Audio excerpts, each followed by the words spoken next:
Dear reader, more than a decade ago, I was trolling for a new book idea, one that would be typical of my fast-paced, twist-ridden novels, but that also offered something we hadn't seen in a thriller. I believe I had just watched a rerun of the wonderful Granada television production of Sherlock Holmes starring Jeremy Brett. I decided I wanted to write a thriller that, how do I put this, out-Sherlocked Sherlock. That is, I wanted to create a present-day crime novel protagonist who solved crimes not with guns, martial arts, and quips, but with his mind. Thus was born Lincoln Rhyme, a forensic detective whose physical condition, quadriplegia, leaves him with only his rational thinking as a weapon. That novel, which you're holding in your hands now, The Bone Collector, has been translated into 30 languages and made into a feature film starring Denzel Washington and Angelina Jolie. Tens of millions of people around the world have read the book or seen the movie. I never anticipated the popularity of the character, but I've often said that it's a writer's job to give readers what they want. When I saw the positive response to Lincoln and his partner, NYPD officer Amelia Sachs, I knew I would be writing a series. We're now up to 11 novels featuring these two protagonists, the most recent being The Skin Collector, which is a true sequel to The Bone Collector, following up on some plot points I introduced in the original story. A sample chapter from The Skin Collector appears at the end of this book. I'm often asked about Rhyme's popularity. He seems an unlikely hero. Why does he resonate with so many readers? I think the answer is that he represents all of us, in a way. Aren't we really our minds and hearts and spirits before we're our bodies? Those are what let us rise to meet the challenges we face every day, whatever limitations dog us. But don't get the idea that The Bone Collector is a philosophical treatise. It's a roller coaster of a thriller, typical of the ones I write. It speeds along over the course of a few days, dishes up reversals and cliffhangers every chapter or so, and features multiple surprise endings. Sit tight and hold on. Jeffery Deaver, I, King for a Day. The present in New York is so powerful that the past is lost. John J. Chapman. 1. Friday, 10:30 p.m. to Saturday, 3:30 p.m. She wanted only to sleep. The plane had touched down 2 hours late, and there'd been a marathon wait for the luggage. And then the car service had messed up. The limo left an hour ago, so now they were waiting for a cab. She stood in the line of passengers, her lean body listing against the weight of her laptop computer. John rattled on about interest rates and new ways of restructuring the deal, but all she could think was, Friday night, 10:30. I want to pull on my sweats and hit the hay.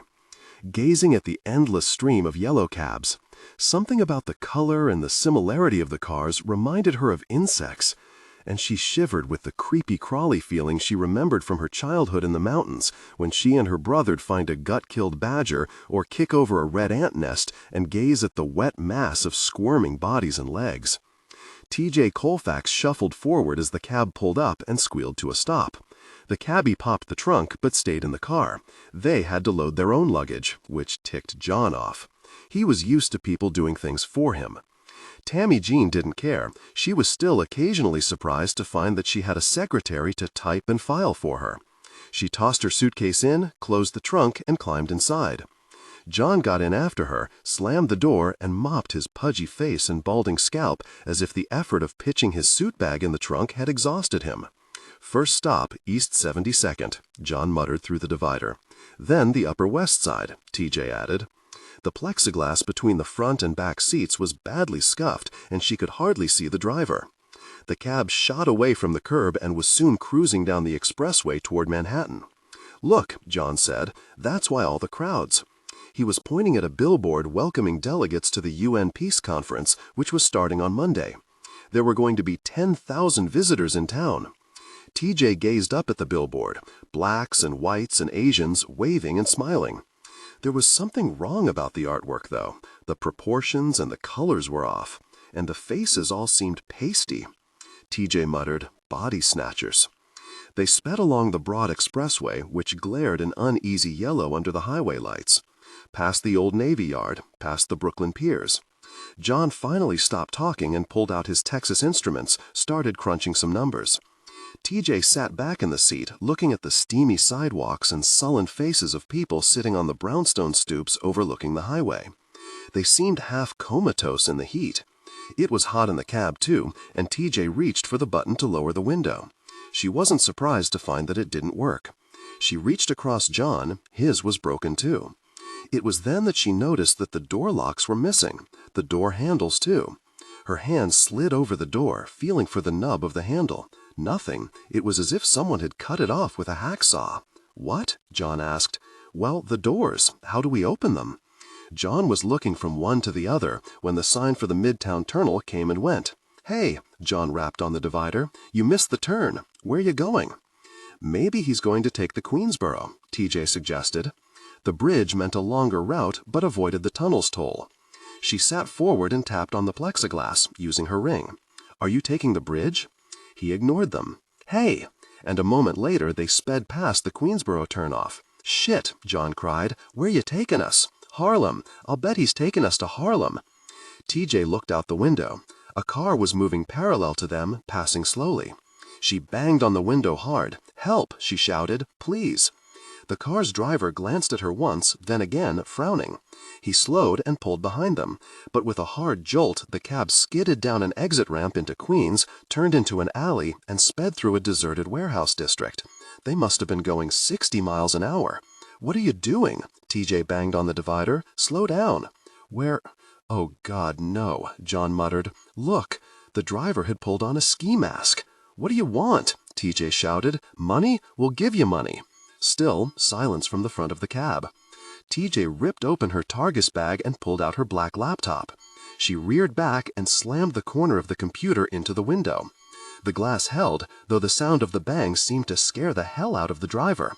The cab swerved and nearly hit the brick wall of the building they were speeding past. "Money? How much? I can give you a lot of money," John sputtered, tears dripping down his fat cheeks. TJ rammed the window again with the laptop. The screen flew off under the force of the blow, but the window remained intact. She tried once more, and the body of the computer split open and fell from her hands. Oh, shit. They both pitched forward violently as the cab skidded to a stop in a dingy, unlit cul-de-sac. The driver climbed out of the cab, a small pistol in his hand. "Please, no," she pleaded. He walked to the back of the cab and leaned down, peering into the greasy glass. He stood there for a long time as she and John scooted backwards against the opposite door, their sweating bodies pressed together. The driver cupped his hands against the glare from the streetlights and looked at them closely. A sudden crack resonated through the air, and TJ flinched. John gave a short scream. In the distance, behind the driver, the sky filled with red and blue fiery streaks. More pops and whistles. He turned and gazed up as a huge orange spider spread over the city. Fireworks. Recalled reading in the Times a present from the mayor and the UN Secretary General for the conference delegates welcoming them to the greatest city on earth. The driver turned back to the cab. With a loud snap, he pulled up on the latch and slowly opened the door. The call was anonymous, as usual, so there was no way of checking back to see which vacant lot the RP meant. Central had radioed. He said 37 near 11, that's all. Reporting parties weren't known for AAA directions to crime scenes. Already sweating, though it was just 9 in the morning, Amelia Sachs pushed through a stand of tall grass.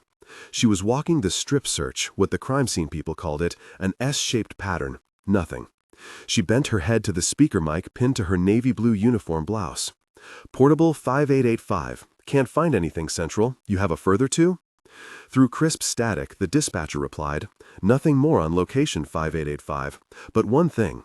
The RP said he hoped the Vic was dead." "'Kay. Say again, Central?" "The RP said he hoped the victim was dead. For his sake." "'Kay. "'Kay, hope the Vic was dead?" Sachs struggled over a wilted chain link and searched another empty lot. Nothing. She wanted to quit. Call in a 1090, unfounded report, and go back to the Deuce, which was her regular beat. Her knees hurt and she was hot as stew in this lousy August weather. She wanted to slip into the Port Authority, hang with the kids, and have a tall can of Arizona iced tea. Then, at 11:30, just a couple of hours away, clean out her locker at Midtown South and head downtown for the training session. But she couldn't blow off the call. She kept going, along the hot sidewalk, through the gap between two abandoned tenements, through another vegetation-filled field.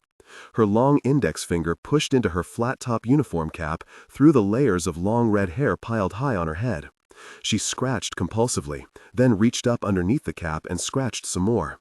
Sweat ran down her forehead and tickled, and she dug into her eyebrow too, thinking, "My last 2 hours on the street. I can live with it." As Sachs stepped farther into the brush, she felt the first uneasiness of the morning. Somebody's watching me. The hot wind rustled the dry brush, and cars and trucks sped noisily to and from the Lincoln Tunnel. She thought what patrol officers often did.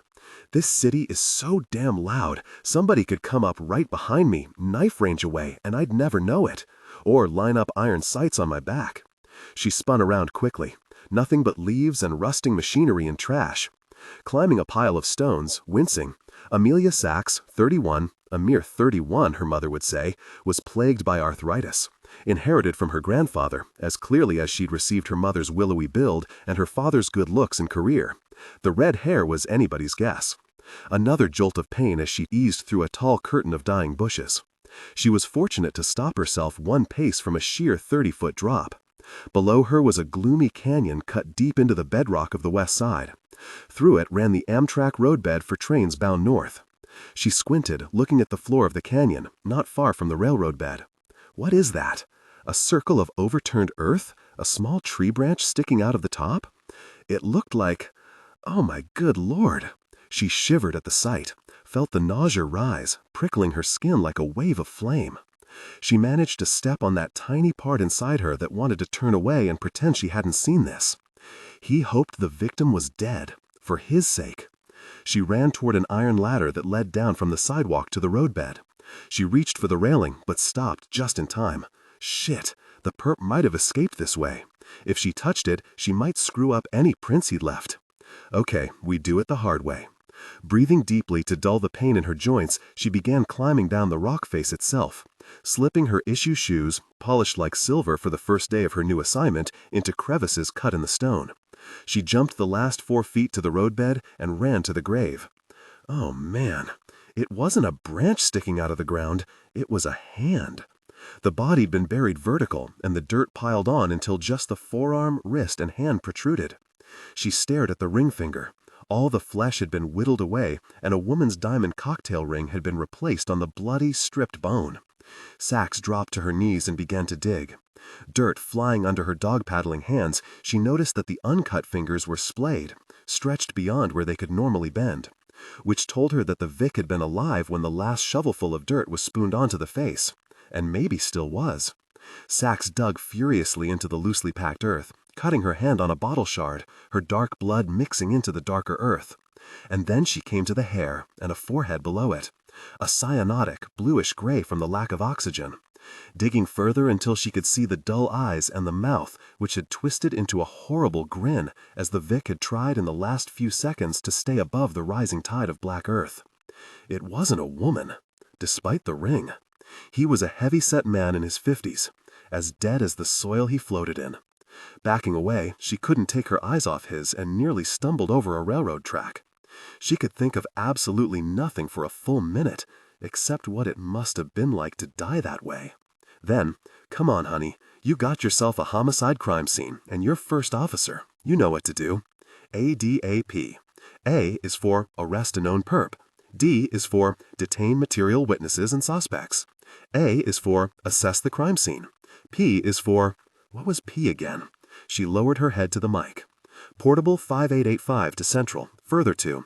I've got a 1029 by the train tracks at 38 and 11. Homicide. K. Need detectives, CS, bus, and tour doctor. K. Roger 5885. Perp in custody. K. No perp. 5885, K. Sachs stared at the finger, the one whittled down to the bone, the incongruous ring, the eyes, and the grin. Oh, that fucking grin. A shudder ripped through her body. Amelia Sachs had swum among snakes in summer camp rivers and had boasted truthfully she'd have no problem bungee jumping from a 100-foot bridge. But let her think of confinement, think of being trapped, immobile, and the panic attack grab her like an electric shock. Which was why Sachs walked fast when she walked, and why she drove cars like light itself. When you move, they can't get you. She heard a sound and cocked her head. A rumble, deep, getting louder. Scraps of paper blowing along the roadbed of the tracks. Dust dervishes swirling about her like angry ghosts. Then a low wail. 5'9" patrol officer Amelia Sachs found herself facing down a 30-ton Amtrak locomotive, the red, white, and blue slab of steel approaching at a determined 10 miles an hour. "Hold up there!" she shouted. The engineer ignored her. Sachs jogged onto the roadbed and planted herself right in the middle of the track, spread her stance and waved her arms, signaling him to stop. The locomotive squealed to a halt. The engineer stuck his head out the window. "You can't go through here," she told him. He asked her what she meant. She thought he looked woefully young to be driving such a big train. "It's a crime scene. Please shut off the engine." "Lady, I don't see any crimes." But Sachs wasn't listening. She was looking up at a gap in the chain link on the west side of the train viaduct, at the top near 11th Avenue. That would have been one way to get the body here without being seen, parking on 11th and dragging the body through the narrow alley to the cliff. On 37th, the cross street, he could be spotted from 24 apartment windows. "That train, sir. Just leave it right there." "I can't leave it here." "Please shut off the engine."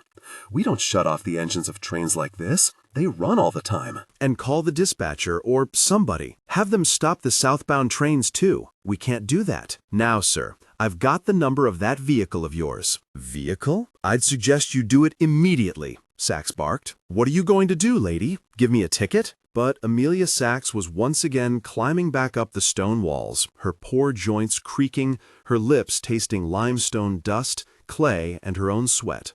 She jogged to the alley she'd noticed from the roadbed and then turned around, studying 11th Avenue and the Javits Center across it. The hall was bustling with crowds, spectators, and press. A huge banner proclaimed, "Welcome UN delegates." But earlier this morning, when the street was deserted, the perp could easily have found a parking space along here and carried the body to the tracks undetected. Sachs strode to 11th, surveyed the 6-lane avenue, which was jammed with traffic. Let's do it. She waded into the sea of cars and trucks and stopped the northbound lanes cold. Several drivers tried end runs, and she had to issue 2 citations and finally dragged trash cans out into the middle of the street as a barricade to make sure the good residents did their civic duty. Sachs had finally remembered the next of the first officer's ADAPT rules. P is for protect the crime scene. The sound of angry horns began to fill the hazy morning sky, soon supplemented by the driver's angrier shouts. A short time later, she heard the sirens join the cacophony as the first of the emergency vehicles arrived. 40 minutes later, the scene was swarming with uniforms and investigators, dozens of them, a lot more than a hit in Hell's Kitchen, however gruesome the cause of death, seemed to warrant. But Sachs learned from another cop this was a hot case, a media groper. The Vic was one of 2 passengers who'd arrived at JFK last night, gotten into a cab and headed for the city. They'd never arrived at their homes. "CNN's watching," the uniform whispered. So Amelia Sachs wasn't surprised to see blonde Vince Peretti, chief of the Central Investigation and Resource Division, which oversaw the crime scene unit, climb over the top of the embankment and pause as he brushed dust from his $1,000 suit.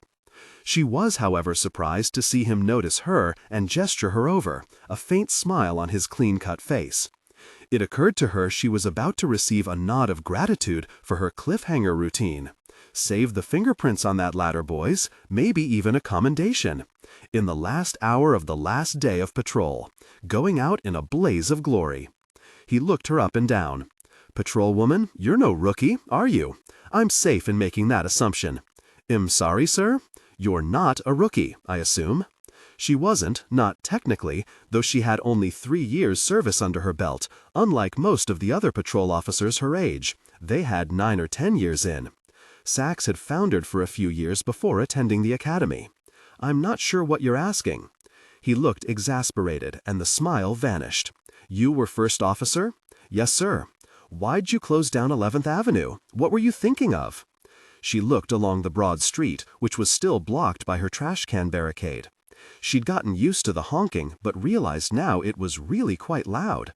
The line of cars extended for miles. "Sir, the first officer's job is to arrest a perp, detain any witnesses, protect—" "I know the ADAPT rule, officer." "You closed the street to protect the crime scene?" "Yes, sir." I didn't think the perp would park on the cross street. He could be seen too easily from those apartments. See, there? 11th seemed like a better choice. Well, it was a wrong choice. There were no footprints on that side of the tracks, and 2 sets going to the ladder that leads up to 37. I closed 37 too. That's my point. That's all that needed to be closed. And, he asked, why'd you stop that? Well, sir, I thought that a train going through the scene might disturb evidence. Or something. Or something, officer? I didn't express myself very well, sir. I meant, what about Newark Airport? Yes, sir. She looked around for help. There were officers nearby, but they were busily ignoring the dressing down.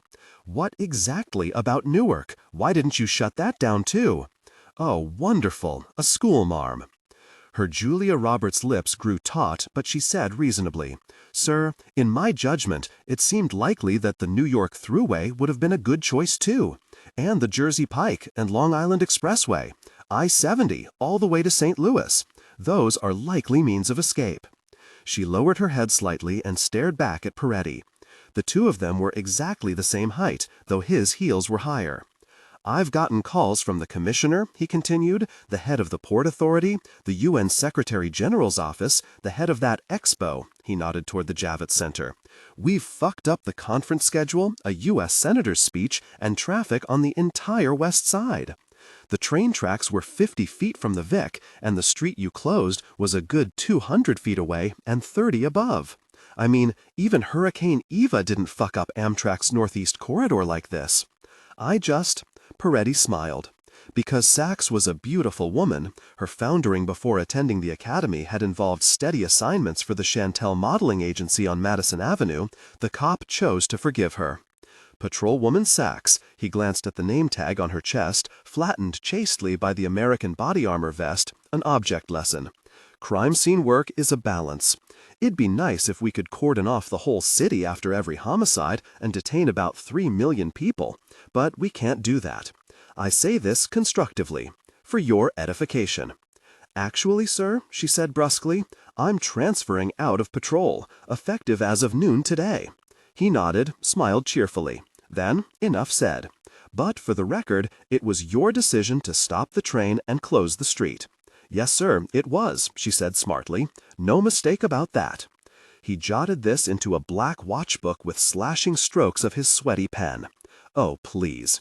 Now, remove those garbage cans. You direct traffic until the street's clear again. You hear me? Without a yes, sir, or no, sir, or any other acknowledgement, she wandered to 11th Avenue and slowly began removing the garbage cans. Every single driver who passed her scowled or muttered something. Sachs glanced at her watch. An hour to go. I can live with it. 2. With a terse flutter of wings, the peregrine dropped onto the window ledge. The light outside, mid-morning, was brilliant, and the air looked fiercely hot. There you are, the man whispered. Then cocked his head at the sound of the buzzer of the door downstairs. Is that him? He shouted toward the stairs. Is it? Lincoln Rhyme heard nothing in response, and turned back to the window. The bird's head swiveled, a fast, jerky movement that the falcon nevertheless made elegant. Rhyme observed that its talons were bloody. A piece of yellow flesh dangled from the black nutshell beak. It extended a short neck and eased to the nest in movements reminiscent not of a bird's but a snake's. The falcon dropped the meat into the upturned mouth of the fuzzy blue hatchling. I'm looking, Rhyme thought, at the only living creature in New York City with no predator. Except maybe God himself. He heard the footsteps come up the stairs slowly. Was that him? He asked Tom. The young man answered, no. Who was it? The doorbell rang, didn't it? Tom's eyes went to the window. The bird's back. Look, bloodstains on your windowsill. Can you see them? The female falcon inched into view. Blue-gray, like a fish, iridescent. Her head scanned the sky. They're always together. Do they mate for life? Tom wondered aloud, like geese? Rhyme's eyes returned to Tom, who was bent forward at his trim, youthful waist, gazing at the nest through the spattered window. Who was it? Rhyme repeated. The young man was stalling now, and it irritated Rhyme. A visitor. A visitor? Ha! Rhyme snorted. He tried to recall when his last visitor had been here. It must have been 3 months ago. Who'd it been? That reporter, maybe? Or some distant cousin? Well, Peter Taylor, one of Rhyme's spinal cord specialists, and Blaine had been here several times, but she, of course, was not a visitor. "It's freezing," Thom complained. His reaction was to open the window. Immediate gratification. Youth. "Don't open the window," Rhyme ordered, "and tell me who the hell's here. It's freezing." "You'll disturb the bird." "You can turn the air conditioner down." "I'll turn it down." "We were here first," Thom said, further lifting the huge pane of window. "The birds moved in with full knowledge of you." The falcons glanced toward the noise, glaring, but then they always glared. They remained on the ledge, lording over their domain of anemic ginkgo trees and alternate side of the street parkers. Rhyme repeated, "Who is it?" "Lon Solito." "Lon? What was he doing here?" Thom examined the room. "The place is a mess." Rhyme didn't like the fuss of cleaning. He didn't like the bustle, the noise of the vacuum, which he found particularly irritating. He was content here, as it was. This room, which he called his office, was on the second floor of his Gothic townhouse on the Upper West Side of the city, overlooking Central Park. The room was large, 20 by 20, and virtually every one of those feet was occupied. Sometimes he closed his eyes, playing a game, and tried to detect the smell of the different objects in the room here. The thousands of books and magazines, the Tower of Pisa stacks of photocopies, the hot transistors of the TV, the dust-frosted light bulbs, the cork bulletin boards, vinyl, peroxide, latex, upholstery, 3 different kinds of single malt scotch. Falcon shit. I don't want to see him. Tell him I'm busy. And a young cop, Ernie Banks? No, he was a baseball player, right? You really should let me clean. You never notice how filthy some place is till people come to call. Come to call? My, that sounds quaint, Victorian. How does this sound? Tell him to get the hell out. How's that for fin de siècle etiquette? A mess. Thom was speaking of the room, but Rhyme supposed he meant his boss too. Rhyme's hair was black and thick as a 20-year-old, though he was twice that age, but the strands were wild and bushy, desperately in need of a wash and cut. His face sprouted a dirty-looking 3 days' growth of black beard, and he'd wakened with an incessant tickle in his ear, which meant that those hairs needed trimming as well. Rhyme's nails were long, finger and toe, and he'd been wearing the same clothes for a week, polka-dotted pajamas, god-awful ugly. His eyes were narrow, deep brown, and set in a face that Blaine had told him on a number of occasions, passionate and otherwise, was handsome. "They want to talk to you," Thom continued. "They say it's very important." "Well, bully for them. You haven't seen Lon for nearly a year. Why does that mean I want to see him now?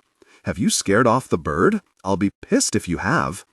"It's important, Lincoln. Very important, I recall you saying. Where's that doctor? He might have called. I was dozing earlier. And you were out.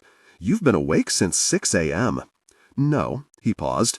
"I woke up, yes, but then I dozed off. I was sound asleep." "Did you check messages?" Thom said. "Yes, nothing from him. He said he'd be here mid-morning, and it's just past 11. Maybe we'll hold off notifying Air Sea Rescue. What do you say?" "Have you been on the phone?" Rhyme asked abruptly. "Maybe he tried to call while you were on." "I was talking to—" "Did I say anything?" Rhyme asked. "Now you're angry. I didn't say you shouldn't be making phone calls. You can do that. You've always been able to do that. My point is just that he might have called while you were on the line." "No. Your point this morning is to be a shit. There you go. You know, they have this thing, call waiting. You can get 2 calls at once. I wish we had that. What does my old friend Lon want? And his friend the baseball player? Ask them. I'm asking you. They want to see you. That's all I know. About something very important." "Lincoln," Thom sighed. The good-looking young man ran his hand through his blonde hair. He wore tan slacks and a white shirt with a blue floral tie, immaculately knotted. When he'd hired Thom a year ago, Rhyme had said he could wear jeans and t-shirts if he wanted. But he'd been dressed impeccably every day since. Rhyme didn't know why. It contributed to the decision to keep the young man on, but it had. None of Thom's predecessors had lasted more than 6 weeks. The number of those who quit was exactly equal to the fireys. "All right, what did you tell them?" "I told them to give me a few minutes to make sure you were decent, then they could come up. Briefly." "You did that? Without asking me. Thank you very much." Thom retreated a few steps and called down the narrow stairway to the first floor. "Come on, gentlemen."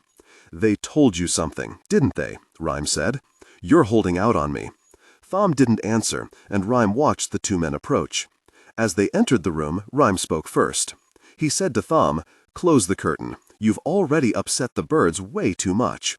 Which really meant only that he'd had enough of the sputtering sunlight. Mute. With the foul, sticky cape on her mouth, she couldn't speak a word, and that made her feel more helpless than the metal handcuffs tight on her wrists, than the grip of his short, strong fingers on her biceps. The taxi driver, still in his ski mask, led her down the grimy, wet corridor, past rows of ducts and piping. They were in the basement of an office building. She had no idea where. If I could talk to him. T.J. Colfax was a player, the bitch of Morgan Stanley's third floor. A negotiator? Money? You want money? I'll get you money. Lots of it, boy. Bushels. She thought this a dozen times, trying to catch his eye, as if she could actually force the words into his thoughts.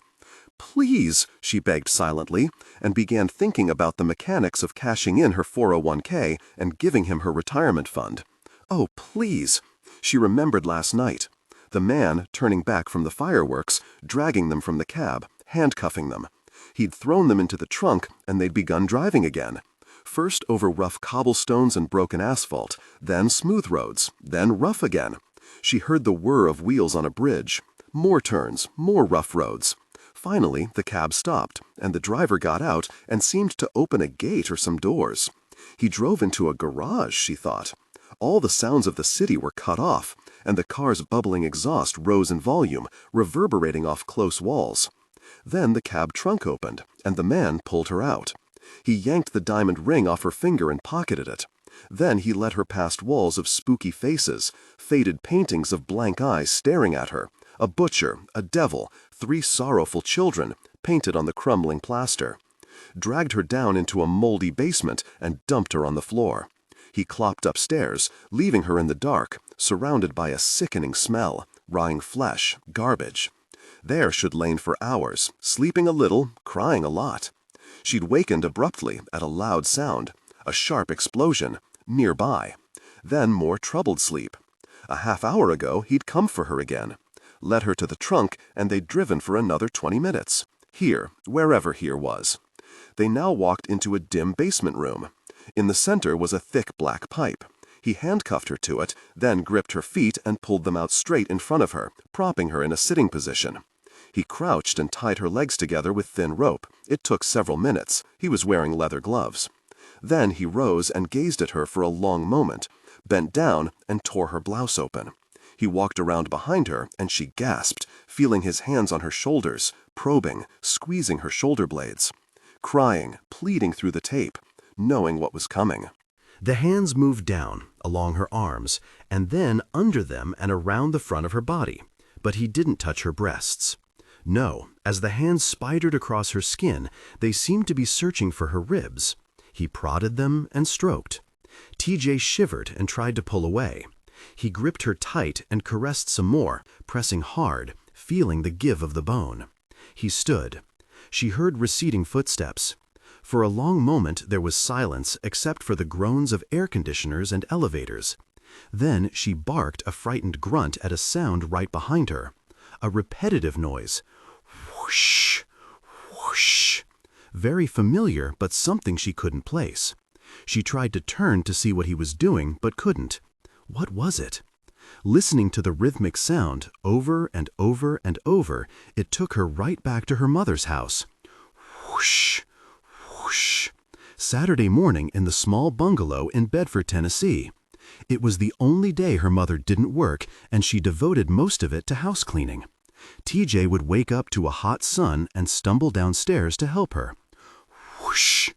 As she cried at this memory, she listened to the sound and wondered why on earth he was sweeping the floor, and with such careful, precise strokes of the broom. He saw surprise and discomfort on their faces, something you don't find very often with New York City homicide cops. Lon Soletto and young Banks, Jerry, not Ernie, sat where Rhyme gestured with his bush-crowned head. Twin, dusty, uncomfortable rattan chairs.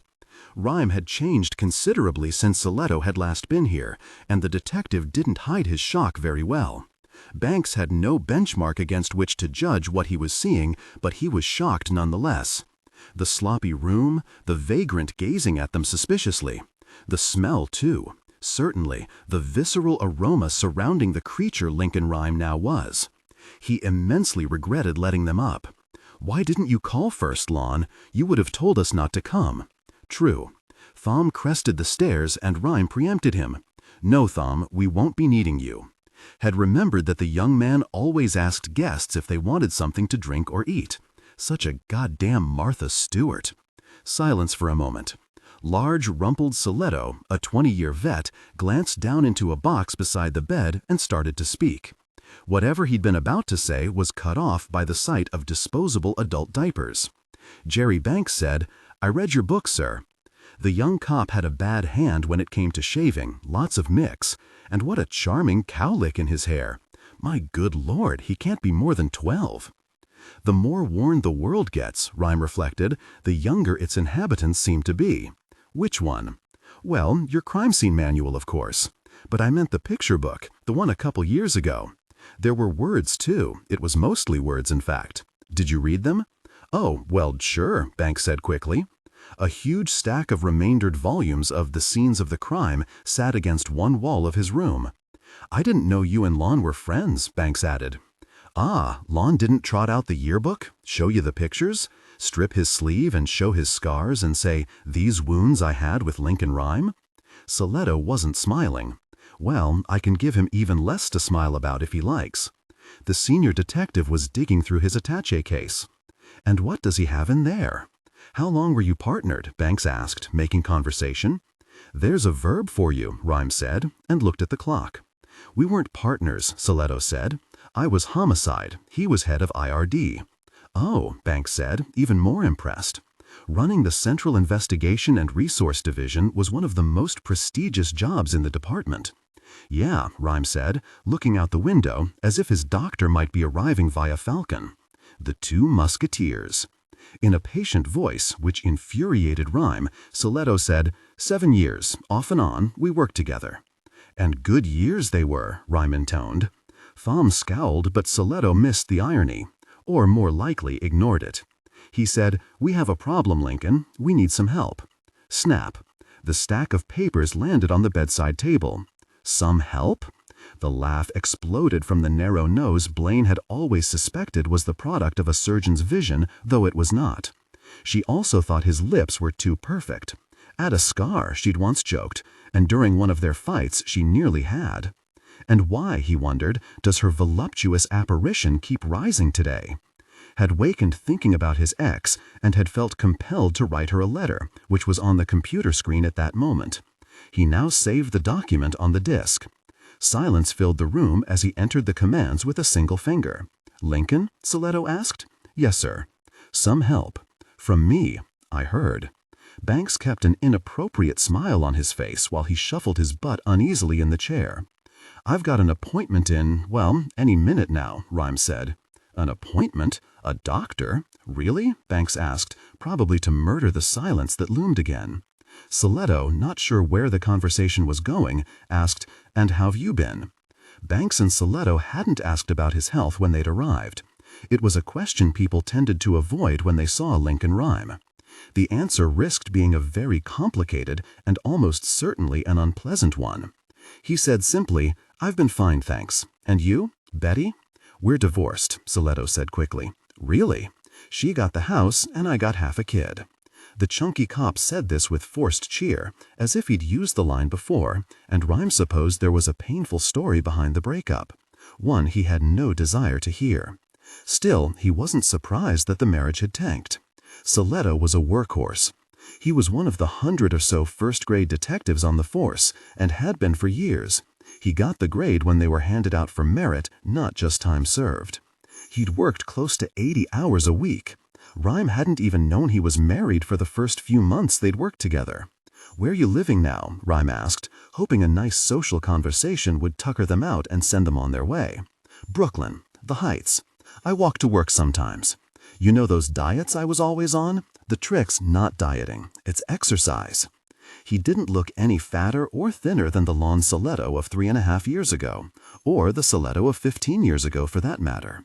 So, collegiate, Banks said. A doctor, you were saying.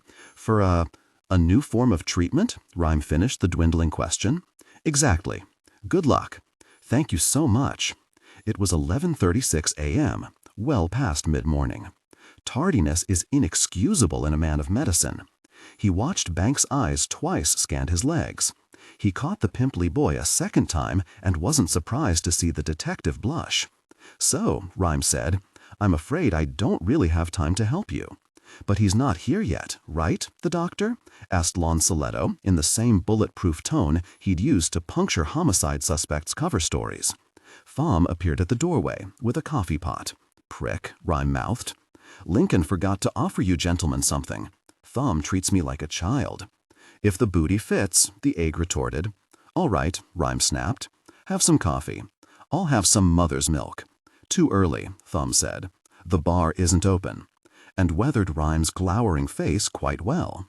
Again, Banks' eyes browsed Rhyme's body. Maybe had been expecting just skin and bones. But the atrophying had stopped not long after the accident, and his first physical therapists had exhausted him with exercise. Thom, too, who may have been a prick at times and an old mother hen at others, was a damn good PT. He put Rhyme through passive ROM exercises every day, taking meticulous notes on the goniometry measurements of the range of motion that he applied to each joint in Rhyme's body, carefully checking the spasticity as he kept the arms and legs in a constant cycle of abduction and adduction. ROM work wasn't a miracle, but it built up some tone, cut down on debilitating contractures, and kept the blood flowing. For someone whose muscular activities had been limited to his shoulders, head, and left ring finger for 3.5 years, Lincoln Rhyme wasn't in such bad shape. The young detective looked away from the complicated black ECU control sitting by Rhyme's finger, hardwired to another controller, sprouting conduit and cables which ran to the computer and a wall panel. A quad's life is wires, a therapist had told Rhyme a long time ago. The rich ones, at least. The lucky ones, Solito said. There was a murder early this morning on the west side. We've had reports of some homeless men and women disappearing over the past month, Banks said. At first we thought it might be one of them, but it wasn't, he added dramatically. The Vic was one of those people last night. Rhyme trained a blank expression on the young man with the dotted face. Those people? He doesn't watch the news, Tom said. If you're talking about the kidnapping, he hasn't heard. You don't watch the news? Solito laughed.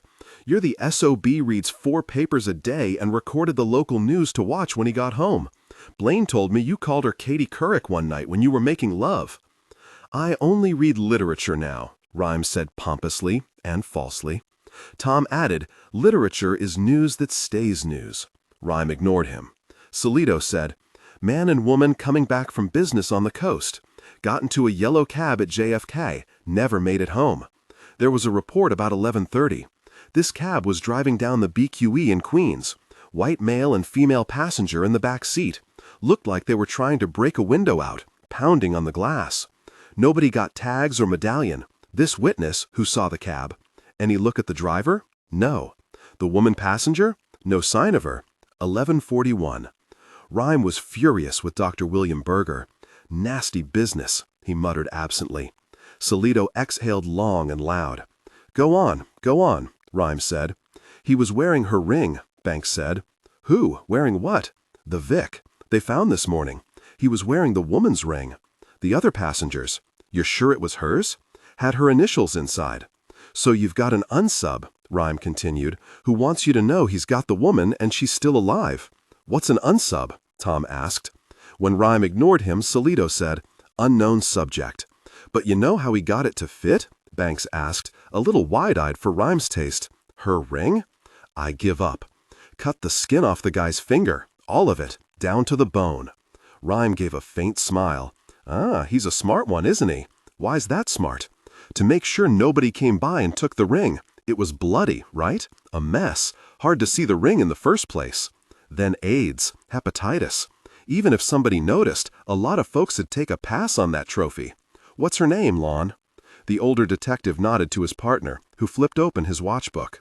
Tammy Jean Colfax. She goes by TJ, 28, works for Morgan Stanley.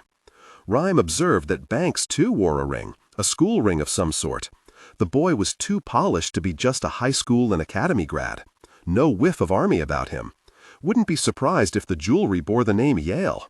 A homicide detective? What was the world coming to? The young cop cupped his coffee in hands that shook sporadically. With a minuscule gesture of his own ring finger on the Everest Jennings ECU panel to which his left hand was strapped, Rhyme clicked through several settings, turning the AC down. He tended not to waste controls on things like heating and air conditioning. He reserved it for necessities like lights, the computer, and his page-turning frame. But when the room got too cold, his nose ran, and that's fucking torture for a quad. No ransom note? Rhyme asked. Nothing. You're the case officer? Rhyme asked Solito. Under Jim Pauling. Yeah, and we want you to review the CS report. Another laugh. Me? I haven't looked at a crime scene report in 3 years. What could I possibly tell you? You could tell us tons, Link. Who's head of IRD now? Vince Peretti. The congressman's boy, Rhyme recalled. Have him review it. A moment's hesitation. We'd rather have you. Who's we? The chief. Yours truly. And how, Rhyme asked, smiling like a schoolgirl, does Captain Peretti feel about this vote of no confidence? Solito stood and paced through the room, glancing down at the stacks of magazines. Forensic Science Review, Harding Boyle Scientific Equipment Company Catalog, the New Scotland Yard Forensic Investigation Annual, American College of Forensic Experts Journal, Report of the American Society of Crime Lab Directors, CRC Press Forensics, Journal of the International Institute of Forensic Science. Look at 'em, Rhyme said. The subscriptions lapsed ages ago, and they're all dusty. Everything in here's fucking dusty, Link. Why don't you get off your lazy ass and clean this pigsty up? Banks looked horrified. Rhyme squelched the burst of laughter that felt alien inside him. His guard had slipped, and irritation had dissolved into amusement. He momentarily regretted that he and Solito had drifted apart. Then he shot the feeling dead. He grumbled, I can't help you. Sorry. We've got the peace conference starting on Monday. What conference? At the UN. Ambassadors. Heads of state. There'll be 10,000 dignitaries in town. You heard about that thing in London 2 days ago? Thing, Rhyme repeated caustically. Somebody tried to bomb the hotel where UNESCO was meeting. The mayor's scared shitless somebody's going to move on the conference here. He doesn't want ugly post headlines. There's also the little problem, Rhyme said astringently, that Miss Tammy Jean might not be enjoying her trip home either. Jerry, tell him some details. Whet his appetite. Banks turned his attention from Rhyme's legs to his bed, which was, Rhyme readily admitted, by far the more interesting of the two. Especially the control panel. It looked like something off the space shuttle and cost just about as much. 10 hours after they're snatched, we find the male passenger, John Olbrecht, shot and buried alive in the Amtrak roadbed near 37th and 11th. Well, we find him dead. He'd been buried alive. Bullet was a .32. Banks looked up and added, the Honda Accord of slugs, meaning there'd be no wily deductions about the unsub from exotic weaponry. This Banks seems smart, Rhyme thought, and all he suffers from is youth, which he might or might not outgrow. Lincoln Rhyme believed he himself had never been young. Rifling on the slug? Rhyme asked. 6 lands and grooves, left twist. So he's got himself a Colt, Rhyme said, and glanced over the crime scene diagram again. You said he, the young detective continued. Actually, it's they. What? Unsubs. There are 2 of them.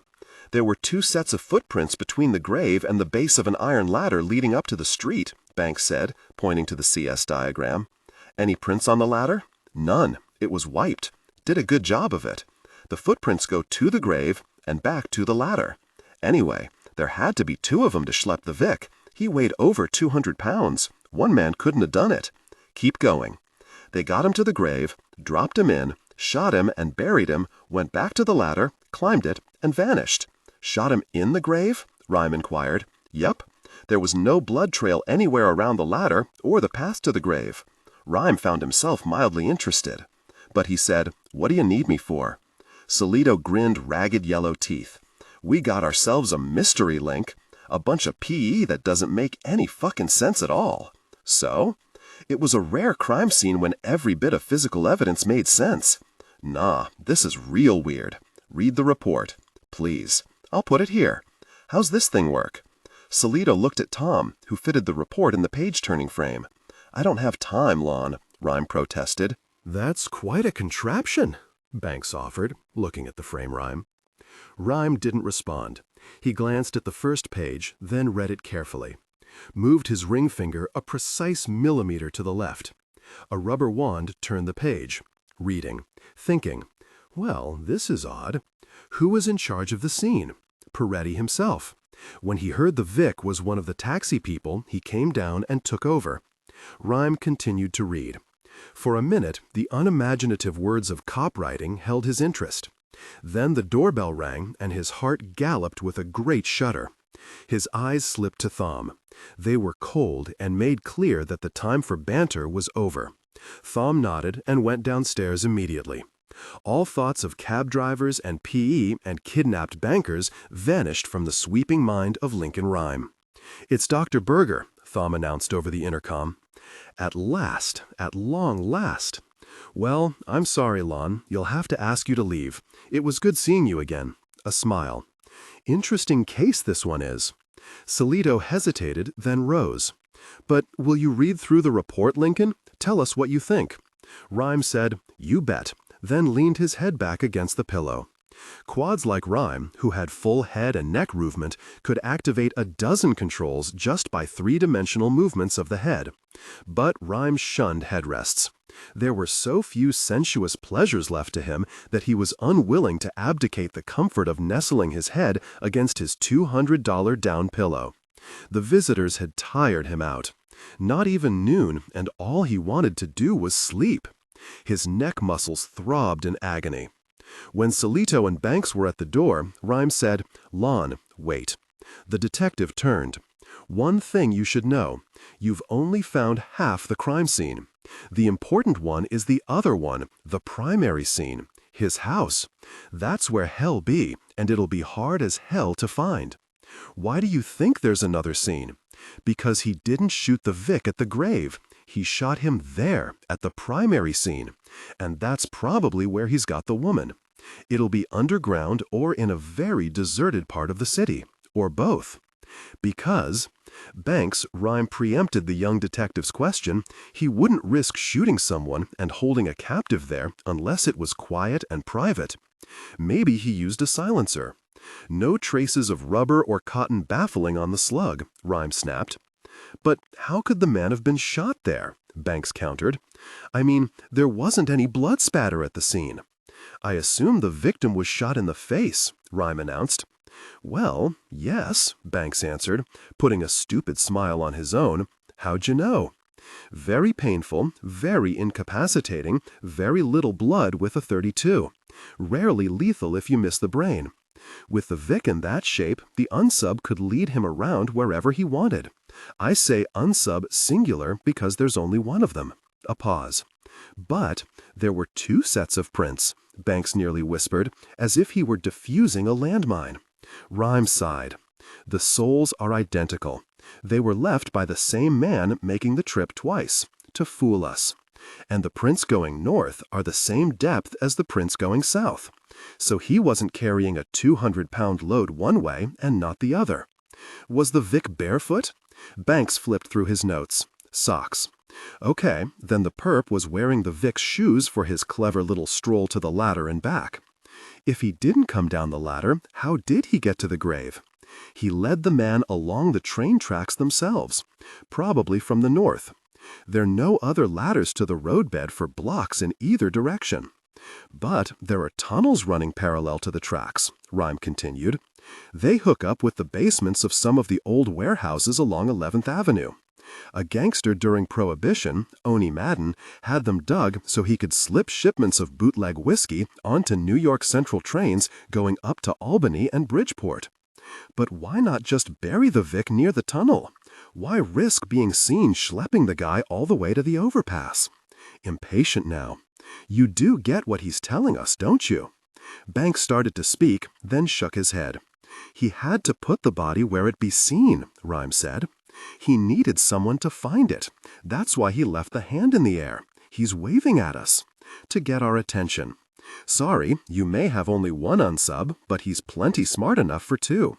There's an access door to a tunnel somewhere nearby. Get down there and dust it for prints. There won't be any, but you'll have to do it just the same. The press, you know. When the story starts coming out. Well, good luck, gentlemen. Now you'll have to excuse me. Lon? Yes? Don't forget about the primary crime scene. Whatever happens, you'll have to find it, and fast. Thanks, Link. Just read the report. Rhyme said, of course he would, and observed that they believed the lie. Completely. 3. He had the best bedside manner Rhyme had ever encountered. And if anyone had had experience with bedside manners, it was Lincoln Rhyme. He'd once calculated he'd seen 78 degreed, card-carrying doctors in the past 3.5 years. Nice view, Berger said, gazing out the window. Isn't it? Beautiful. Though, because of the height of the bed, Rhyme could see nothing except a hazy sky sizzling over Central Park. That, and the birds, had been the essence of his view since he'd moved here from his last rehab hospital 2.5 years ago. He kept the shades drawn most of the time. Thumb was busy rolling his body. The maneuver helped keep his lungs clear. And then catheterizing Rhyme's bladder, which had to be done every 5 or 6 hours. After spinal cord trauma, sphincters can be stuck open or they can be stuck closed. Rhyme was fortunate that his got jammed closed. Fortunate, that is, provided someone was around to open up the uncooperative little tube with a catheter and KY jelly 4 times a day. Dr. Berger observed this procedure clinically, and Rhyme paid no heed to the lack of privacy. One of the first things Crips get over is modesty.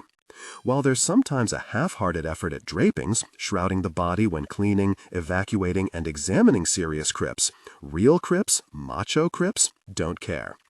At Rhyme's first rehab center, after a patient had gone to a party or been on a date the night before, all the ward mates would wheel over to his bed to check the patient's urine output, which was the barometer of how successful the outing had been. One time, Rhyme earned his fellow Crips undying admiration by registering a staggering 1,430 cc's. He said to Berger, "Check out the ledge, doctor. I have my own guardian angels." Well, hawks? Peregrine falcons. Usually they nest higher. I don't know why they picked me to live with. Berger glanced at the birds, then turned away from the window, let the curtain fall back. The aviary didn't interest him. He wasn't a large man, but he looked fit. A runner, Rhyme guessed. He seemed to be in his late 40s, but the black hair didn't have a trace of gray in it, and he was as good-looking as any news anchor. That's quite a bed. You like it? The bed was a clinitron, a huge rectangular slab.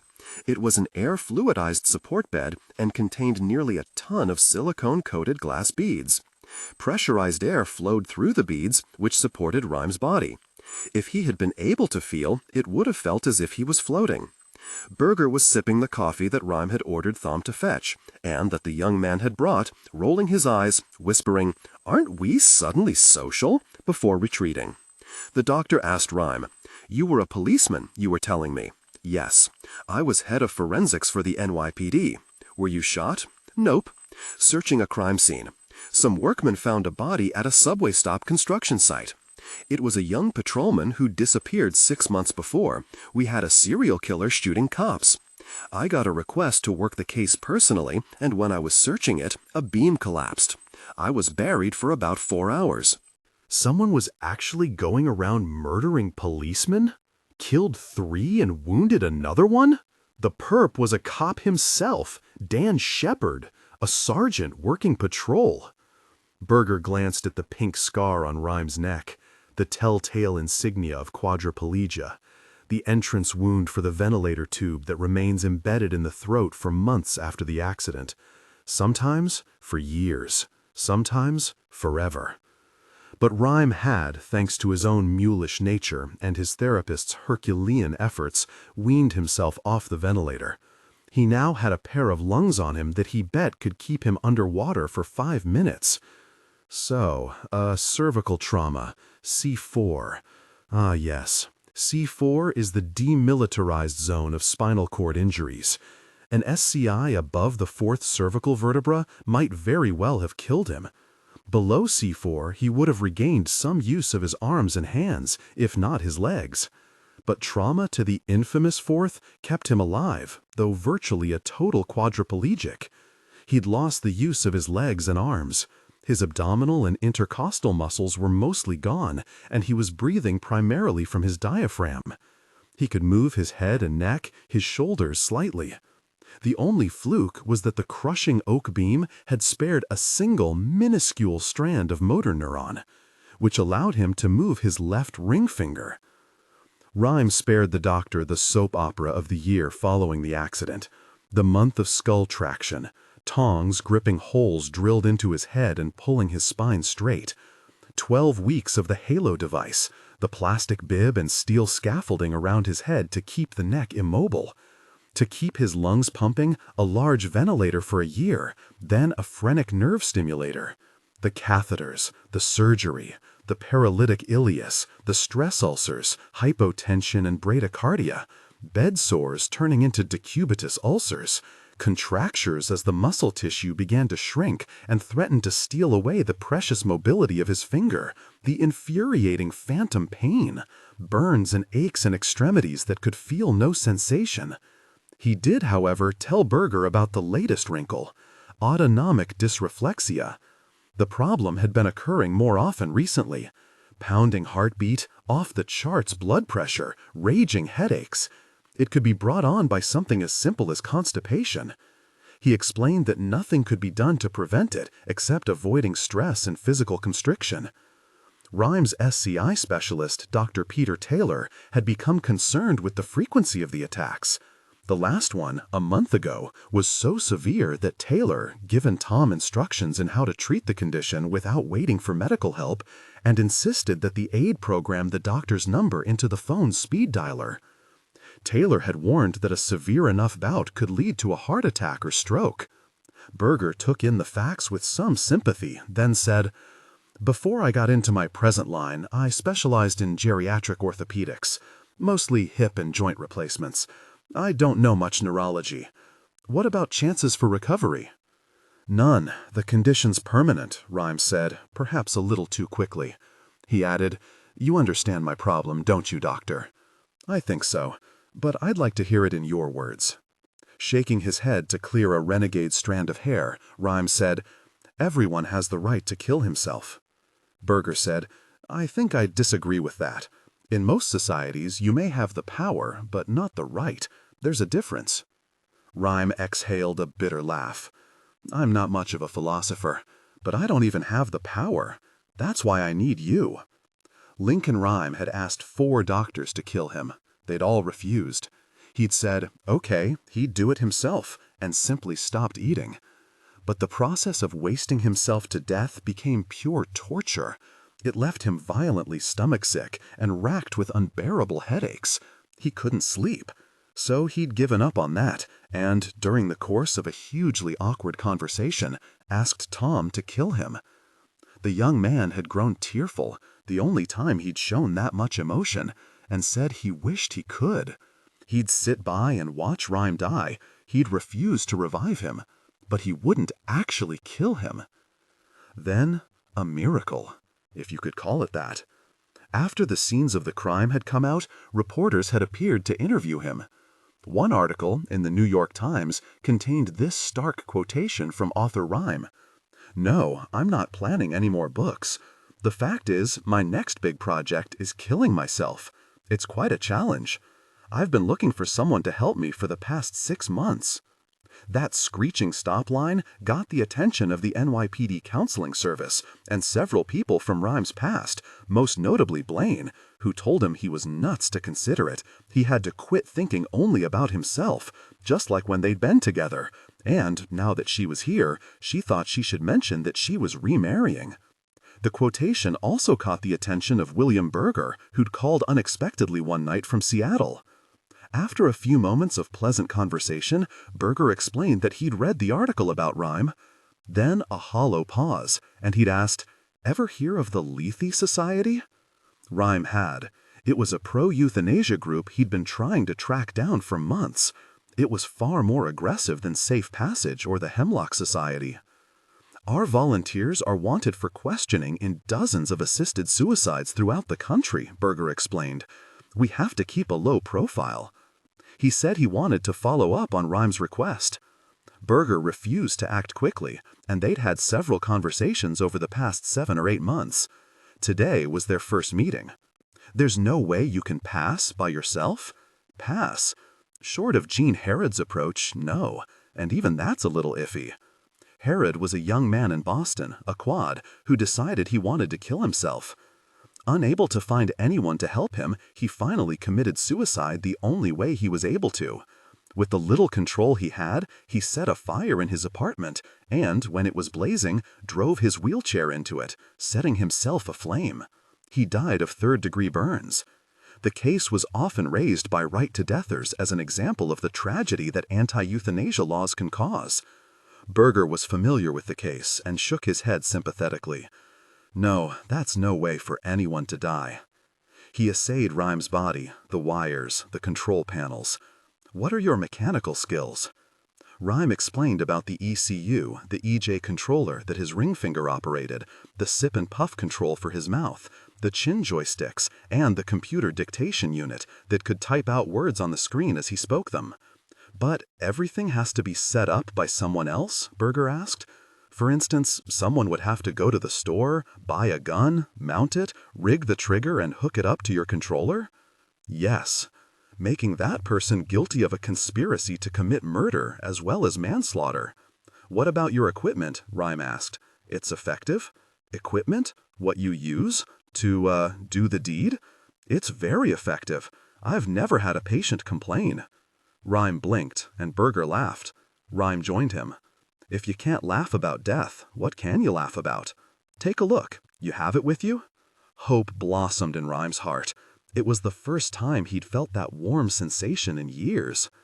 The doctor opened his attaché case and, rather ceremonially, Rhyme thought, set out a bottle of brandy, a small bottle of pills, a plastic bag, and a rubber band.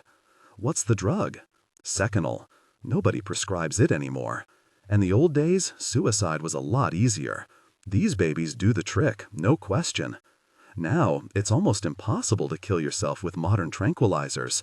Halcyon, Librium, Dalmane, Xanax. You may sleep for a long time, but you're gonna wake up eventually. And the bag? Ah, the bag. Berger picked it up. That's the emblem of the Lethe Society. Unofficially, of course. It's not like we have a logo. If the pills and the brandy aren't enough, then we use the bag. Over the head with a rubber band around the neck. We add a little ice inside because it gets pretty hot after a few minutes. Rhyme couldn't take his eyes off the trio of implements. The bag, thick plastic, like a painter's drop cloth. The brandy was cheap, he observed, and the drugs generic. "This a nice house," Berger said, looking around. "Central Park West. Do you live on disability?" "Some. I've also done consulting for the police and the FBI. After the accident. The construction company that was doing the excavating settled for $3 million. They swore there was no liability, but there's apparently a rule of law that a quadriplegic automatically wins any lawsuits against construction companies, no matter who was at fault, at least if the plaintiff comes to court and drools. And you wrote that book, right? I get some money from that. Not a lot. It was a better seller, not a bestseller." Berger picked up a copy of The Scenes of the Crime, flipped through it. "Famous crime scenes. Look at all this," he laughed. "There are, what, 40, 50 scenes?" 51. Rhyme had revisited in his mind and imagination, since he'd written it after the accident, as many old crime scenes in New York City as he could recall, some solved, some not. He'd written about the Old Brewery, the notorious tenement in 5 Points, where 13 unrelated murders were recorded on a single night in 1839. About Charles Aubrey Deacon, who murdered his mother on July 13, 1863, during the Civil War draft riots, claiming former slaves had killed her and fueling the rampage against blacks. About architect Stanford White's love triangle murder atop the original Madison Square Garden, and about Judge Crater's disappearance. About George Metesky, the mad bomber of the 50s, and Murph the Surf, who boosted the Star of India diamond. "19th century building supplies, underground streams, butler's schools," Berger recited, flipping through the book. "Gay baths, Chinatown whorehouses, Russian Orthodox churches." "How do you learn all this about the city?" Rhyme shrugged. In his years as head of IRD, he'd studied as much about the city as he had about forensics. "Its history, politics, geology, sociology, infrastructure," he said. "Criminalistics doesn't exist in a vacuum. The more you know about your environment, the better you can apply." Just as he heard the enthusiasm creep into his voice, he stopped abruptly, furious with himself that he'd been foxed so easily. "Nice try, Dr. Berger," Rhyme said stiffly. "Ah, come on, call me Bill, please." Rhyme wasn't going to be derailed. "I've heard it before. Take a big, clean, smooth piece of paper and write down all the reasons why I should kill myself. And then take another big, clean, smooth piece of paper and write all the reasons why I shouldn't. Words like productive, useful, interesting, challenging come to mind. Big words, $10 words, they don't mean shit to me. Besides, I couldn't pick up a fucking pencil to save my soul." "Lincoln," Berger continued kindly, "I have to make sure you're the appropriate candidate for the program." "Candidate? Program?" "Ah, the tyranny of euphemism," Rhyme said bitterly. "Doctor, I've made up my mind. I'd like to do it today, now as a matter of fact." "Why today?" Rhyme's eyes had returned to the bottles in the bag. He whispered, "Why not? What's today? August 23rd? That's as good a day to die as any." The doctor tapped his narrow lips. "I have to spend some time talking to you, Lincoln. If I'm convinced that you really want to go ahead—" "I do," Rhyme said, noting, as he often did, how weak our words sound without the body gestures to accompany them. He wanted desperately to lay his hand on Berger's arm or lift his palms beseechingly. Without asking if he could, Berger pulled out a packet of Marlboros and lit a cigarette. He took a folding metal ashtray from his pocket and opened it up, crossed his thin legs. He looked like a foppish frat boy at an Ivy League smoker. "Lincoln, you understand the problem here, don't you?" Sure, he understood. It was the very reason why Berger was here and why one of Rhyme's own doctors hadn't done the deed. Hastening an inevitable death was one thing. Nearly 1/3 of practicing doctors who treated terminal patients had prescribed or administered fatal doses of drugs. Most prosecutors turned a blind eye toward them unless a doctor flaunted it, like Kevorkian. But a quad? A hemi? A para? A crip? Oh, that was different. Lincoln Rhyme was 40 years old. He'd been weaned off the ventilator. Barring some insidious gene in the Rhyme stock, there was no medical reason why he couldn't live to 80. Berger added, "Let me be blunt, Lincoln. I also have to be sure this isn't a setup." "Setup? Prosecutors. I've been entrapped before." Rhyme laughed. "The New York Attorney General's a busy man. He's not going to wire a crip to bag himself a euthanasist." Glancing absently at the crime scene report, 10 feet southwest of victim, found in a cluster on a small pile of white sand, a ball of fiber, approximately 6 centimeters in diameter, off-white in color. The fiber was sampled in the Energy Dispersive X-ray unit and found to consist of A2B5 SiAl 802O2. No source was indicated, and the fibers could not be individuated. Sample sent to FBI PERT office for analysis. "I just have to be careful," Berger continued. "This is my whole professional life now. I gave up orthopedics completely. Anyway, it's more than a job. I've decided to devote my life to helping others end theirs." Adjacent to this fiber, approximately 3 inches away, were found 2 scraps of paper. One was common newsprint with the words 3 p.m. printed in Times Roman type in ink consistent with that used in commercial newspapers. The other scrap appeared to be the corner of a page from a book with the page number 823 printed on it. The typeface was Garamond and the paper was calendared. ALS and subsequent ninhydrin analysis reveal no latent friction ridge prints on either. Individuation was not possible. Several things nagged Rhyme. The fiber, for one. Why hadn't Peretti caught on as to what it was? It was so obvious. And why was this P, the newspaper scraps, and the fiber all clustered together? Something was wrong here. "Lincoln? Sorry, I was saying. You're not a burn victim in unbearable pain. You're not homeless. You've got money. You've got talent. You're police consulting. That helps a lot of people. If you want one, you could have a, yes, productive life ahead of you. A long life. Long, yes. That's the problem. A long life. He was tired of being on good behavior. He snapped, "But I don't want a long life. It's as simple as that." Berger said slowly, "If there's the slightest chance you might have regretted your decision, well, see, I'm the one who'd have to live with it, not you." Who's ever certain about something like this? Eyes slipping back to the report. An iron bolt was found on top of the scraps of paper. It was a hex bolt, head stamped with the letters CE. 2 inches long, clockwise twist, 15/16 in diameter. "I've got a busy schedule for the next few days," Berger said, looking at his watch. It was a Rolex. Well, death has always been lucrative. "Let's take an hour or so now, talk for a while, then have a cooling-off day, and I'll come back." Something was nagging at Rhyme. An infuriating itch, the curse of all quads, though in this case it was an intellectual itch, the kind that had plagued Rhyme all his life. "Say, doctor, I wonder if you could do me a favor. That report there, could you flip through it? See if you could find a picture of a bolt."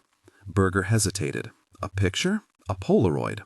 It'll be glued in somewhere toward the back. The turning frame takes too long." Berger lifted the report out of the frame and turned the pages for Rhyme. "There. Stop." As he gazed at the photo, a twinge of urgency pricked at him. "Oh, not here, not now, please, no." "I'm sorry, could you flip back to the page where we were?" Berger did. Rhyme said nothing and read carefully. The paper scraps, 3 p.m., page 823. Rhyme's heart was pounding, sweat popped out on his head. He heard a frantic buzzing in his ears. Here's a headline for the tabloids: "Man dies during talk with Death Doc." Berger blinked. "Lincoln? Are you all right?" The man's canny eyes examined Rhyme carefully. As casually as he could, Rhyme said, "You know, doctor, I'm sorry, but there's something I've got to take care of." Berger nodded slowly, uncertainly. "Affairs aren't in order after all?" Smiling, nonchalant. "I'm just wondering if I could ask you to come back in a few hours. Careful here. If he senses purpose, he'll mark you down non-suicidal, take his bottles and his plastic bag, and fly back to Starbucks land." Opening a date book, Berger said, "The rest of the day isn't good. Then tomorrow." "No, I'm afraid Monday's the earliest." "Day after tomorrow." Rhyme hesitated. Lord, his soul's desire was finally within his grasp, what he'd dreamed of every day for the past year. Yes or no. Decide. Finally, Rhyme heard himself say, "All right, Monday," plastering a hopeless smile on his face. "What exactly is the problem?" "A man I used to work with. He asked for some advice. I wasn't paying as much attention to it as I should have. I have to call him." No, it wasn't dysreflexia at all, or an anxiety attack. Lincoln Rhyme was feeling something he hadn't felt in years. He was in one big fucking hurry. "Could I ask you to send Tom up here? I think he's downstairs in the kitchen." "Yes, of course. I'd be happy to." Rhyme could see something odd in Berger's eyes. What was it? Caution? Maybe. It almost seemed like disappointment. But there was no time to think about it now. As the doctor's footsteps receded down the stairs, Rhyme shouted in a booming baritone, "Tom? Tom!" "What?" the young man's voice called. "Call Lon. Get him back here. Now." Rhyme glanced at the clock. It was afternoon. They had less than 3 hours. 4. The crime scene was staged, Lincoln Rhyme said. Lon Soletto had tossed his jacket off, revealing a savagely wrinkled shirt. He now leaned back, arms crossed, against a table strewn with papers and books. Jerry Banks was back too, and his pale blue eyes were on Rhyme's. The bed and its control panel no longer interested him. Soletto frowned. "But what story's the unsub trying to sell us?" At crime scenes, especially homicides, perps often monkeyed with P to lead investigators astray. Some were clever about it, but most weren't. Like the husband who beat his wife to death, then tried to make it look like a robbery, though he only thought to steal her jewelry, leaving his gold bracelets and diamond pinky ring on his dresser. "That's what's so interesting," Rhyme continued. "It's not about what happened, Lon, it's what's going to happen." Soletto the skeptic asked, "What makes you think so?" "The scraps of paper. They mean 3 o'clock today. Today. Look." nodding toward the report, an impatient jerk of his head. "That one scrap says 3 p.m., Banks pointed out, "but the other's a page number. Why do you think it means today?" "It's not a page number." Rhyme lifted an eyebrow. They still didn't get it. Logic. The only reason to leave clues was to tell us something. If that's the case, then 823 has to be something more than just a page number, because there's no clue as to what book it's from. Well, if it's not a page number, what is it? Silence. Exasperated, Rhyme snapped. "It's a date. 823. August 23rd. Something's going to happen at 3 p.m. today. Now, the ball of fiber? It's asbestos." "Asbestos?" Soletto asked. "In the report? The formula?" "It's hornblende, silicon dioxide. That is asbestos. Why Peretti sent it to the FBI is beyond me. So, we have asbestos on a rail bed where there shouldn't be any, and we've got an iron bolt with decaying oxidation on the head, but none on the threads. That means it's been bolted someplace for a long time and just recently removed. Maybe it was overturned in the dirt," Banks offered. "When he was digging the grave?" Rhyme said. "No. In Midtown, the bedrock's close to the surface, which means so are the aquifers. All the soil from 34th Street up to Harlem contains enough moisture to oxidize iron within a few days. It'd be completely rusted, not just the head, if it'd been buried.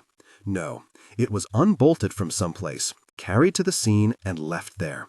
And that's sand. Come on, what's white sand doing on a train roadbed in Midtown Manhattan? The soil composition there is loam, silt, granite, hardpan, and soft clay." Banks started to speak, but Rhyme cut him off abruptly.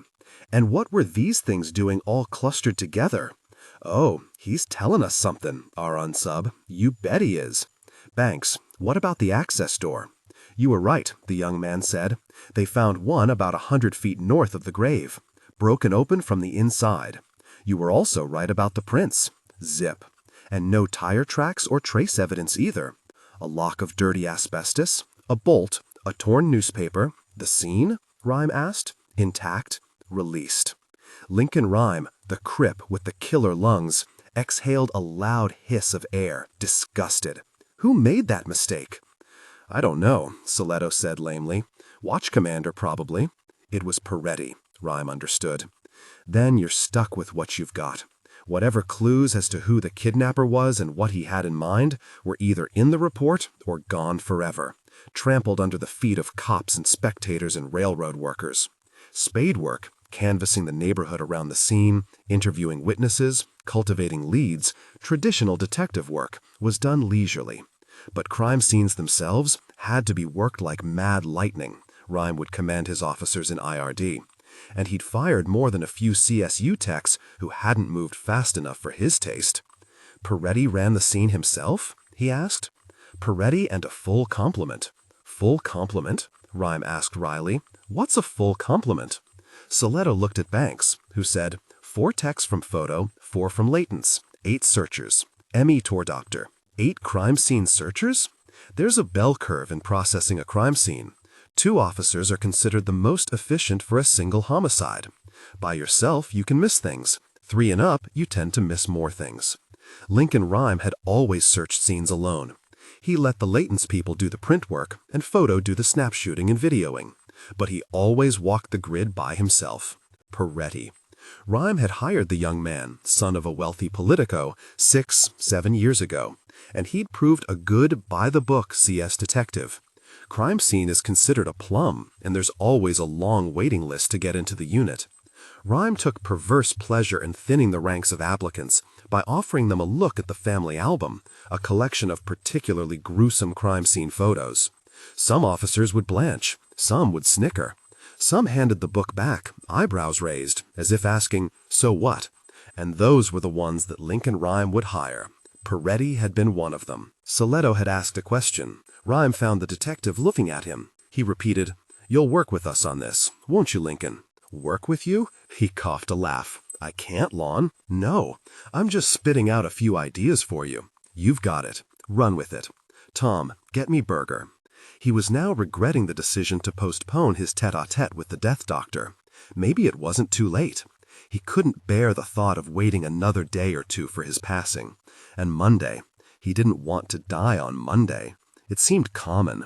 Say please. Tom. All right, the young aide said, hands raised in surrender. Rhyme glanced at the spot on his bedside table where the bottle, the pills, and the plastic bag had sat, so very close, but like everything else in this life, wholly out of Lincoln Rhyme's reach. Soletto made a phone call, cocked his head as the call was answered. He identified himself. The clock on the wall clicked to 12:30. Yes, sir. The detective's voice sank into a respectful whisper. The mayor, Rhyme guessed. About the kidnapping at Kennedy. I've been talking to Lincoln Rhyme. Yes, sir. He has some thoughts on it. The detective wandered to the window, staring blankly at the falcon and trying to explain the inexplicable to the man running the most mysterious city on earth. He hung up and turned to Rhyme. He and the chief both want you, Link. They asked specifically, Wilson himself. Rhyme laughed. Lon, look around the room. Look at me. Does it seem like I could run a case? Not a normal case, no. But this isn't a very normal one now, is it? I'm sorry, I just don't have time. That doctor, the treatment. Tom, did you call him? Haven't yet. Will in just a minute. Now, do it now. Tom looked at Solito, walked to the door, stepped outside. Rhyme knew he wasn't going to call. Bugger the world. Banks touched a dot of razor scar and blurted, Just give us some thoughts, please. This unsub, you said he... Solito waved him silent. He kept his eyes on Rhyme. Oh, you prick, Rhyme thought. The old silence. How we hate it and hurry to fill it. How many witnesses and suspects had caved under hot, thick silences just like this? Well, he and Solito had been a good team. Rhyme knew evidence, and Lon Solito knew people, the two musketeers. And if there was a third, it was the purity of unsmiling science. The detective's eyes dipped to the crime scene report. Lincoln, what do you think's going to happen today at 3? I don't have any idea, Rhyme pronounced. Don't ya? Cheap, Lon, I'll get you for that. Finally, Rhyme said, he's going to kill her, the woman in the taxi, and in some real bad way, I guarantee you.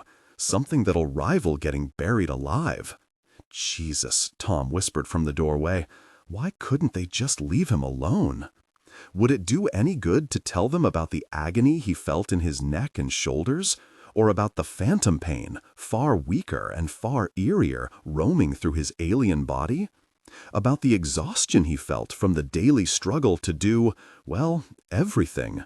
About the most overwhelming fatigue of all, from having to rely on someone else? Maybe he could tell them about the mosquito that gotten into the room last night and strafed his head for an hour.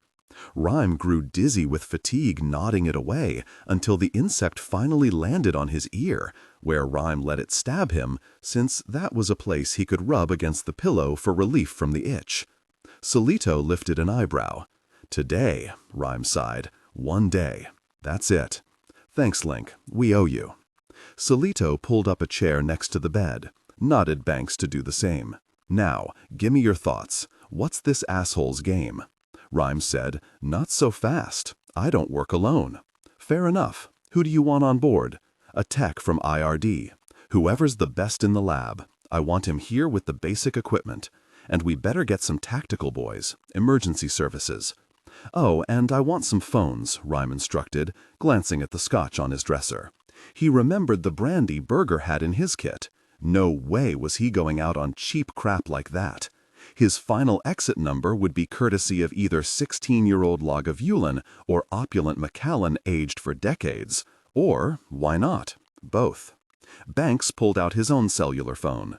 What kind of lines? Just landlines. In here? Of course not, Rhyme barked. Solito said he means he wants people to make calls from the big building. Oh. Call downtown, Solito ordered. Have 'em give us 3 or 4 dispatchers. Lon, Rhyme asked, who's doing the spad work on the death this morning? Banks stifled a laugh. The Hardy Boys. A glare from Rhyme took the smile off his face. Detectives Betting and Saul, sir, the boy added quickly. But then Solito grammed too. The Hardy Boys. Everybody calls 'em that. You don't know 'em, Link. They're from the homicide task force downtown. They look kind of alike, is the thing, Banks explained. And, well, their delivery is a little funny. I don't want comedians. No, they're good, Solito said. The best canvassers we got. You know that beast napped that 8-year-old girl in Queens last year? Betting and Saul did the canvass. Interviewed the entire hood. Took 2,200 statements. It was 'cause of them we saved her. When we heard the Vic this morning was the passenger from JFK, Chief Wilson himself put him on board. What are they doing now? Witnesses mostly, around the train tracks. And sniffing around about the driver in the cab. Rhyme yelled to Tom in the hallway, "Did you call Berger?" "No, of course you didn't. The word insubordination mean anything to you? At least make yourself useful. Bring that crime scene report closer and start turning the pages." He nodded toward the turning frame. "That damn thing's an Edsel. Aren't we in a sunny mood today?" the aide spat back. "Hold it up higher. I'm getting glare." He read for a minute, then looked up. Solito was on the phone, but Rhyme interrupted him. "Whatever happens at 3 today, if we can find where he's talking about, it's going to be a crime scene. I'll need someone to work it." "Good," Solito said. "I'll call Peretti, toss him a bone. I know his noss'll be out of joint 'cause we're tiptoeing around him." Rhyme grunted. "Did I ask for Peretti?" "But he's the IRD golden boy," Banks said. "I don't want him," Rhyme muttered. "There's somebody else I want." Solito and Banks exchanged glances. The older detective smiled, brushing pointlessly at his wrinkled shirt. "Whoever you want, Link, you got him. Remember, you're king for a day." Staring at the dim eye. T.J. Colfax, dark-haired refugee from the hills of eastern Tennessee, NYU business school grad, quick as a whip currency trader, had just swum out of a deep dream. Her tangled hair stuck to her cheeks, sweat crawling in veins down her face and neck and chest. She found herself looking into the black eye, a hole in a rusty pipe, about 6 inches across, from which a small access plate had been removed. She sucked mildewy air through her nose. Her mouth was still taped shut. Tasting plastic, the hot adhesive. Bitter. And John, she wondered? Where was he? Refusing to think about the loud crack she'd heard last night in the basement. She'd grown up in eastern Tennessee and knew what gunshots sounded like. Please, she prayed for her boss, let him be all right. Stay calm, she raged to herself. You fucking start to cry again, you remember what happened. In the basement, after the gunshot, she'd lost it completely, breaking down, sobbing in panic, and had nearly suffocated. Right, calm. Look at the black eye in the pipe. Pretend it's winking at you. The eye of your guardian angel. TJ sat on the floor, surrounded by 100 pipes and ducts and snakes of conduit and wires. Hotter than her brother's diner, hotter than the back seat of Jewel Whalen's Nova 10 years ago. Water dripped, stalactites drooped from the ancient girders above her head. A half-dozen tiny yellow bulbs were the only illumination. Above her, directly above, was a sign. She couldn't read it clearly, though she caught the red border. At the end of whatever the message might have been was a fat exclamation point. She struggled once more, but the cuffs held her tight, pinching against the bone. From her throat rose a desperate cry, an animal's cry, but the thick tape on her mouth and the insistent churning of machinery swallowed up the sound. No one could have heard her.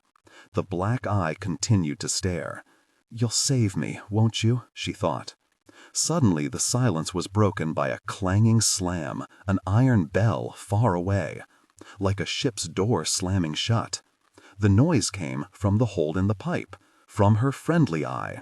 She jerked the cuffs against the pipe and tried to stand, but she couldn't move more than a few inches. "Okay, don't panic, just relax, you'll be all right." It was then that she happened to see the sign above her head. In her jockeying for slack, she'd straightened up slightly and moved her head to the side. This gave her an oblique view of the words. "Oh no, oh Jesus in my heart." The tears began again. She imagined her mother, her hair pulled back from her round face, wearing her cornflower blue house dress, whispering, "Be all right, honey love, don't you worry." But she didn't believe the words. She believed what the sign said. Extreme danger. Superheated steam under high pressure. Do not remove plate from pipe. Call Consolidated Edison for access. Extreme danger. The black eye gaped at her, the eye that opened into the heart of the steam pipe. It stared directly at the pink flesh of her chest. From somewhere deep inside the pipe came another clink of metal on metal, workers hammering, tightening old joints. As Tammy Jean Colfax cried and cried, she heard another clink, then a distant groan, very faint. And it seemed to her, through her tears, that the black eye finally winked. 5. Here's the situation, Lincoln Rhyme announced. We've got a kidnap victim and a 3 p.m. deadline. No ransom demands, Soletto supplemented Rhyme's synopsis, then turned aside to answer his chirping phone. Jerry, Rhyme said to Banks, brief them about the scene this morning. There were more people hovering in Lincoln Rhyme's dark room than in recent memory.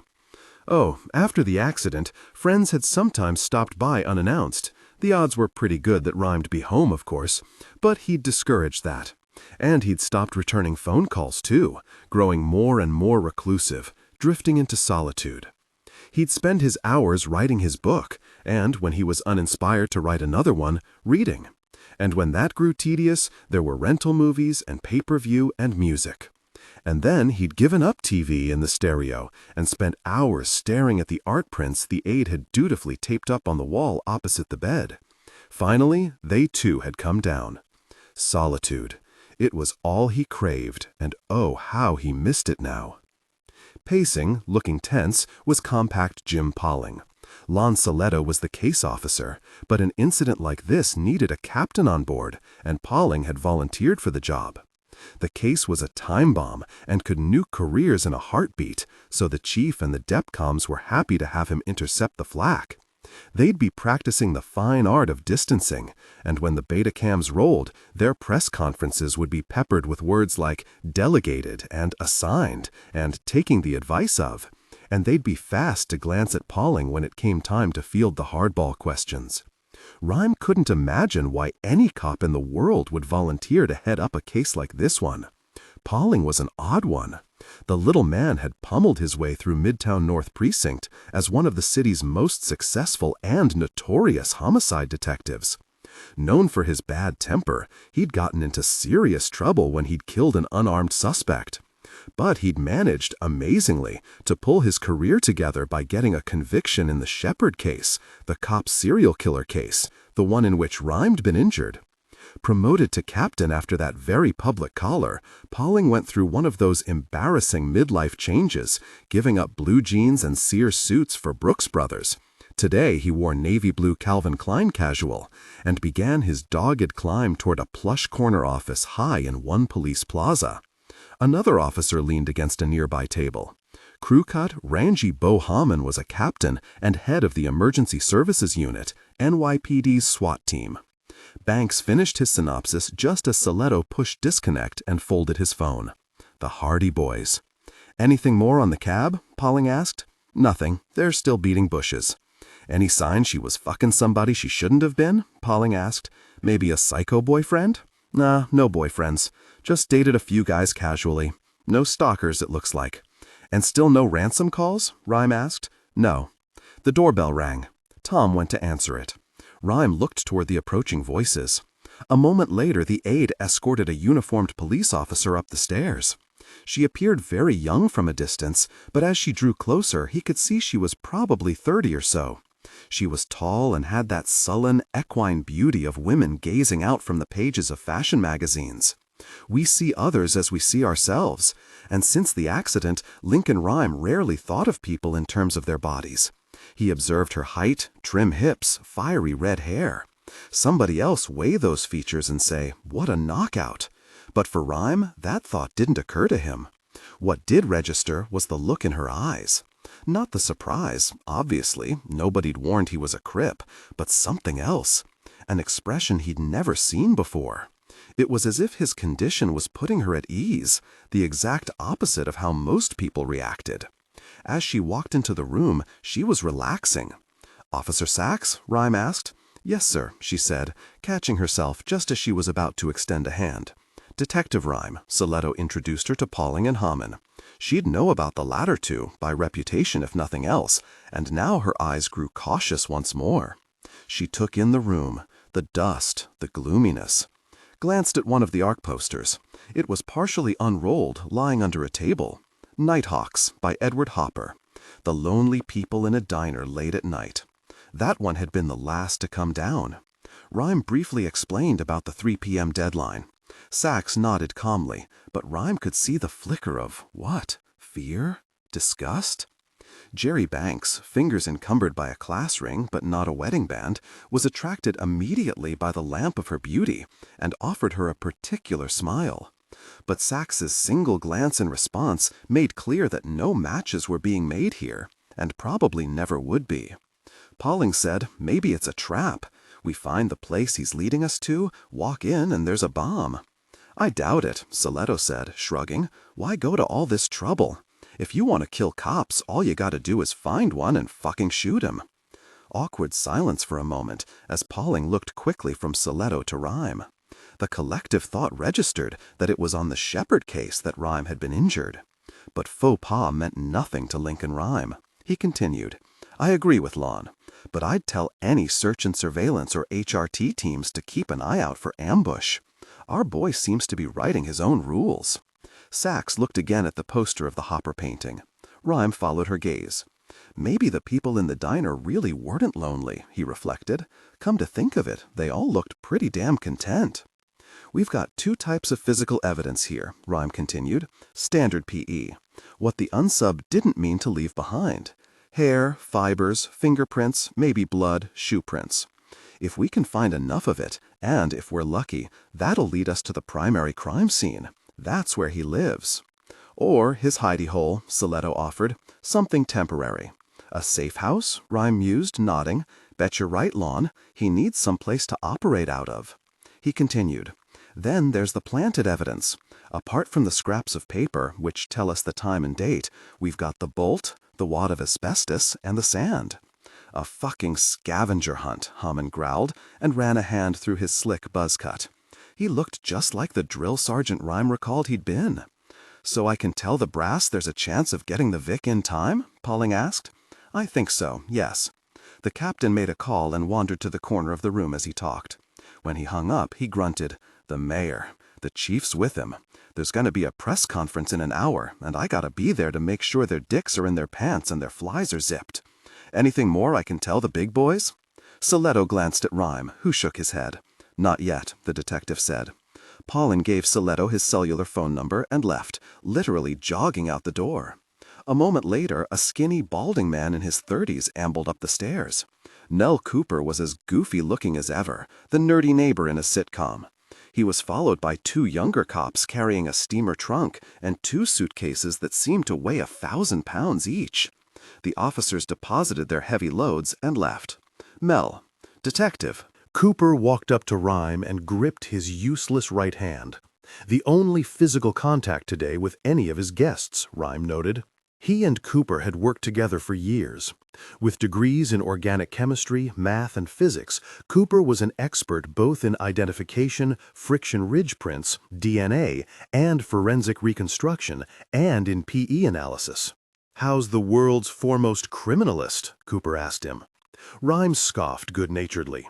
The title had been bestowed on him by the press some years ago, after the surprising news that the FBI had selected him, a city cop, as advisor in putting together PERT, their physical evidence response team. Not satisfied with forensic scientist or forensic specialist, reporters dubbed Rhyme a criminalist. The word had actually been around for years, first applied in the United States to the legendary Paul Leland Kirk, who ran the UC Berkeley School of Criminology. The school, the first in the country, had been founded by the even more legendary Chief August Vollmer. The handle had recently become chic, and when techs around the country sidled up to blondes at cocktail parties, now they described themselves as criminalists, not forensic scientists. "Everybody's nightmare," Cooper said. "You get into a cab and turns out there's a psycho behind the wheel. And the whole world's watching the Big Apple, cause of that conference. Wondered if they might not bring you out of retirement for this one." "How's your mother?" Rhyme asked. Still complaining about every ache and pain, still healthier than me. Cooper lived with the elderly woman in the Queen's bungalow where he'd been born. His passion was ballroom dancing, the tango his specialty. Cop gossip being what it is, there'd been speculation around IRD as to the man's sexual preference. Rhyme had had no interest in his employees' personal lives, but had been as surprised as everyone else to finally meet Greta, Cooper's steady girlfriend, a stunning Scandinavian who taught advanced mathematics at Columbia. Cooper opened the large trunk, which was padded with velvet. He lifted out parts for 3 large microscopes and began assembling them. Oh, house current. He glanced at the outlets, disappointed. He pushed his metal-rimmed glasses up on his nose. That's because it's a house, Mel. I assumed you lived in a lab. Wouldn't have been surprised. Rhymes stared at the instruments, gray and black, battered. Similar to the ones he'd lived with for over 15 years. A standard compound microscope, a phase contrast scope, and a polarized light model. Cooper opened the suitcases, which contained a Mr. Wizard assortment of bottles and jars and scientific instruments. In a flash, words came back to Rhyme, words that had once been part of his daily vocabulary. EDTA vacuum blood collection tubes, acetic acid, orthotolidine, luminol reagent, magna brush, Ruhmann's purple phenomenon. The skinny man looked around the room. Looks just like your office used to, Lincoln. How do you find anything? Say, I need some room here. Tom. Rhyme moved his head toward the least cluttered table. They moved aside magazines and papers and books, revealing a tabletop Rhyme had not seen in a year. Salito gazed at the crime scene report. What do we call the unsub? We don't have a case number yet. Rhyme glanced at Banks. Pick a number, any number, Banks suggested. The page number. Well, the date, I mean. Unsub 823. Good as any. Salito jotted this on the report. Excuse me, Detective Rhyme? It was the patrol woman who'd spoken. Rhyme turned to her. I was supposed to be at the big building at noon. Cop talk for 1 Police Plaza. Officer Sachs. He'd forgotten about her momentarily. You were first officer this morning? At that homicide by the railroad tracks? That's right, I took the call. When she spoke to Tom. I'm here, officer, Rhyme reminded sternly, barely controlling his temper. Over here. It infuriated him when people talked to him through others, through healthy people. Her head swiveled quickly, and he saw the lesson had been learned. Yes, sir, she said, a soft tone in her voice, but ice in her eyes. I'm decommissioned. Just call me Lincoln. Would you just get it over with, please? How's that? He asked. The reason why you brought me here. I'm sorry, I wasn't thinking. If you want a written apology, I'll do it. Only I'm late for my new assignment, and I haven't had a chance to call my commander. Apology? Rhyme asked. The thing is, I didn't have any real crime scene experience. I was sort of flying by the seat of my pants. What are you talking about? Stopping the trains and closing 11th Avenue. It was my fault the senator missed his speech in New Jersey, and that some of the senior UN people didn't make it in from Newark Airport in time for their meetings. Rhyme was chuckling. Do you know who I am? Well, I've heard of you, of course. I thought you were dead, Rhyme asked. No, I didn't mean that, though she had. She continued quickly. We all used your book in the academy, but we don't hear about you. Personally, I mean. She looked up at the wall and said stiffly, in my judgment as first officer, I thought it was best to stop the train and close the street to protect the scene, and that's what I did. Sir, call me Lincoln. And your first name? Amelia. Amelia. After the aviatrix? No, sir, a family name. Amelia, I don't want an apology. You were right and Vince Peretti was wrong. Salito stirred at this indiscretion, but Lincoln Rhyme didn't care. He was, after all, one of the few people in the world who could stay flat on his ass when the President of the United States himself walked into the room. He continued, Peretti worked the scene like the mayor was looking over his shoulder, and that's the #1 way to screw it up. He had too many people, he was dead wrong to let the trains and traffic move, and he should never have released the scene as early as he did. If we'd kept the tracks secure, who knows, we might have just found a credit card receipt with a name on it, or a big, beautiful thumbprint. That may be, Salito said delicately, but let's just keep it to ourselves. giving silent orders, his eyes swiveling towards Sachs and Cooper and young Jerry Banks. Rhyme snorted an irreverent laugh, then turned back to Sachs, whom he caught, like Banks that morning, staring at his legs and body under the apricot-colored blanket. He said to her, "I asked you here to work the next crime scene for us." "What?" "No speaking through interpreters this time." "Work for us," he said shortly. "The next crime scene." "But," she laughed, "I'm not IRD. I'm patrol. I've never done CS work." "This is an unusual case, as Detective Salito himself will tell you. It's real weird. Right, Lon?" "True, if it was a classic scene, I wouldn't want you. But we need a fresh pair of eyes on this one." She glanced at Salito, who said nothing. I'd be no good at it, I'm sure." "All right," Rhyme said patiently. "The truth?" She nodded. "I need somebody who's got the balls to stop a train in its tracks to protect a scene, and to put up with the heat afterwards." "Thank you for the opportunity, sir. Lincoln." "But," Rhyme said shortly, "Lon." "Officer," the detective grunted to Sachs, "you're not being given any options here. You've been assigned to this case to assist at the crime scene." "Sir, I have to protest. I'm transferring out of patrol, today. I've got a medical transfer, effective an hour ago." "Medical?" Rhyme inquired. She hesitated, glancing unwillingly at his legs again. "I have arthritis." "Do you?" Rhyme asked. "Chronic arthritis." "I'm sorry to hear that." She continued quickly. "I only took that call this morning because someone was homesick. I didn't plan on it." "Yes, well, I had other plans too," Lincoln Rhyme said. "Now, let's look at some evidence." 6. The bolt. Remembering the classic crime scene rule, analyze the most unusual evidence first. Tom turned the plastic bag over and over in his hands as Rhyme studied the metal rod, half rusted, half not, dull, worn. You sure about the prints? You tried small particle reagent? That's the best for PE exposed to the elements. Yup, Mel Cooper confirmed. Thumb, Rhyme ordered. Get this hair out of my eyes. Comb it back. I told you to comb it back this morning. The aide sighed and brushed at the tangled black strands. Watch it, he whispered ominously to his boss, and Rhyme jerked his head dismissively, mussing his hair further. Amelia Sachs sat sullenly in the corner. Her legs rested under the chair in a sprinter's starting position, and sure enough, she looked like she was just waiting for the gun. Rhyme turned back to the bolt. When he headed IRD, Rhyme had started assembling databases, like the Federal Auto Paint Chip Index or the BATF's tobacco files. He'd set up a bullet standards file, fibers, cloth, tires, shoes, tools, motor oil, transmission fluid. He'd spent hundreds of hours compiling lists, indexed and cross-referenced. Even during Rhyme's obsessive tenure, though, IRD had never gotten around to cataloging hardware. He wondered why not, and he was angry at himself for not taking the time to do it, and angrier still at Vince Peretti for not thinking of it either. We need to call every bolt manufacturer and jobber in the Northeast, no, in the country. Ask if they make a model like this and who they sell to. Fax a description and picture of the bolt to our dispatchers at Communications. Hell, there could be 1,000,000 of them, Banks said. Every Ace Hardware and Sears in the country. I don't think so, Rhyme responded. It's gotta be a viable clue. He wouldn't have left it if it was useless.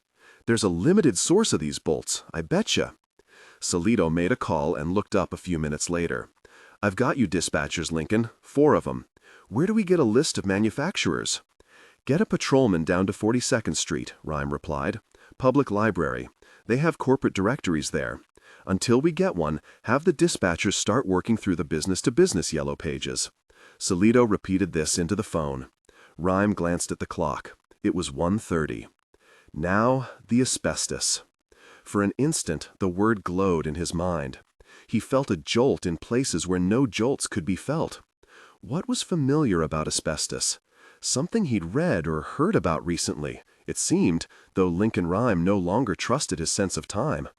When you lie on your back, frozen in place, month after month after month, time slows to near death. He might be thinking of something he'd read 2 years ago. What do we know about asbestos? He mused. No one answered, but that didn't matter. He answered himself, as he preferred to do anyway. Asbestos was a complex molecule, silicate polymer. It doesn't burn because, like glass, it's already oxidized. When he'd run crime scenes of old murders, working with forensic anthropologists and odontologists, Rhyme often found himself in asbestos-insulated buildings. He remembered the peculiar taste of the face masks they'd had to wear during the excavation. In fact, he now recalled, it'd been during an asbestos removal cleanup at the City Hall subway stop 3.5 years ago that crews found the body of one of the policemen, murdered by Dan Shepard, dumped in a generator room. As Rhyme had bent down over it slowly to lift a fiber from the officer's light blue blouse, he'd heard the crack and groan of the oak beam. The mask had probably saved him from choking to death on the dust and dirt that caved in around him. "Maybe he's got her at a cleanup site," Solito said. "Could be," Rhyme agreed. Solito ordered his young assistant, "Call EPA and City Environmental. Find out if there are any sites where cleanup's going on right now." The detective made the call. "Bo," Rhyme asked Hallman, "you have teams to deploy?" "Ready to roll," the ESU commander confirmed. "Though I gotta tell ya, we've got over half the force tied up with this UN thing. They're on loan to the Secret Service and UN security." "Got some EPA info here." Banks gestured to Hallman, and they retired to a corner of the room. They moved aside several stacks of books. As Hallman unfurled one of ESU's tactical maps of New York, something clattered to the floor. Banks jumped. Jesus! From the angle where he lay, Rhyme couldn't see what had fallen. Hallman hesitated, then bent down and retrieved the bleached piece of spinal column and replaced it on the table.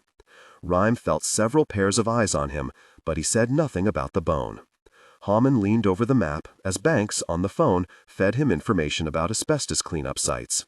The commander marked them in grease pencil. There appeared to be a lot of them, scattered all over the 5 boroughs of the city. It was discouraging. "We have to narrow it down more.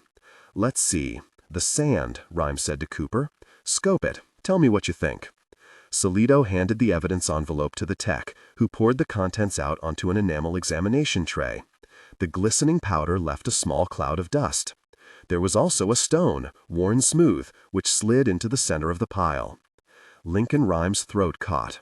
Not at what he saw, he didn't yet know what he was looking at, but at the flawed nerve impulse that shot from his brain and died halfway to his useless right arm, urging it to grab a pencil and to probe. The first time in a year or so he'd felt that urge.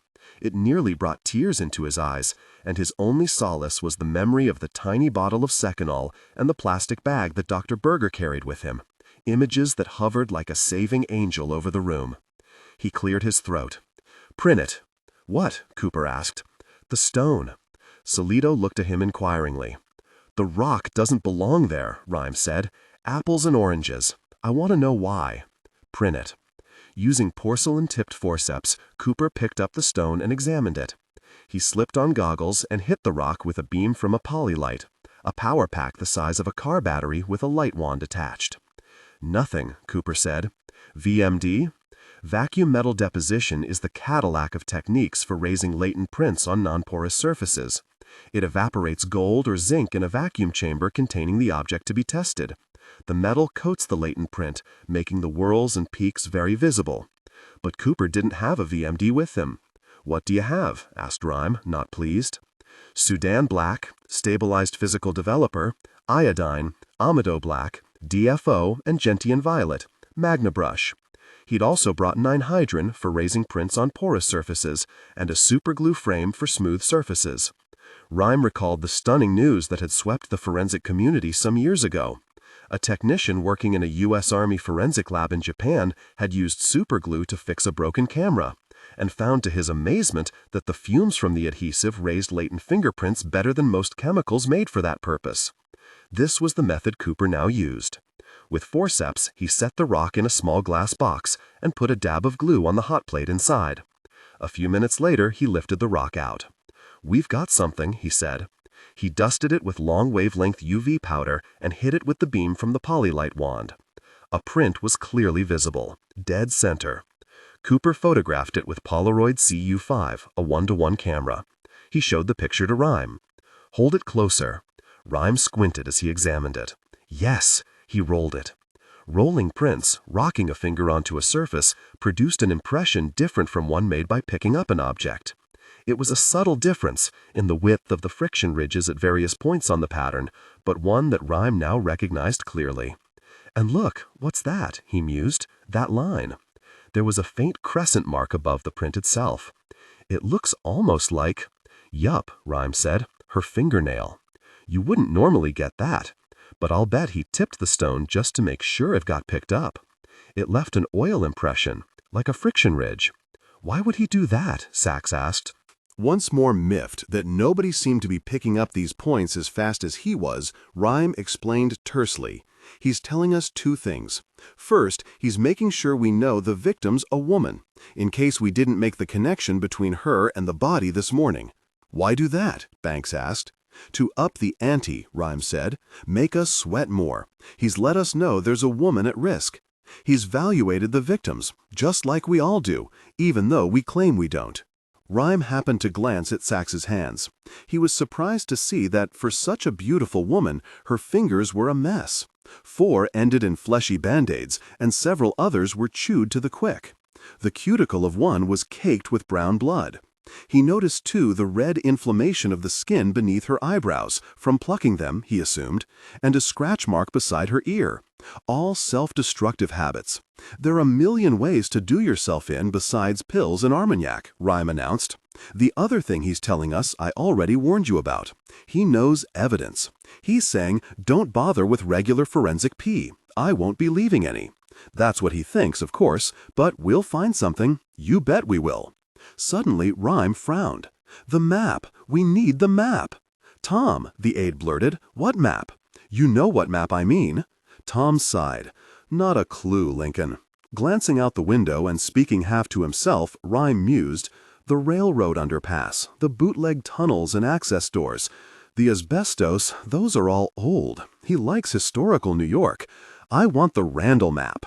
"Which is where?" "The research files for my book. Where else?" Tom dug through folders and pulled out a photocopy of a long horizontal map of Manhattan. "This?" "That, yes. It was the Randall Survey, drawn in 1811 for the commissioners of the city to plan out the grid of streets in Manhattan. The map had been printed horizontally, with Battery Park, south, to the left, and Harlem, north, to the right. Laid out this way, the island resembled the body of a dog leaping, its narrow head lifted for an attack. Pin it up there. Good." As the aide did, Rhyme blurted, "Tom, we're going to deputize you. Give him a shiny badge or something, Lon." "Lincoln," he muttered, "we need you. Come on, haven't you always wanted to be Sam Spade or Kojak?" "Only Judy Garland," the aide replied. "Jessica Fletcher, then. You'll be writing the profile. Come on now, get out that Mont Blanc you're always letting stick vainly out of your shirt pocket." The young man rolled his eyes as he lifted his Parker pen and took a dusty yellow pad from a stack under one of the tables. "No, I've got a better idea," Rhyme announced. "Put up one of those posters, those art posters. Tape it up backwards and write on the back in marker. Write big now, so I can see it." Tom selected a Monet lily pads and mounted it to the wall. On the top, the criminalist ordered, "Write unsub 823. Then 4 columns. Appearance, residence, vehicle, other. Beautiful. Now let's start. What do we know about him?" Salito said, "Vehicle. He's got a yellow cab." "Right. And under other, add that he knows CS crime scene procedures, which," Salito added, "maybe means he's had his turn in the barrel." "How's that?" Tom asked. "He might have a record," the detective explained. Banks said, "Should we add that he's armed with a .32 Colt?" "Fuck yes," his boss confirmed. Rhyme contributed, "And he knows FRs." "What?" Tom asked. "Friction ridges. Fingerprints. That's what they are, you know, ridges on our hands and feet to give us traction. And put down that he's probably working out of a safe house. Good job, Tom. Look at him. He's a born law enforcer." Tom glowered and stepped away from the wall, brushing at his shirt, which had picked up a stringy cobweb from the wall. "There we go, folks," Salito said. "Our first look at Mr. 823. Rhyme turned to Mel Cooper. "Now the sand. What can we tell about it?" Cooper lifted the goggles onto his pale forehead. He poured a sample onto a slide and slipped it under the polarized light scope. He adjusted dials. This is curious. No birefringence. Polarizing microscopes show birefringence, the double refraction of crystals and fibers and some other materials. Seashore sand birefringes dramatically. So it isn't sand, Rhyme muttered. It's something ground up. Can you individuate it? Individuation, the goal of the criminalist.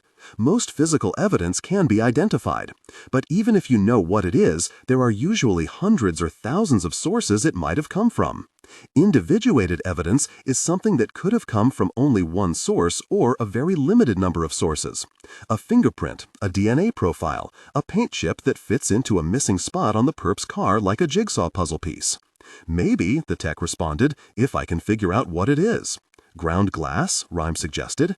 Glass is essentially melted sand, but the glass-making process alters the crystalline structure.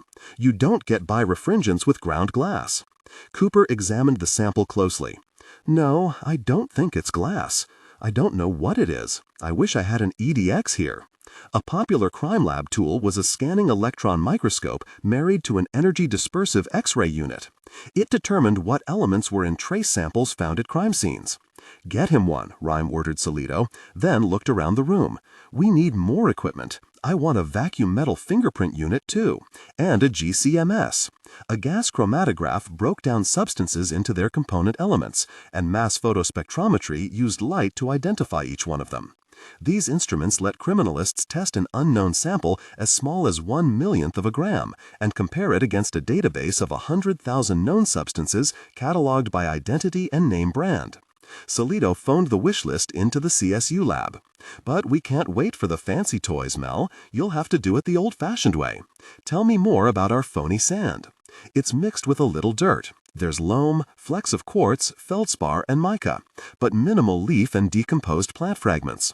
Flecks here of what could be bentonite. Bentonite. Rhyme was pleased. That's a volcanic ash that builders use in slurries when they're digging foundations in watery areas of the city where the bedrock's deep. It prevents cave-ins. So we're looking for a developed area that's on or near the water, probably south of 34th Street. North of that, the bedrock's much closer to the surface, and they don't need slurry. Cooper moved the slide. If I had to guess, I'd say this is mostly calcium. Wait, something fibrous here. The knob turned, and Rhyme would have paid anything to be looking through that eyepiece. Flashed back to all the evenings he'd spent with his face pressed against the gray sponge rubber, watching fibers or flecks of humus or blood cells or metal shavings swim into and out of focus. Here's something else. A larger granule. 3 layers. One similar to horn, then 2 layers of calcium. Slightly different colors. The other one's translucent. 3 layers, Rhyme spat out angrily. Hell, it's a seashell. He felt furious with himself. He should have thought of that. Yep, that's it, Cooper was nodding. Oyster, I think. The oyster beds around the city were mostly off the coasts of Long Island and New Jersey. Rhyme had hoped that the unsub would limit the geographic area of the search to Manhattan, where the victim that morning was found. He muttered, if he's opening up the whole metro area, the search will be hopeless. Cooper said, I'm looking at something else. I think it's lime, but very old. Granular. Concrete, maybe? Rhyme suggested. Possibly. Yes. I don't get the shells then, Cooper added reflectively. Around New York, the oyster beds are full of vegetation and mud. This is mixed with concrete, and there's virtually no vegetable matter at all. Rhyme barked suddenly. Edges! What are the edges of the shell like, Mel? The tech gazed into the eyepiece. Fractured, not worn. This been pulverized by dry pressure, not eroded by water. Rhyme's eyes slipped over the Randall map, scanning right and left, focusing on the leaping dog's rump. Got it, he cried. In 1913, F.W. Woolworth built the 60-story structure that still bears his name, terracotta-clad, covered with gargoyles and Gothic sculpture. For 16 years, it was the world's tallest building.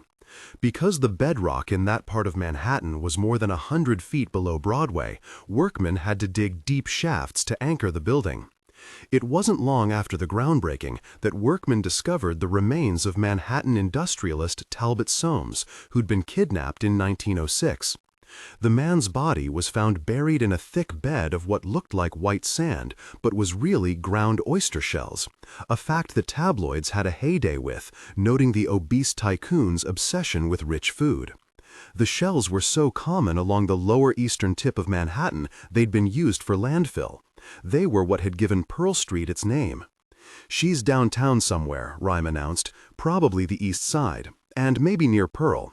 She'll be underground, about 5 to 15 feet down, maybe a construction site, maybe a basement, an old building or tunnel."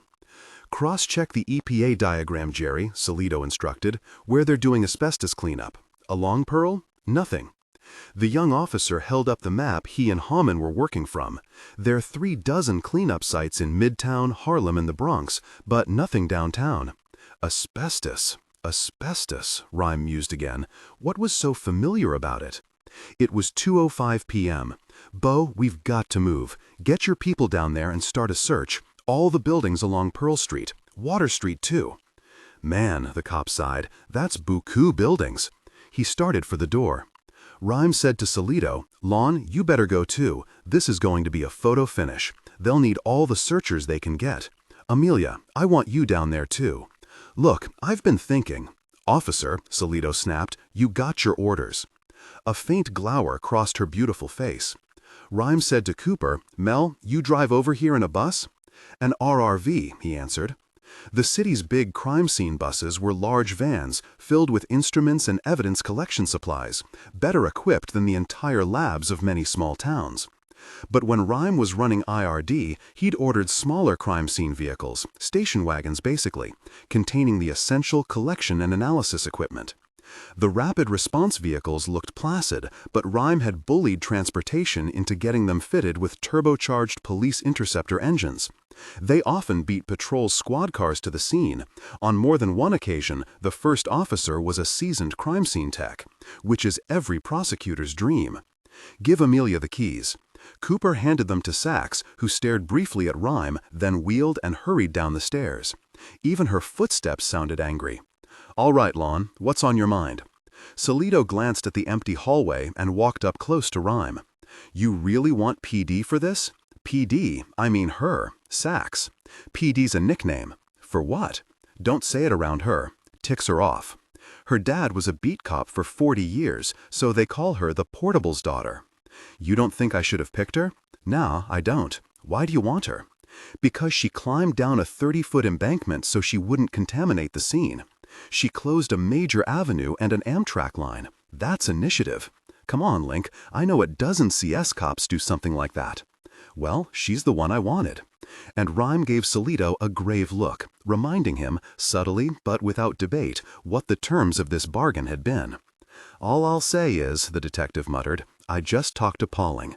Peretti's fucking out a joint about being flanked, and, if no, I'll say when the brass finds out somebody from patrol's walking the grid at the scene, they'll be fucking trouble."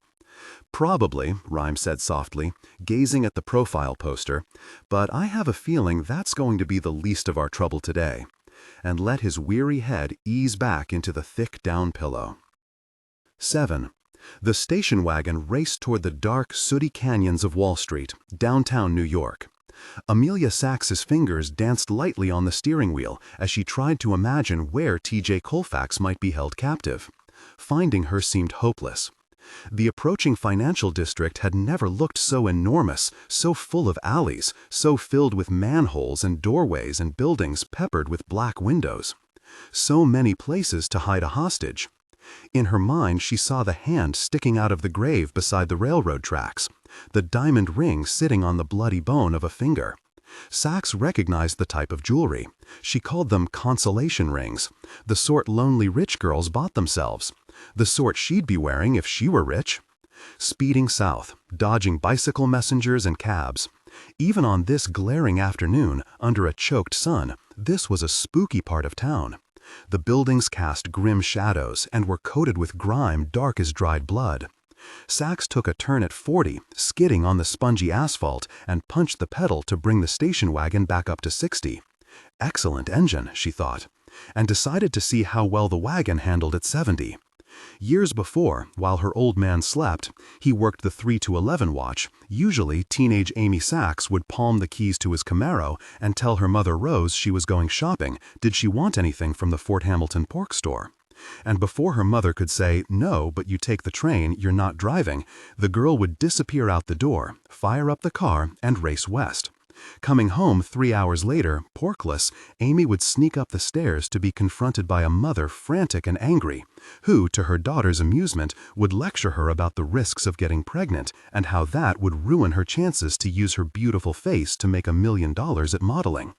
And when finally the woman learned that her daughter wasn't sleeping around but was merely driving 100 miles an hour on Long Island highways, she grew frantic and angry and would lecture the girl about smashing up her beautiful face and ruining her chances to make $1 million at modeling.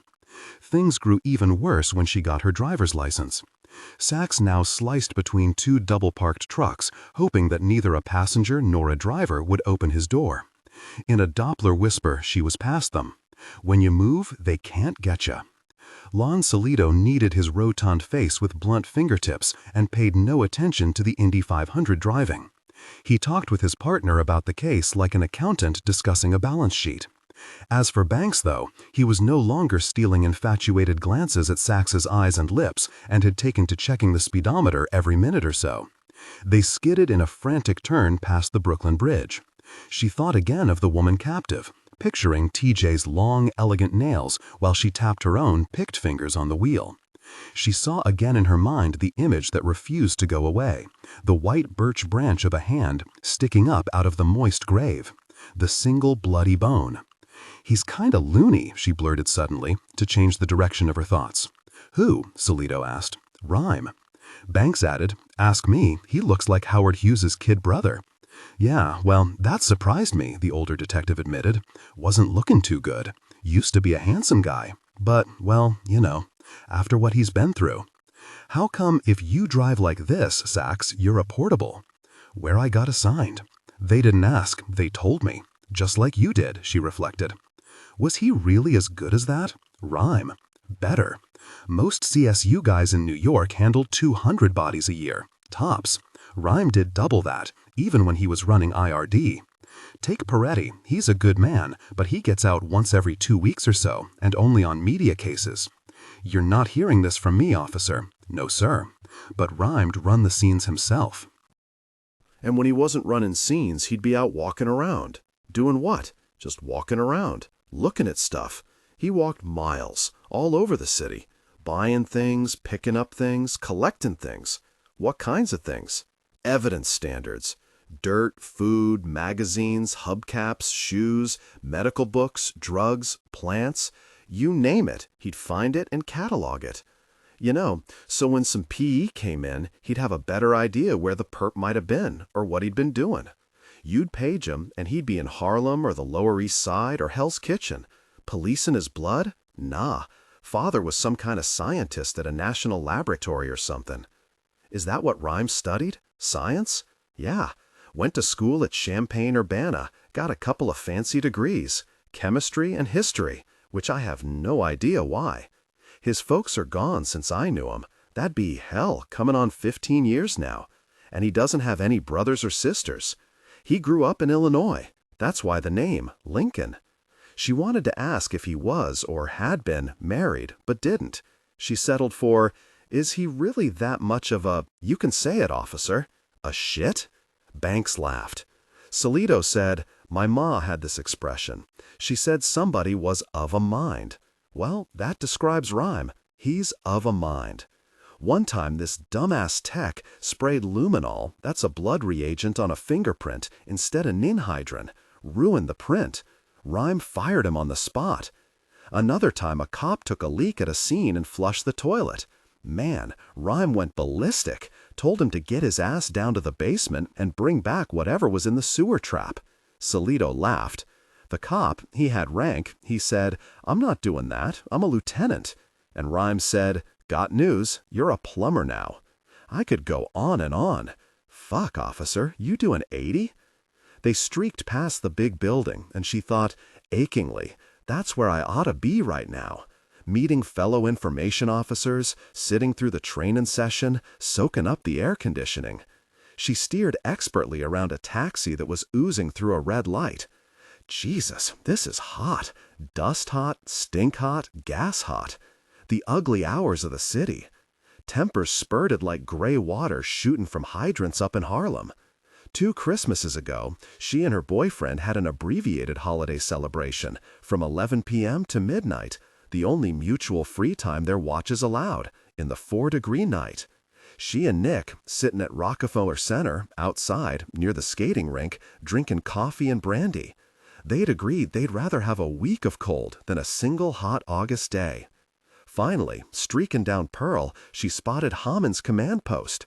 Leaving 8-foot skid marks, Sachs put the RRV into a slot between his car and an EMS bus. "Damn, you drive good." Salito climbed out. For some reason, Sachs was delighted to notice Jerry Banks' sweaty fingerprints remained prominently on the window when he pushed the rear door open. EMS officers and patrol uniforms were everywhere, 50 or 60 of them, and more were on their way. It seemed as if the entire attention of Police Plaza was focused on downtown New York. Sachs found herself thinking idly that if anybody wanted to try an assassination or to take over Gracie Mansion or a consulate, this be the time to do it. Hammond trotted up to the station wagon. He said to Salito, "We're doing door-to-door, seeing about construction along Pearl. Nobody knows anything about asbestos work, and nobody's heard any calls for help." Sachs started to climb out, but Hammond said, "No, officer, your orders are to stay here with the CS vehicle." She got out anyway. "Yes, sir." "Who exactly said that?" "Detective Rhyme. I just talked to him. You're supposed to call into Central when you're at the CP." Hammond was walking away. Salito and Banks hurried toward the command post. "Detective Salito," Sachs called. He turned. She said, "Excuse me, detective. The thing is, who's my watch commander? Who am I reporting to?" He said shortly, "You're reporting to Rhyme." She laughed. "But I can't be reporting to him." Salito gazed at her blankly.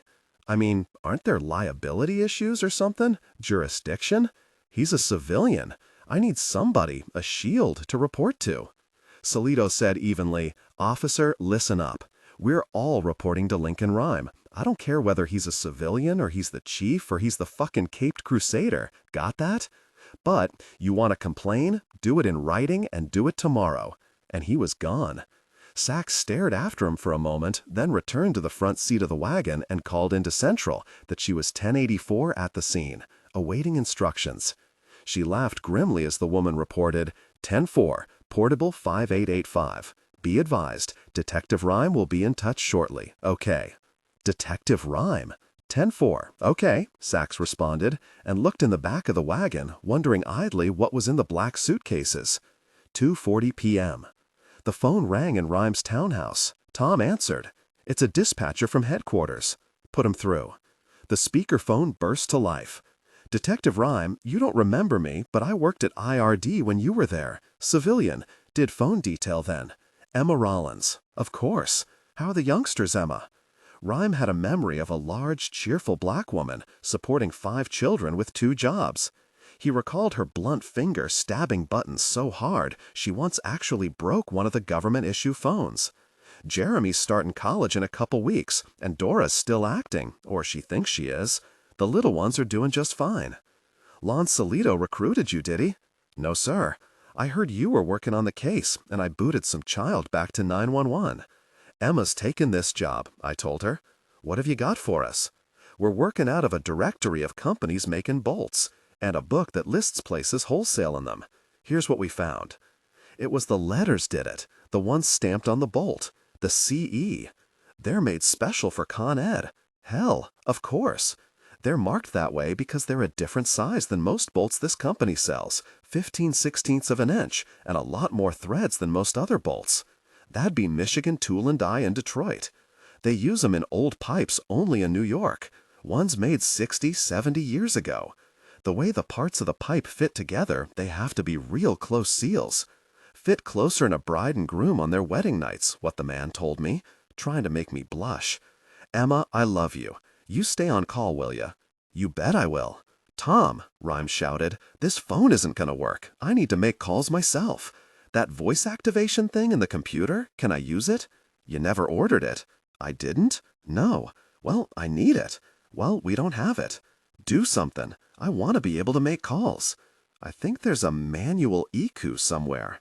Tom dug through a box against the wall. He found a small electronic console and plugged one end into the phone and the other into a stock control that mounted next to Rhyme's cheek. That's too awkward. Well, it's all we've got. If we'd hooked up the infrared above your eyebrow like I suggested, you could have been making phone sex calls for the past 2 years. Too many fucking wires, Rhyme spat out. His neck spasmed suddenly and knocked the controller out of reach. Fuck. Suddenly, this minute task, not to mention their mission, seemed impossible to Lincoln Rhyme.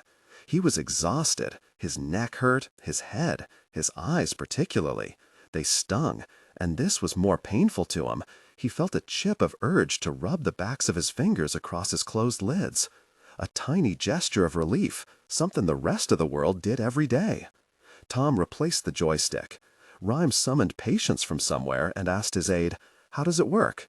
"There's the screen. See it on the controller? Just move the stick till it's on a number, wait 1 second, and it's programmed in. Then do the next number the same way. When you've got all 7, push the stick here to dial." He snapped, "It's not working. Just practice." "We don't have time," Tom snarled. "I've been answering the phone for you way too long." "All right," Rhyme said, lowering his voice, his way of apology. "I'll practice later. Could you please get me Con Ed, and I need to speak to a supervisor." The rope hurt and the cuffs hurt, but it was the noise that scared her the most. Tammy Jean Colfax felt all the sweat in her body run down her face and chest and arms as she struggled to saw the handcuff links back and forth on the rusty bolt. Her wrists were numb, but it seemed to her that she was wearing through some of the chain. She paused, exhausted, and twitched her arms this way and that to keep a cramp at bay. She listened again. It was, she thought, the sound of workmen tightening bolts and hammering parts into place. Final taps of hammers. She imagined they were just finishing up their job on the pipe and thinking of going home. "Don't go," she cried to herself. "Don't leave me." As long as the men were there, working, she was safe. A final bang, then ringing silence. "Get on out of there, girl. Gone." "Mama." TJ cried for several minutes, thinking of her family back in eastern Tennessee.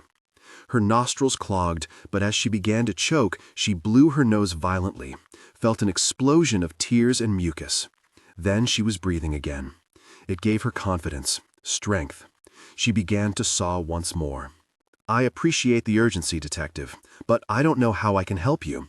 We use bolts all over the city. Oil lines, gas lines." "All right," Rhyme said tersely, and asked the Con Ed supervisor at the company's headquarters on 14th Street, "Do you insulate wiring with asbestos?" A hesitation. "We've cleaned up 90% of that," the woman said defensively. 95. People could be so irritating." "I understand that. I just need to know if there's still any asbestos used for insulation." "No," she said adamantly. "Well, never for electricity. Just the steam, and that's the smallest percentage of our service." Steam? It was the least known and the scariest of the city's utilities. Con Ed heated water to 1,000 degrees, then shot it through a 100-mile network of pipes running under Manhattan. The blistering steam itself was superheated, about 380 degrees, and rocketed through the city at 75 miles an hour. Rhyme now recalled an article in the paper. "Didn't you have a break in the line last week?" "Yes, sir, but there was no asbestos leak. That site had been cleaned years ago." "But there is asbestos around some of your pipes in the system downtown?" She hesitated. "Well, where was the break?" Rhyme continued quickly. "Broadway, a block north of Chambers. Wasn't there an article in the Times about it?" "I don't know. Maybe. Yes." "And did the article mention asbestos?" "It did," she admitted, "but it just said that in the past asbestos contamination been a problem." "The pipe that broke, does it cross Pearl Street farther south?" "Well, let me see. Yes, it does, at Hanover Street, on the north side." He pictured T.J. Colfax, the woman with the thin fingers and long nails, about to die. "And the steam's going back on at 3? "That's right, any minute now." "It can't," Rhyme shouted. "Somebody's tampered with the line. You can't turn that steam back on." Cooper looked up uneasily from his microscope. The supervisor said, "Well, I don't know." Rhyme barked to Thom, "Call Lon. Tell him she's in a basement at Hanover and Pearl, the north side." He told him about the steam. "Get the fire department there, too. Heat protective outfits," Rhymes shouted into the speakerphone. "Call the work crews, now. They can't turn that steam back on. They can't." He repeated the words absently, detesting his exquisite imagination, which showed, in an endless loop, the woman's flesh growing pink, then red, then splitting apart under the fierce clouds of sputtering white steam. In the station wagon, the radio crackled. It was 3 minutes to 3 by Sachs's watch. She answered the call. "Portable 5885. K. Forget the officialese, Amelia," Rhymes said. "We don't have time. We think we know where she is. Hanover and Pearl." She glanced over her shoulder and saw dozens of ESU officers running flat out toward an old building. "Do you want me to? They'll look for her. You have to get ready to work the scene. But I can help." "No. I want you to go to the back of the station wagon. There's a suitcase in it labeled 02. Take it with you. And in a small black case, there's a polylight. You saw one in my room. Mel was using it. Take that too. In the suitcase marked 03, you'll find a headset and stock mic. Plug it into your Motorola and get over to the building where the officers are. Call me back when you're rigged. Channel 37. I'll be on a landline, but you'll be patched through to me. Channel 37. The Special Ops citywide frequency. The priority frequency." "What?" she asked. But the dead radio did not respond. She had a long black halogen flashlight on her utility belt, so she left the bulky 12-volter in the back of the wagon and grabbed the polylight and the heavy suitcase. It must have weighed 50 pounds. Just what my damned joints need. She adjusted her grip and, teeth clamped together against the pane, hurried toward the intersection.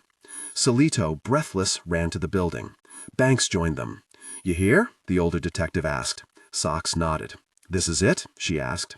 Salito nodded toward the alley. He had to take her in this way. The lobby's got a guard station. They now trotted down the shadowy, cobblestoned canyon, steaming hot, smelling of piss and garbage. Battered blue dumpsters sat nearby. "There," Salito shouted, "those doors." The cops fanned out, running. 3 of the 4 doors were locked tight from the inside. The 4th had been jimmied open and was now chained shut. The chain and lock were new. "This it." Salito reached for the door, hesitated, thinking probably about fingerprints. Then he grabbed the handle and yanked. It opened a few inches, but the chain held tight. He sent 3 of the uniforms around to the front to get into the basement from the inside. One cop worked a cobblestone loose from the alley floor and began pounding on the door handle. A half-dozen blows. A dozen. He winced as his hand struck the door. Blood gushed from a torn finger. A fireman ran up with a Halligan tool, a combination pickaxe and crowbar. He rammed the end into the chain and ripped the padlock open. Salito looked at Sachs expectantly. She gazed back. "Well, go, officer," he barked. "What? Didn't he tell you? Who?" "Rhyme." Hell, she'd forgotten to plug in the headset. She fumbled it, finally got it plugged in. Heard. "Amelia, I'm here. Are you at the building?" "Yes. Go inside. They shut the steam off, but I don't know if it was in time. Take a medic and 1 ESU trooper. Go to the boiler room. You'll probably see her right away, the Colfax woman. Walk to her, but not directly, not in a straight line from the door to her. I don't want you to disturb any footprints he might have left. Understand?" "Yes." She nodded emphatically, not thinking that he couldn't see her. Gesturing the medic and an emergency services trooper after her, Sachs stepped forward into the murky corridor, shadows everywhere, the groan of machinery, dripping water. "Amelia," Rhymes said. "Yes. We were talking about ambush before. From what I know about him now, I don't think that's the case. He's not there, Amelia. That would be illogical. But keep your shooting hand free." "Illogical. Okay, now go. Fast." 8. A murky cavern, hot, black, damp. The 3 of them moved quickly down the filthy hallway toward the only doorway Sachs could see. A sign said, "Boiler Room." She was behind the ESU officer, who wore full body armor and helmet. The medic was in the rear. Her right knuckles and shoulder throbbed from the weight of the suitcase. She shifted it to her left hand, nearly dropped it, and readjusted her grip. They continued to the door. There, the SWAT officer pushed inside and swung his machine gun around the dimly lit room. A flashlight was attached to the barrel, and it cast a line of pale light in the shreds of steam. Sachs smelled moisture, mold, and another scent, Loathsome. Click. Amelia? The staticky burst of Rhyme's voice scared the absolute hell out of her. Where are you, Amelia? With a shaking hand, she turned down the volume. Inside, she gasped. Is she alive?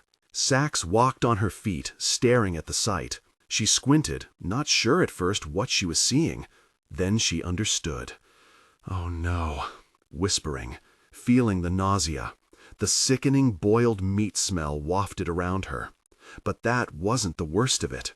Neither was the sight of the woman's skin, bright red, almost orange, peeling off in huge scales.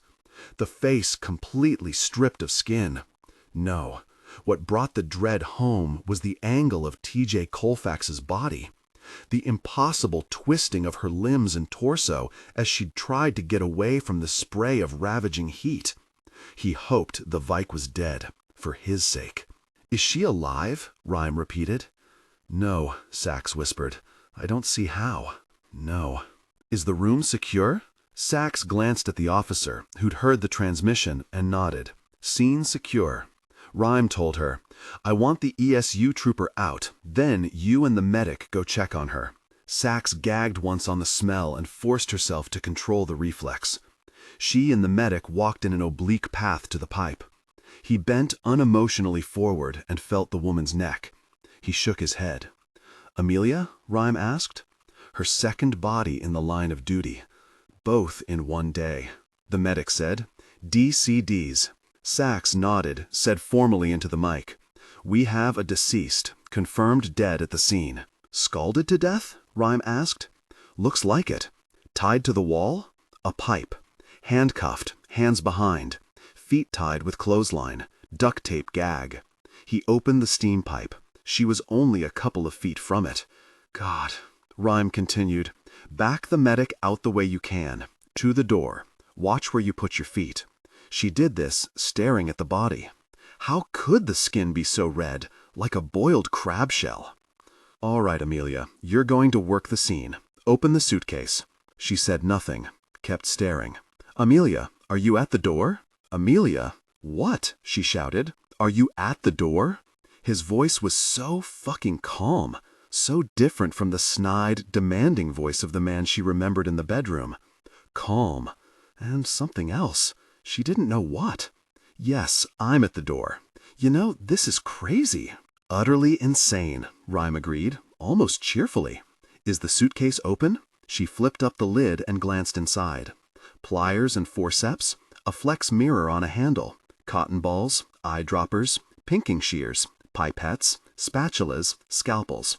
What is all this? A dustbuster, cheesecloth, envelopes, sifting screens, brushes, scissors, plastic and paper bags, metal cans, bottles, 5% nitric acid, ninhydrin, silicone, iodide, friction ridge printing supplies.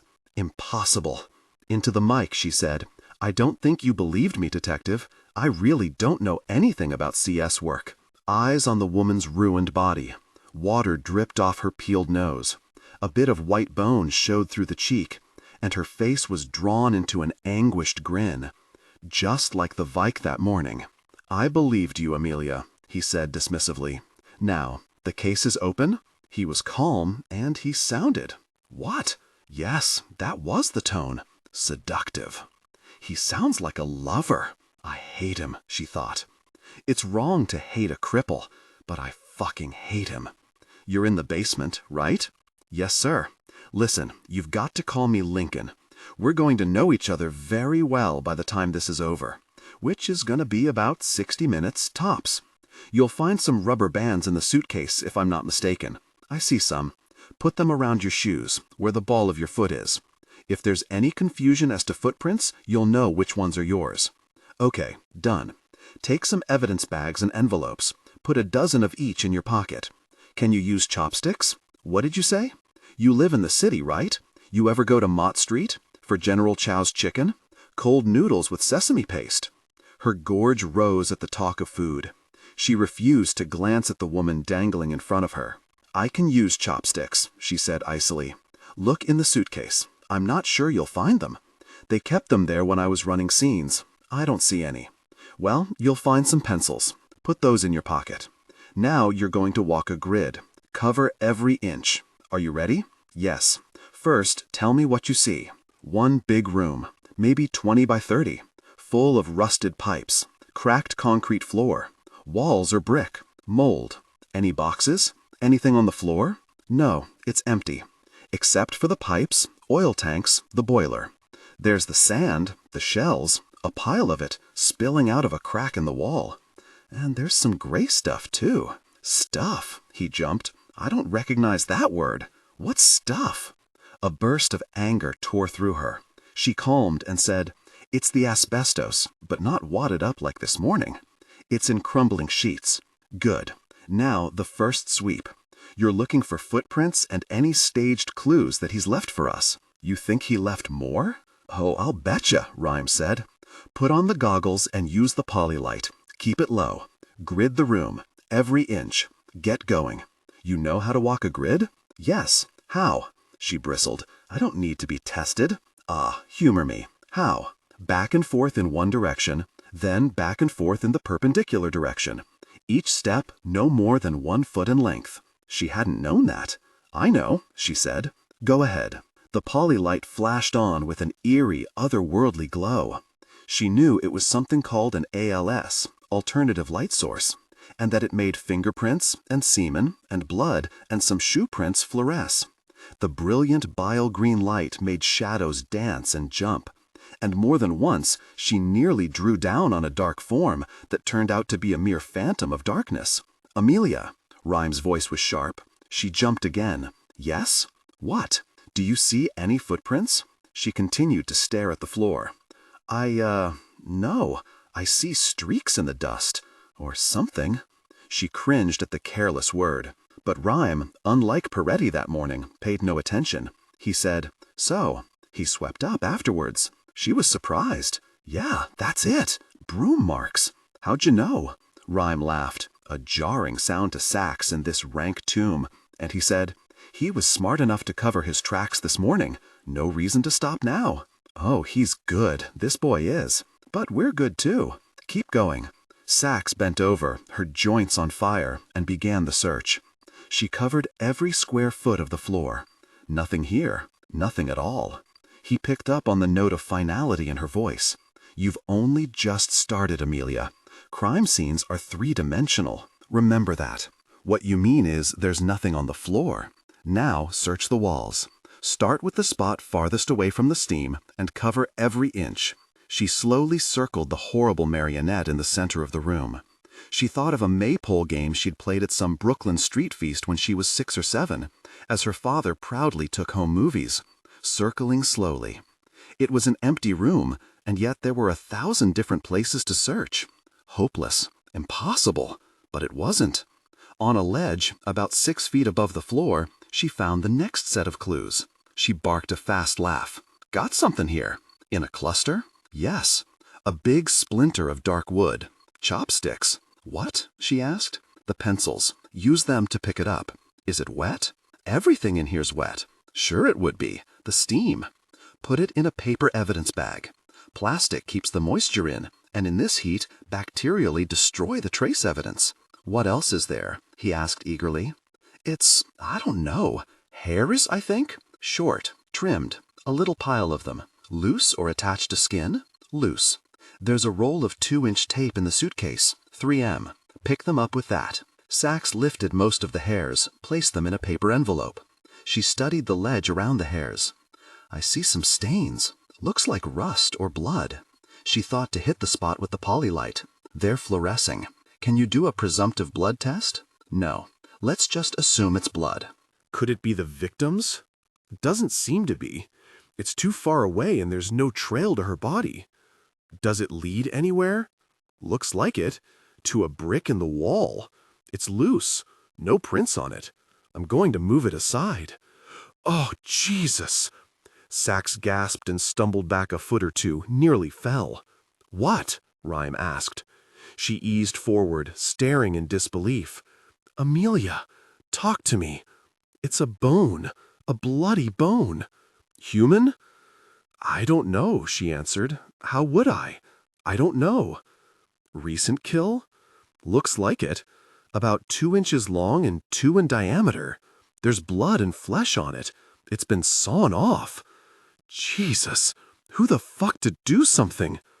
Don't get rattled. What if he got it from another victim? Then we better find him pretty damn soon, Amelia. Bag it, plastic for the bone. As she did this, he asked, "Any other staged clues?" He sounded concerned. "No. That's all. Hairs, a bone, and a splinter of wood. He's not making it very easy, is he? Should I bring it back to your office?" Rhyme was laughing. He'd like us to call it quits, but no, we're not through yet. Let's find out a little more about unsub 823. But there's nothing here. Oh yes there is, Amelia. There's his address and his phone number and his description and his hopes and aspirations. They're all around you. She was furious at his professor's tone and remained silent. "You have the flashlight?" "I've got my issue halogen." "No," he grumbled. "Issue lights are too narrow. You need the 12-volt broad beam." "Well, I didn't bring it," she snapped. "Should I go back and get it?" "No time. Check out the pipes." She searched for 10 minutes, climbing up to the ceiling, and with the powerful light, she illuminated spots that perhaps hadn't been lit in 50 years. "No, I don't see a thing." "Go back to the door. Hurry." She hesitated and returned. "Okay, I'm here. Now, close your eyes. What do you smell?" "Smell? Did you say smell? Was he crazy?" "Always smell the air at a crime scene. It can tell you 100 things." She kept her eyes wide and breathed in. She said, "Well, I don't know what I smell." That's not an acceptable answer.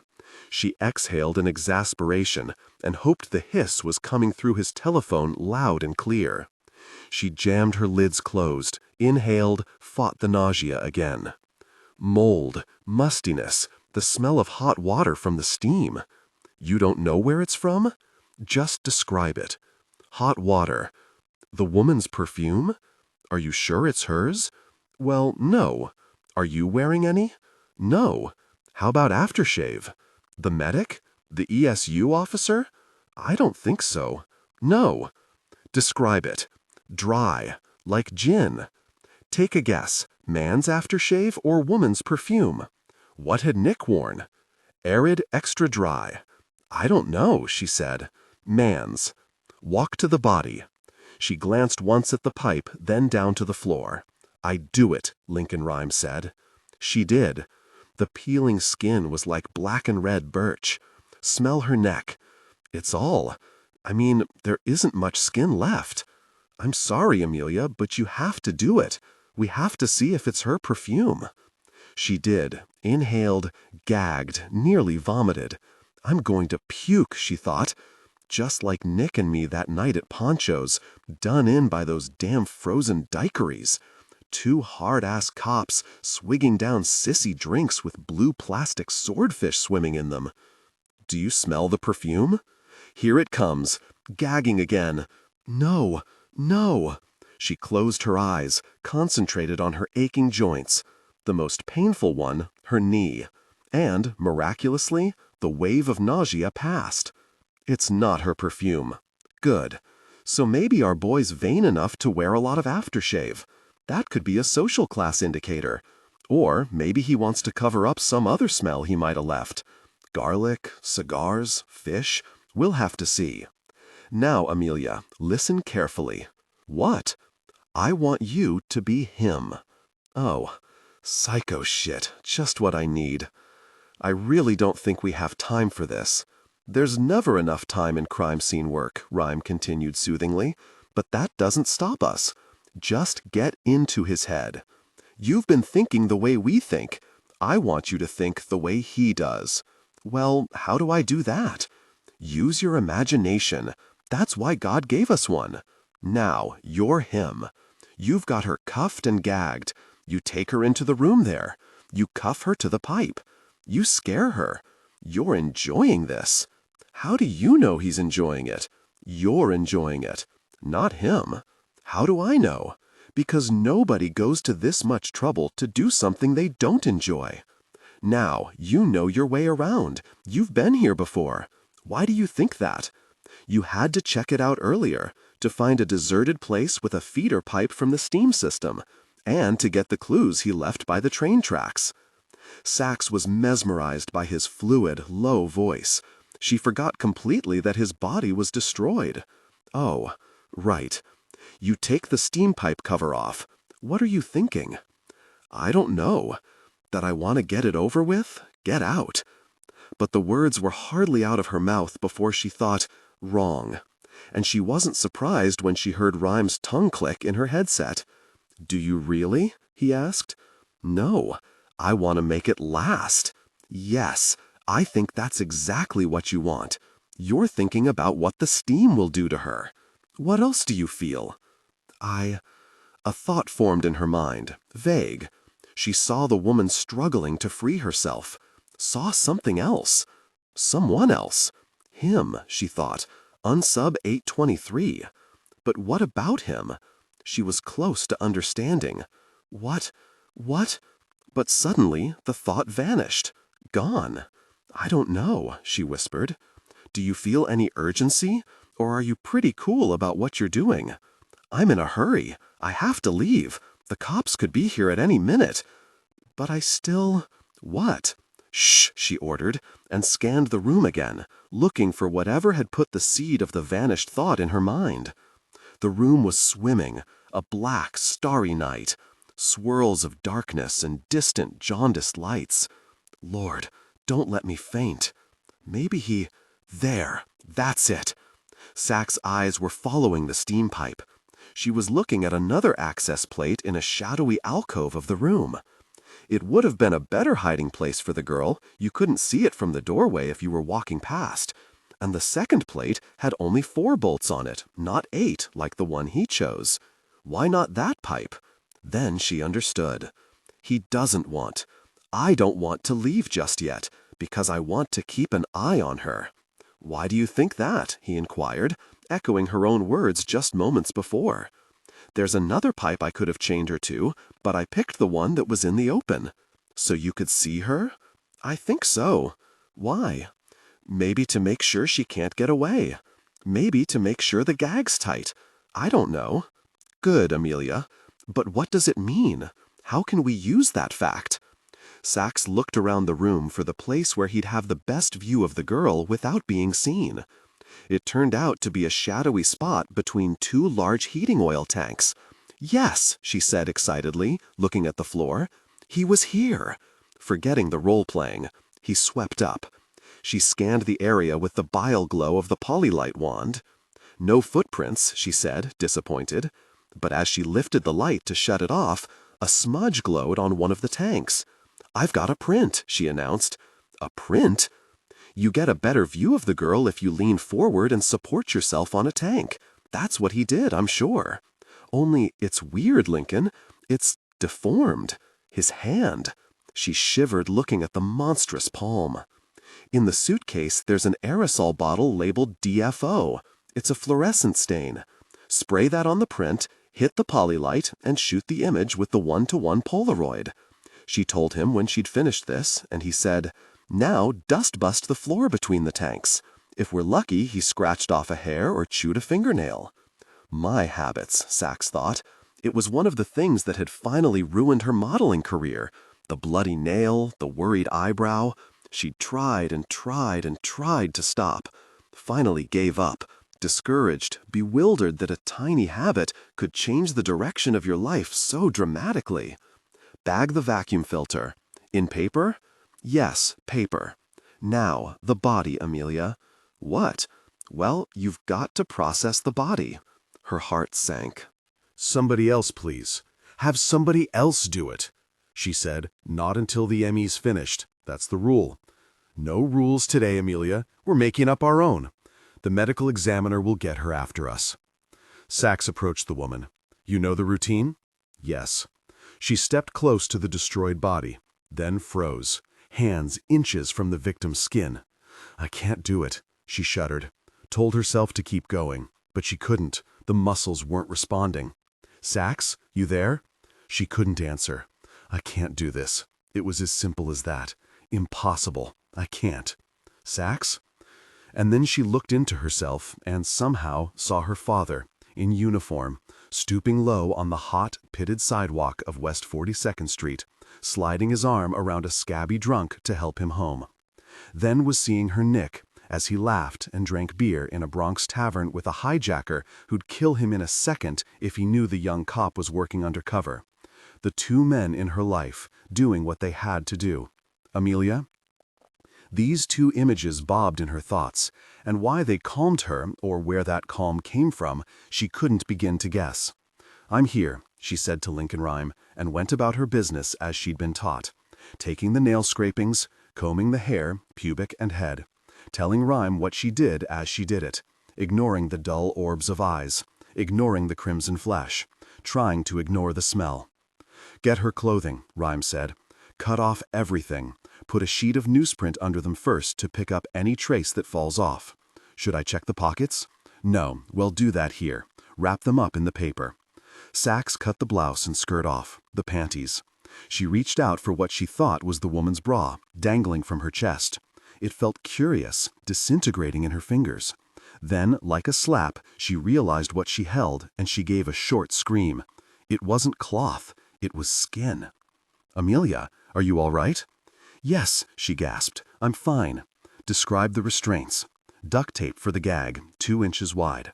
Standard issue cuffs for hands. Clothesline for the feet. Polylite her body. He might have touched her with his bare hands. Look for prints."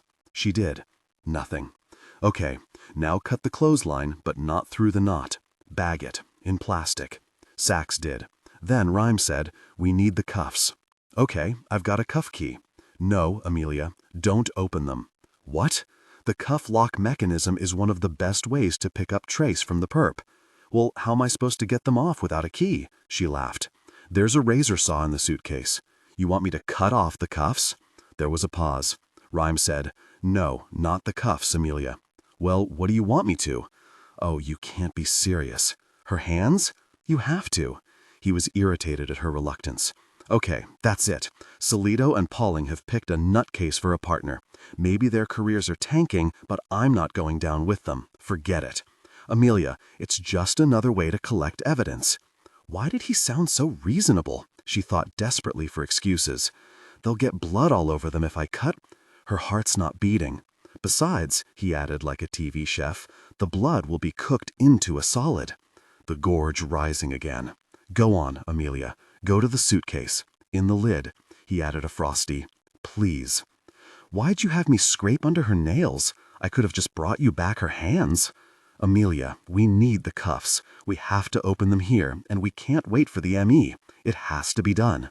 She walked back to the doorway, unsnapped the thongs, lifted the wicked-looking saw from the case. She stared at the woman, frozen in her tortured pose in the center of the vile room. "Amelia? Amelia?"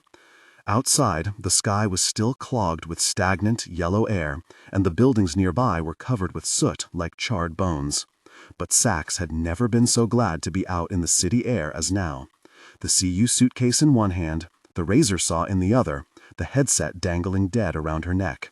Sachs ignored the huge crowd of cops and spectators staring at her, and walked straight toward the station wagon. As she passed Salito, she handed him the saw without pausing, practically tossed it to him. If he wants it done that badly, tell him he can damn well walk down here and do it himself. I. Locard's principle. In real life, you only get one shot at the homicide crime scene. Vernon J. Geberth, Lieutenant Commander, retired, New York Police Department. 9, Saturday, 4 p.m. to Saturday, 10:15 p.m. "I've got myself into a situation here, sir." The man across the desk looked like a TV show's idea of a big city deputy police commissioner, which happened to be his rank. White hair, a temperate jowl, gold-rimmed glasses, posture to die for. "Now what's the problem, officer?" Depcom Randolph C. Eckert looked down his long nose with a gaze that Sachs recognized immediately. His nod to equality was to be as stern with the female officers as with the male ones. "I've got a complaint, sir," she said stiffly. "You heard about that taxi kidnapping case?" He nodded. "Ah, has that got the city in double Dutch?" She believed that was a schoolchild's game of jump rope, but wouldn't presume to correct a deputy commissioner. "That damn UN conference," he continued, and the whole world's watching. It's unfair. People don't talk about crime in Washington or Detroit. Well, Detroit they do. Say Chicago. Never. No, it's New York that people thump on. Richmond, Virginia had more murders per capita than we did last year, I looked it up. And I'd rather parachute unarmed into central Harlem than drive windows up through southeast D.C. any day. Yes, sir. Understand they found that girl dead. It was on all the news. Those reporters. Downtown. Just now. Now that's a pity. Yes, sir. They just killed her? Like that? No ransom demand or anything. I didn't hear about any ransom. What's this complaint? I was first officer in a related homicide this morning. Your patrol? Eckert asked. I was patrol. I was supposed to be transferring to public affairs today at noon for a training session. She lifted her hands, tipped with flesh-colored band-aids, and dropped them in her lap.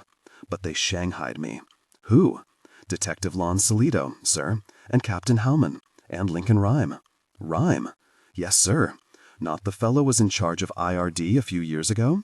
Yes, sir, that's him. I thought he was dead. Egos like that will never die. Very much alive, sir. The DEPCOM was looking out his window. He's not on the force anymore. What's he doing involved in this? Consultant, I guess. It's Lon Salito's case. Captain Pauling's overseeing it. I've been waiting for this reassignment for 8 months, but they've got me working crime scene. I've never done crime scene. It doesn't make any sense, and frankly, I resent being assigned to a job I've had no training for. Crime scene? Rhyme ordered me to run the whole scene, by myself. Eckert didn't understand this. The words weren't registering. Why is a civilian ordering uniformed officers to do anything? My point, sir, she set the hook. I mean, I'll help up to a point, but I'm just not prepared to dismember victims. What? She blinked as if surprised he hadn't heard. She explained about the handcuffs. Lord in heaven, what the hell are they thinking of? Pardon my French. Don't they know the whole country's watching? It's been on CNN all day, this kidnapping. Cutting off her hands? Say, you're Herman Sachs' daughter. That's right. Good officer. Excellent officer. I gave him one of his commendations. The man was what a beat cop ought to be. Midtown South, right? Hell's Kitchen, my beat. My former beat.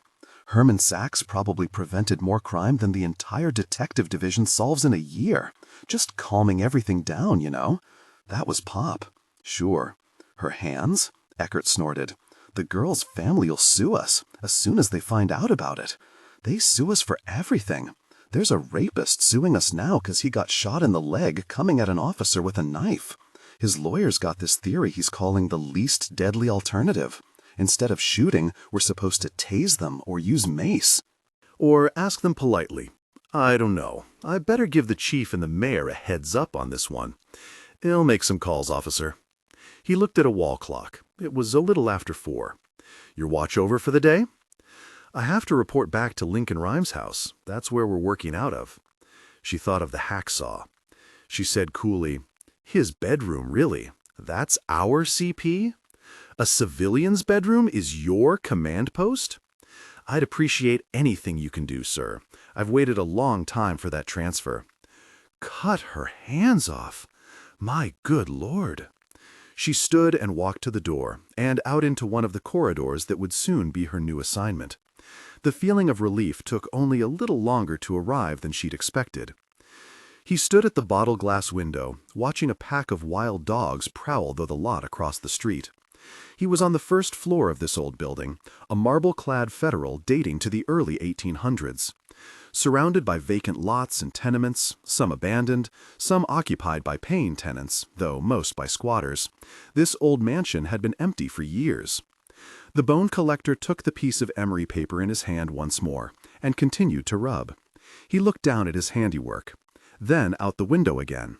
His hands, in their circular motion, precise. The tiny scrap of sandpaper whispering, shh, shh, like a mother hushing her child. A decade ago, the days of promise in New York, some crazy artist had moved in here. He'd filled the dank 2-story place with broken and rusting antiques, wrought iron grills, hunks of crown molding, and framed squares of spidered stained glass, scabby columns. Some of the artist's work remained on the walls, Frescoes on the old plaster, murals, never completed, of workers, children, angst-ridden lovers. Round, emotionless faces, the man's motif, stared blankly as if the souls had been nipped out of their smooth bodies. The painter was never very successful, even after the most ironclad of marketing ideas, his own suicide, and the bank foreclosed on the building several years ago. Shh! The bone collector had stumbled across the place last year, and he'd known immediately that this was home. The desolation of the neighborhood was certainly important to him. It was obviously practical.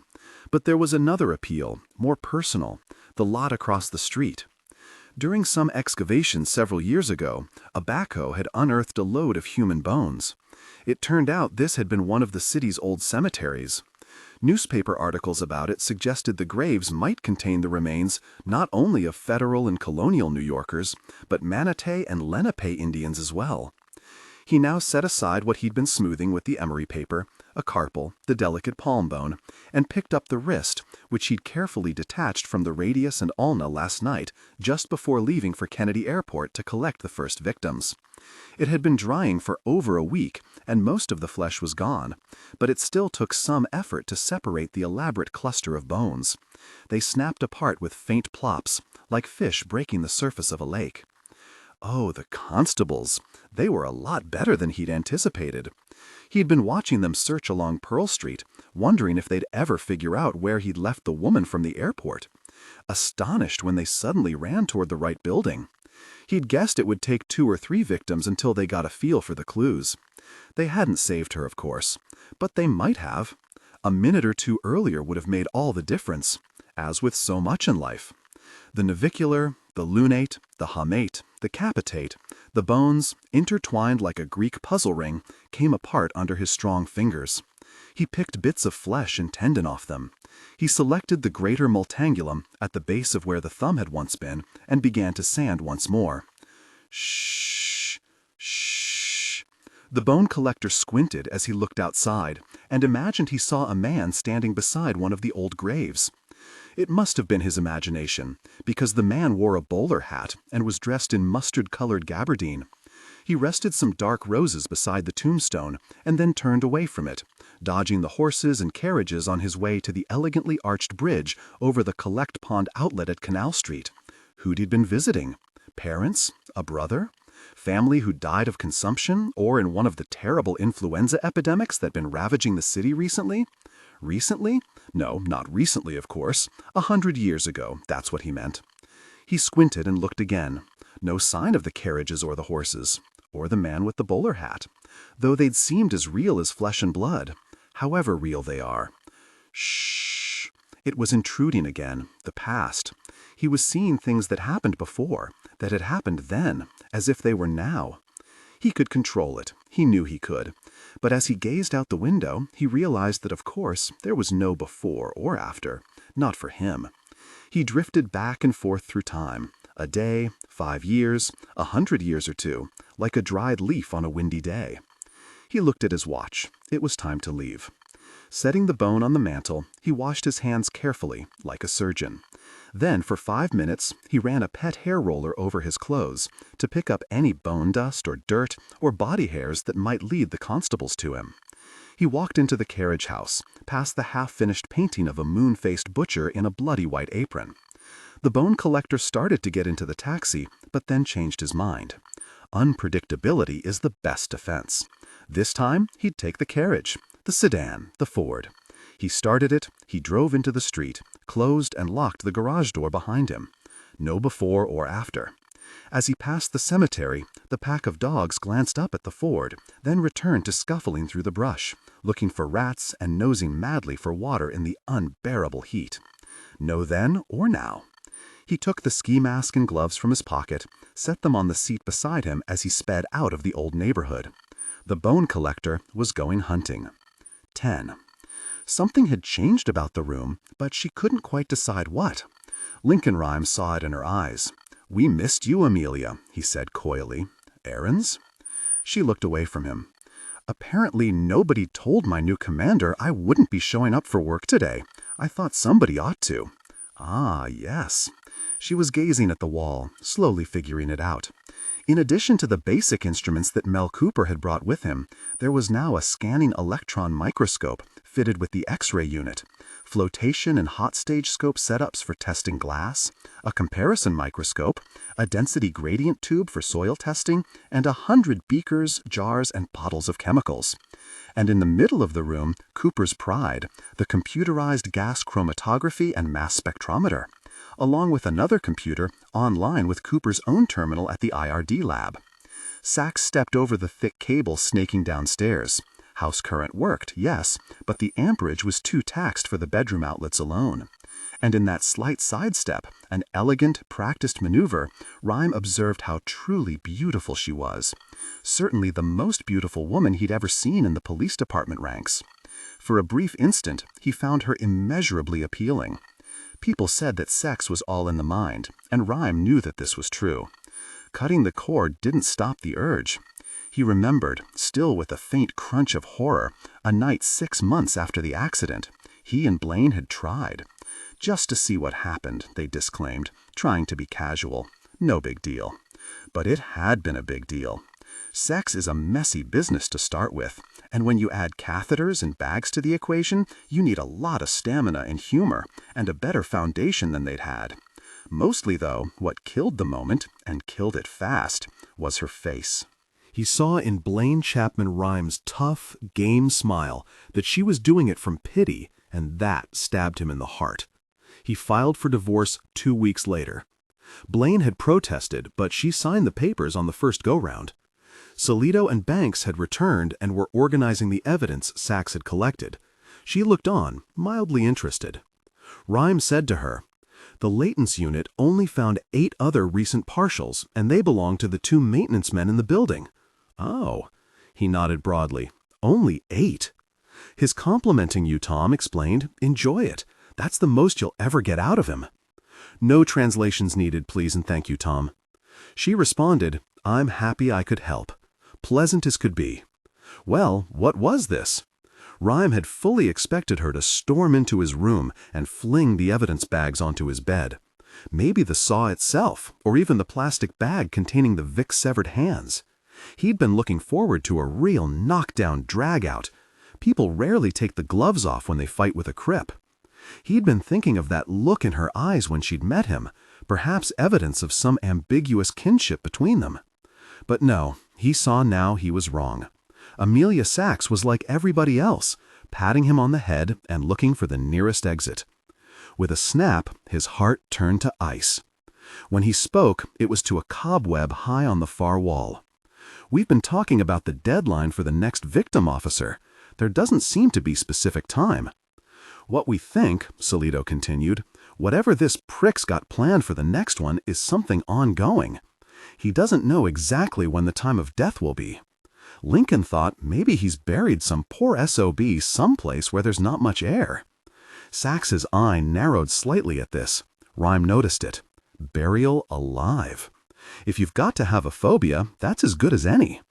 They were interrupted by 2 men in gray suits who climbed the stairs and walked into the bedroom as if they lived here. "We knocked," one of them said. "We rang the bell," said the other. No answer. They were in their 40s, one taller than the other, but both with the same sandy-colored hair. They bore identical smiles, and before the Brooklyn drawl destroyed the image, Rhyme had thought, hayseed farm boys. One had an honest-to-God dusting of freckles along the bridge of his pale nose. "Gentlemen," Salito introduced the Hardy boys, "Detectives Betting and Saul, the Spadwork team." Their skill was canvassing, interviewing people who live near a crime scene for wits and leads. It was a fine art, but one that Rhyme had never learned, had no desire to. He was content to unearth hard facts and hand them off to officers like these, who, armed with the data, became living lie detectors who could shred perps' best cover stories. Neither of them seemed to think it was the least bit weird to be reporting to a bedridden civilian. Saul, the taller of them, the freckly, said, "We found 36, 8 if you count a couple of crackheads," which he doesn't, I do, subjects. Interviewed all of them, haven't had much luck. Most of them blind, deaf, amnesiacs, the usual. No sign of the taxi. Combed the west side, 0, zip. Betting. But tell them the good news. "We found a wit." "A witness?" Banks asked eagerly. "Fantastic." Rhyme, considerably less enthusiastic, said, "Go on." "Round the TOD this morning at the train tracks.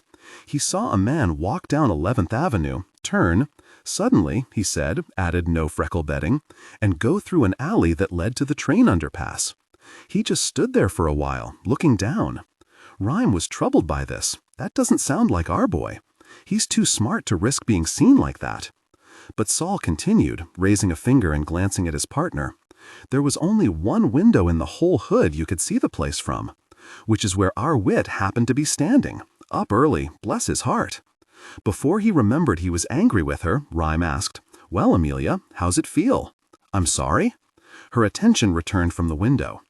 "To be right," Rhyme said, "you pegged 11th Avenue, not 37th. She didn't know how to respond, but Rhyme turned immediately back to the twins. "Description?" "Our wit couldn't say much, was on the sauce, already. He said it was a smallish guy, no hair color, race, probably white. Wearing?" Rhyme asked. "Something dark, best he could say." "And doing what?" Solito asked. I quote, "He just stood there, looking down. I thought he gonna jump, in front of a train. Looked at his watch a couple times, and then finally left. Said he kept looking around, like he didn't want to be seen." What had he been doing, Rhyme wondered? Watching the victim die? Or was this before he planted the body, checking to see if the roadbed was deserted? Solito asked, "Walked or drove?" "Walked. We checked every parking lot and garage in the neighborhood. But that's near the convention center, so you got parking coming out your ears. There's so many lots the attendants stand in the street with orange flags and wave cars in. And 'cause of the expo, half of them were full by 7.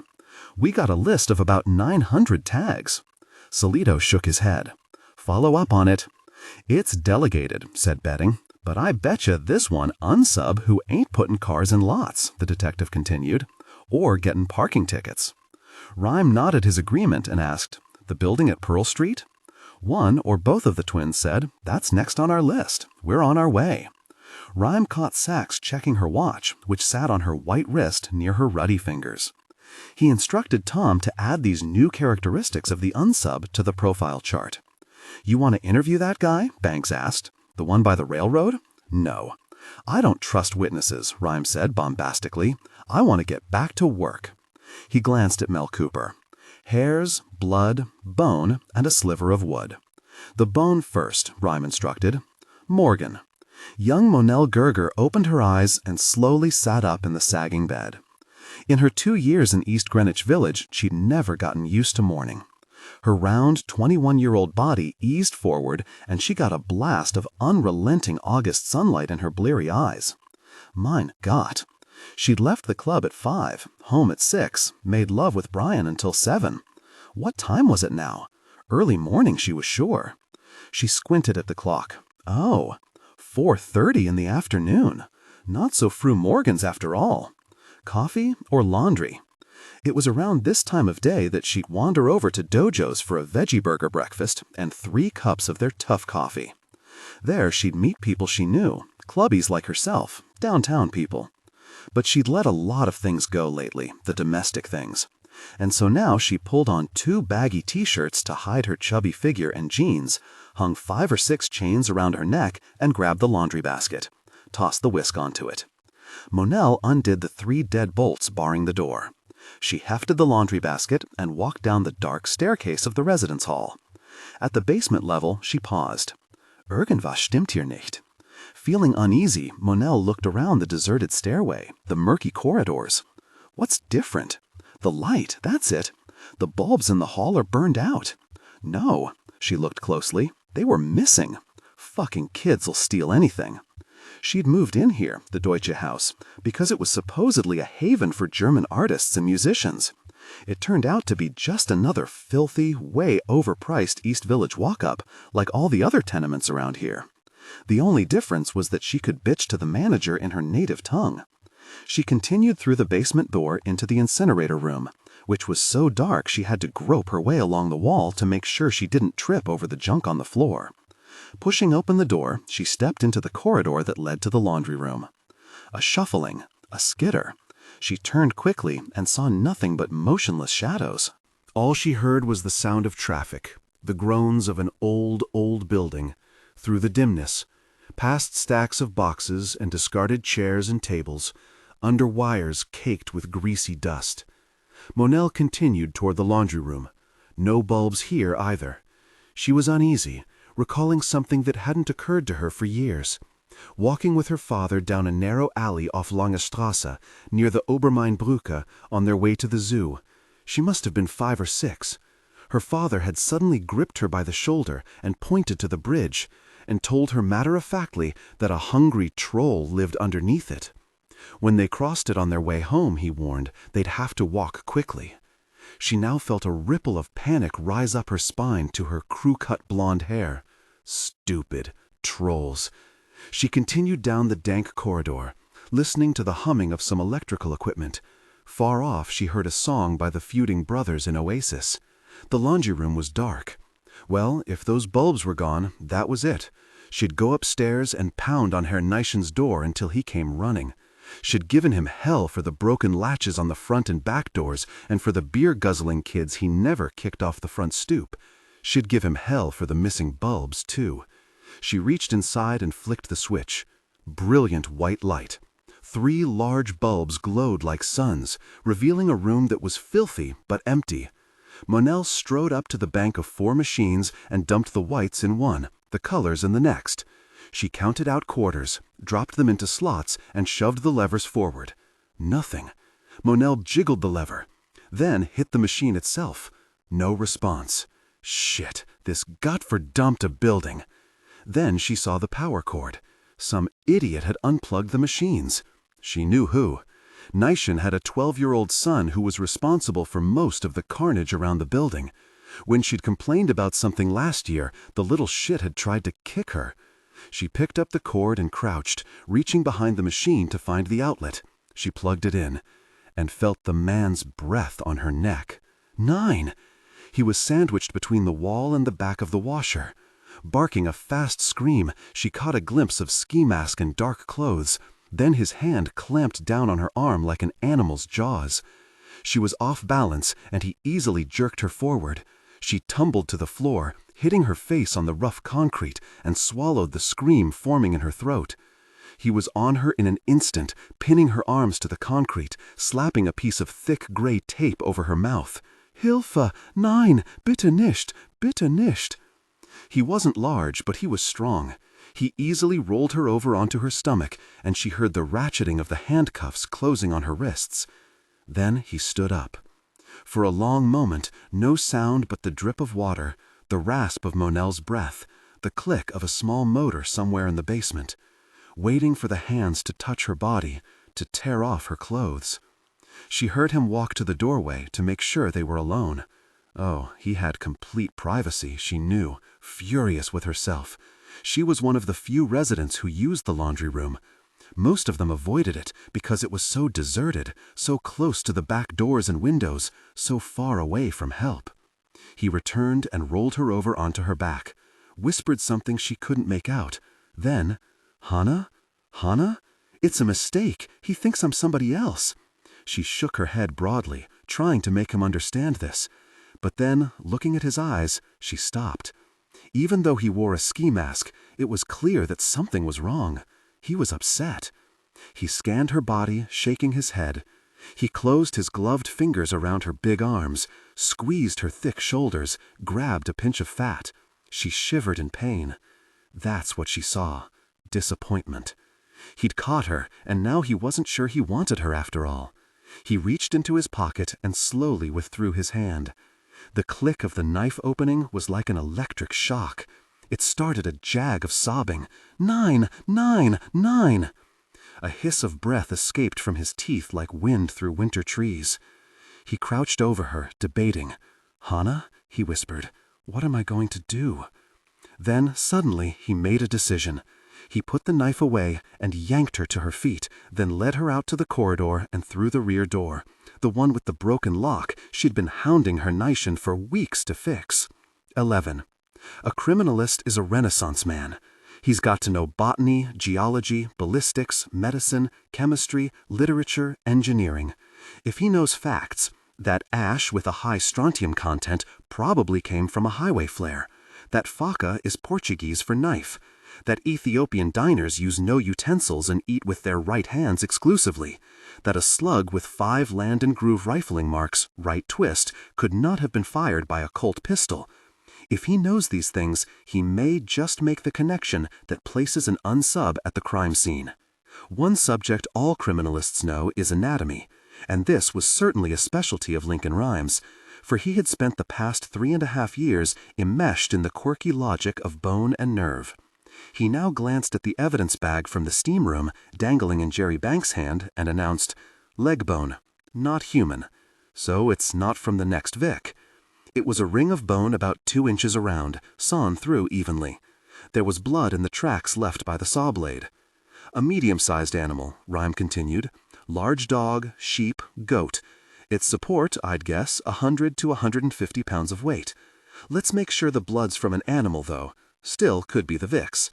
Perps had been known to beat or stab people to death with bones. Rhyme himself had had 3 such cases. The weapons had been a beef knuckle bone, a deer's leg bone, and, in one disturbing case, the victim's own ulna. Mel Cooper ran a gel diffusion test for blood origin. "We'll have to wait a bit for the results," he explained apologetically. "Amelia," Rhyme said, "maybe you could help us here. Use the eye loop and look the bone over carefully. Tell us what you see." "Not the microscope?" she asked. He thought she'd protest, but she stepped forward to the bone, peered at it with curiosity. "Too much magnification," Rhyme explained. She put on the goggles and bent over the white enamel tray. Cooper turned on a gooseneck lamp. "The cutting marks," Rhyme said. "Is it hacked up, or are they even?" "They're pretty even. A power saw." Rhyme wondered if the animal had been alive when he'd done this. "See anything unusual?" She pored over the bone for a moment, muttered, "I don't know. I don't think so. It just looks like a hunk of bone." It was then that Tom walked past and glanced at the tray. "That's your clue. That's funny." "Funny," Rhyme said. "Funny?" Solito asked. "You got a theory?" "No theory." He bent down and smelled it. "It's ossobuco." "What?" "Veal shank. I made it for you once, Lincoln. Ossobuco. Braised veal shank." He looked at Sachs and grimaced. He said it needed more salt. "God damn," Solito cried. "He bought it at a grocery store." "If we're lucky," Rhyme said, "he bought it at his grocery store." Cooper confirmed that the precipitin test showed negative for human blood on the sample Sachs had collected. "Probably bovine," he said. "But what's he trying to tell us?" Banks asked. Rhyme had no idea. "Let's keep going. Oh, anything on the chain and padlock?" Cooper glanced at the hardware in a crisp plastic bag. "Nobody name-stamps chain anymore, so we're out of luck there. The lock's a Secure Pro middle-of-the-line model. It isn't very secure, and definitely not professional." "How long to take to break it?" 3 whole seconds, Solito said. "See, no serial numbers, and it's sold in every hardware and variety store in the country." "Key or combination?" Rhyme asked. "Combination. Call the manufacturer." Ask them if we take it apart and reconstruct the combination from the tumblers, will that tell us which shipment it was in and where it went to? Banks whistled. "Man, that's a long shot." Rhyme's glare sent a ferocious blush across his face. "And the enthusiasm in your voice, detective, tells me you're just the one to handle the job." "Yes, sir." The young man held up his cellular phone defensively. "I'm on it." Rhyme asked, "Is that blood on the chain?" Solito said, "One of our boys cut himself pretty bad trying to break the lock off." "So it's contaminated." Rhyme scowled. "He was trying to save her," Sachs said to him. "I understand. That was good of him." "It's still contaminated." Rhyme glanced back at the table beside Cooper. "Prints?" Cooper said he'd checked it and found only Solito's print on the links. "All right, the splinter of wood Amelia found. Check for prints." "I did," Sachs said quickly, "at the scene." "PD," Rhyme reflected. "She didn't seem to be the nickname sort. Beautiful people rarely were." "Let's try the heavy guns, just to be sure," Rhyme said, and instructed Cooper. "Use DFO or ninhydrin, then hit it with the nit-yag." "The what?" Banks asked. "A neodymium yttrium aluminum garnet laser." The tech spritzed the splinter with liquid from a plastic spray bottle and trained the laser beam on the wood. He slipped on tinted goggles and examined it carefully. Nothing. He shut off the light and examined the splinter closely. It was about 6 inches long, dark wood. There were black smears on it, like tar, and it was impregnated with dirt. He held it with forceps. "I know Lincoln likes the chopstick approach," Cooper said, "but I always ask for a fork when I go to Ming-Hua's." "You could be crushing the cells," the criminalist grumbled. "I could be, but I'm not," Cooper responded. "What kind of wood?" Rhyme wondered. "Want to run a spotogram?" "No, it's oak, no question." "Saw or plane marks?" Rhyme leaned forward. Suddenly his neck spasmed, and the cramp that bolted through the muscles was unbearable. He gasped, closed his eyes, and twisted his neck, stretching. He felt Thom's strong hands massaging the muscles. The pain finally faded. "Lincoln?" Solito asked. "You okay?" Rhyme breathed deeply. "Fine, it's nothing. Here." Cooper brought the piece of wood over to the bed, lowered the magnifying goggles over Rhyme's eyes. Rhyme examined the specimen. "Cut in the direction of the grain with a frame saw. They're big variations in the cuts, so I'd guess it was a post or beam milled over 100 years ago. Steam saw, probably. Hold it closer, Mel. I want to smell it." He held the splinter under Rhyme's nose. "Creosote, coal tar distillation, used for weatherproofing wood before lumber companies started pressure treating. Piers, docks, railroad ties." "Maybe we've got a train buff here," Solito said. "Remember the tracks this morning?" "Could be." Rhyme ordered. "Check for cellular compression, Mel." The tech examined the splinter under the compound microscope. "It's compressed all right, but with the grain, not against it. Not a railroad tie. This is from a post or column, weight-bearing, a bone, an old wooden post. I see dirt embedded in the wood. Does that tell us anything?" Cooper set a large pad of newsprint on the table, tore the cover off. He held the splinter over the pad and brushed some dirt from cracks in the wood. He examined the speckles lying on the white paper, a reverse constellation. "You have enough for a density gradient test?" Rhyme asked. "In a DG test, dirt is poured into a tube containing liquids of different specific gravities. The soil separates, and each particle hangs suspended according to its own gravity." Rhyme had established a very extensive library of density gradient profiles for dirt from all over the 5 boroughs. Unfortunately, the test only worked with a fair amount of soil. Cooper didn't think they had enough. "We could try it, but we'd have to use the entire sample. And if it didn't work, we wouldn't have anything left for other tests." Rhyme instructed him to do a visual, then analyze it in the GCMS, the chromatograph spectrometer. The technician brushed some dirt onto a slide. He gazed at it for a few minutes under the compound microscope. "This is strange, Lincoln. It's topsoil, with an unusually high level of vegetation in it. But it's in a curious form, very deteriorated, very decomposed." He looked up, and Rhyme noticed the dark lines under his eyes from the eyepieces. He remembered that after hours of lab work, the marks were quite pronounced, and that occasionally a forensic tech would emerge from the IRD lab only to be greeted by a chorus of "Rocky Raccoon." "Burn it," Rhyme ordered. Cooper mounted a sample in the GCMS unit. The machine rumbled to life, and there was a hiss. "A minute or two. While we're waiting," Rhyme said. "The bone. I keep wondering about the bone." "Scope it, Mel." Cooper carefully set the bone onto the examination stage of the compound microscope. He went over it carefully. "Whoa, got something here." "What?" "Very small, transparent." "Hand me the hemostat," Cooper said to Sachs, nodding at a pair of gripper tweezers. She handed them to him, and he carefully probed in the marrow of the bone. He lifted something out. "A tiny piece of regenerated cellulose," Cooper announced. "Cellophane," Rhyme said. "Tell me more." "Stretch and pinch marks. I'd say he didn't leave it intentionally. There are no cut edges." "It's not inconsistent with heavy-duty cello," Cooper said. "Not inconsistent," Rhyme scowled. "I don't like his hedges." "We have to hedge, Lincoln," Cooper said cheerfully. "Associate with. Suggest. I particularly hate not inconsistent." "Very versatile," Cooper said. "The boldest I'll be is that it's probably commercial butcher or grocery store cellophane, not sarin wrap. Definitely not generic brand wrap." Jerry Banks walked inside from the hallway. "Bad news. The Secure Pro company doesn't keep any records on combinations. A machine sets them at random." "Ah, but interesting. They said they get calls from the police all the time about their products, and you're the first one who's ever thought of tracing a lock through the combination. How interesting can it be if it's a dead end? Rhyme grumbled, and turned to Mel Cooper, who was shaking his head as he stared at the GCMS computer. What? Got that soil sample result, but I'm afraid the machine might be on the fritz. The nitrogen's off the charts. We should run it again, use more sample this time. Rhyme instructed him to go ahead. His eyes turned back to the bone. Mel, how recent was the kill?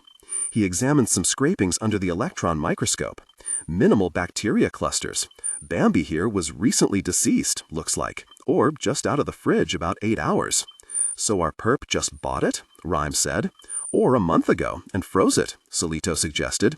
No, Cooper said. It hasn't been frozen. There's no evidence of tissue damage from ice crystals. And it hasn't been refrigerated that long. It's not desiccated. Modern refrigerators dehydrate food. It's a good lead, Rhyme said. Let's get to work on it. Get to work, Sachs laughed. Are you saying we call up all the grocery stores in the city and find out who sold veal bones yesterday? No, Rhyme countered. In the past 2 days. You want the Hardy Boys? Let them keep doing what they're doing. Call Emma, downtown, if she's still working. And if she isn't, get her back to the office with the other dispatchers and put them on overtime. Get her a list of every grocery chain in town. I'll bet our boy isn't buying groceries for a family of 4. So have Emma limit the list to customers buying 5 items or less. Warrants? Banks asked. Anybody balks? We'll get a warrant, Solito said. But let's try without. Who knows? Some citizens might actually cooperate. I'm told it happens. But how are the stores going to know who bought veal shanks? Sachs asked. She was no longer as aloof as she had been. There was an edge in her voice. Rhyme wondered if her frustration might be a symptom of what he himself had often felt, the burdensome weight of the evidence. The essential problem for the criminalist is not that there's too little evidence, but that there's too much. Checkout scanners, Rhyme said. They record purchases on computer for inventory and restocking. Go ahead, Banks. I see something just crossed your mind. Speak up. I won't send you to Siberia this time. Well, only the chains have scanners, sir, the young detective offered. There are hundreds of independents and butcher shops that don't. Good point. But I think he wouldn't go to a small shop. Anonymity's important to him. He'll be doing his buying at big stores. Impersonal. Solito called communications and explained to Emma what they needed. Let's get a polarized shot of the cellophane, Rhyme said to Cooper. The technician put the minuscule fragment in a polarizing scope, then fitted the Polaroid camera to the eyepiece and took a shot. It was a colorful picture, a rainbow with gray streaks through it. Rhyme examined it. This pattern told them nothing by itself, but it could be compared with other cello samples to see if they came from a common source. Rhyme had a thought. Lon, get a dozen emergency service officers over here, on the double. Here? Solito asked. We're going to put an operation together. You're sure about that? The detective asked. Yes, I want them now. All right. He nodded to Banks, who made the call to Haman. Now, what about the other planted clue, those hairs Amelia found? Cooper poked through them with a probe, then mounted several in the phase contrast microscope. This instrument shot 2 light sources at a single subject. The second beam delayed slightly, out of phase, so the sample was both illuminated and set off by shadow. It's not human, Cooper said. I'll tell you that right now. And they're guard hairs, not down. Hairs from the animal's coat, he meant. What kind? Dog? Veal calf? Banks suggested, once again youthfully enthusiastic. Check the scales, Rhyme ordered, meaning the microscopic flakes that make up the outer sheath of a strand of hair. Cooper typed on his computer keyboard, and a few seconds later, thumbnail images of scaly rods popped onto the screen. This is thanks to you, Lincoln. Remember the database? At IRD, Rhyme had compiled a huge collection of micrographs of different types of hair. I do, yes, Mel, but they were in 3-ring binders when I saw 'em last. How'd you get them on the computer? ScanMaster, of course, JPEG compressed. JPEG? What was that? In a few years, technology had soared beyond Rhyme. Amazing. And as Cooper examined the images, Lincoln Rhyme wondered again what he'd been wondering all day, the question that kept floating to the surface. Why the clues? The human creature is so astonishing, but count on it before anything else to be just that, a creature. A laughing animal, a dangerous one, a clever one, a scared one, but always acting for a reason, a motive that will move the beast toward its desires. Scientist Lincoln Rhyme didn't believe in chance, or randomness, or frivolity. Even psychopaths had their own logic, twisted though it may have been, and he knew there was a reason Unsub 823 spoke to them only in this cryptic way. Cooper called. Got it. Rodent. Probably a rat. And the hairs were shaved off. That's a hell of a clue, Banks said. There are 1 million rats in the city. That doesn't pin down any place. What's the point of telling us that? Solito closed his eyes momentarily and muttered something under his breath. Sachs didn't notice the look. She glanced at Rhyme curiously. He was surprised that she hadn't figured out what the kidnapper's message was, but he said nothing. He saw no reason to share this horrifying bit of knowledge with anyone else for the time being. James Schneider's 7th victim, or 8th, should you choose to number poor, angelic little Maggie O'Connor among them, was the wife of a hard-working immigrant who had established the family's modest habitation near Hester Street on the Lower East Side of the city. It was thanks to the courage of this unfortunate woman that the constables and the police discovered the identity of the criminal. Hannah Goldschmidt was of German-Jewish extraction and was held in high esteem by the close-knit community in which she, her husband, and their 6 children, one had died at birth, lived. The bone collector drove through the streets slowly, careful to remain under the speed limit, though he knew perfectly well that the traffic cops in New York wouldn't stop you for something as minor as speeding. He paused at a light and glanced up at another UN billboard. His eyes took in the bland, smiling faces, like the eerie faces painted on the walls of the mansion, and then looked beyond it, at the city around him. He was, occasionally, surprised to look up and find the buildings so massive, the stone cornices so high aloft, the glass so smooth, the cars so sleek, the people so scrubbed. The city, he knew, was dark, low, smoky, smelling of sweat and mud. Horses would trample you. Roving gangs of hoodlums, some as young as 10 or 11, would knock you on the head with a shillelagh or sap and make off with your pocket watch and billfold. This was the bone collector's city. Sometimes, though, he found himself just like this, driving a spiffy silver Taurus XL along a smooth asphalt road, listening to WNYC and irritated, like all New Yorkers, when he missed a green light, wondering why the hell didn't the city let you make right turns on red. He cocked his head, heard several thumps from the trunk of the car. But there was so much ambient noise that no one would hear Hannah's protests. The light changed. It is, of course, exceptional, even in these enlightened times, for a woman to venture forth into the city streets in the evening unaccompanied by a gentleman, and in those days it was more exceptional still. Yet on this unfortunate night Hannah had no choice but to quit her abode for a brief time. Her youngest had a fever, and, with her husband praying devoutly at a nearby synagogue, she issued forth into the night to secure a poultice for the child's fiery forehead. As she closed the door, she said to her eldest daughter, "Lock tight the bolt behind me. I shall return soon." But, alas, she would not be true to those words, for only moments later she chanced to encounter James Schneider. The bone collector looked around at the shabby streets here. This area, near where he'd buried the first victim, was Hell's Kitchen, on the west side of the city. Once the bastion of Irish gangs, now populated more and more with young professionals, ad agencies, photo studios, and stylish restaurants. He smelled manure and wasn't the least surprised when suddenly a horse reared in front of him. Then he noticed that the animal wasn't an apparition from the 1800s, but was being hitched to one of the hansom cabs that cruised Central Park, charging very 20th century fees. Their stables were located here. He laughed to himself, though it was a hollow sound. One can only speculate as to what occurred, for there were no witnesses, but we can picture the horror all too clearly.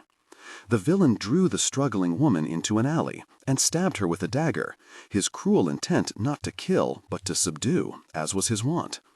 But such was the strength in good Mrs. Goldschmidt's soul, thinking as she surely was of her fledglings back in the nest, that she surprised the monster by assaulting him ferociously. She struck him repeatedly about the face and ripped hair from his head. She freed herself momentarily, and from her mouth issued a horrendous scream.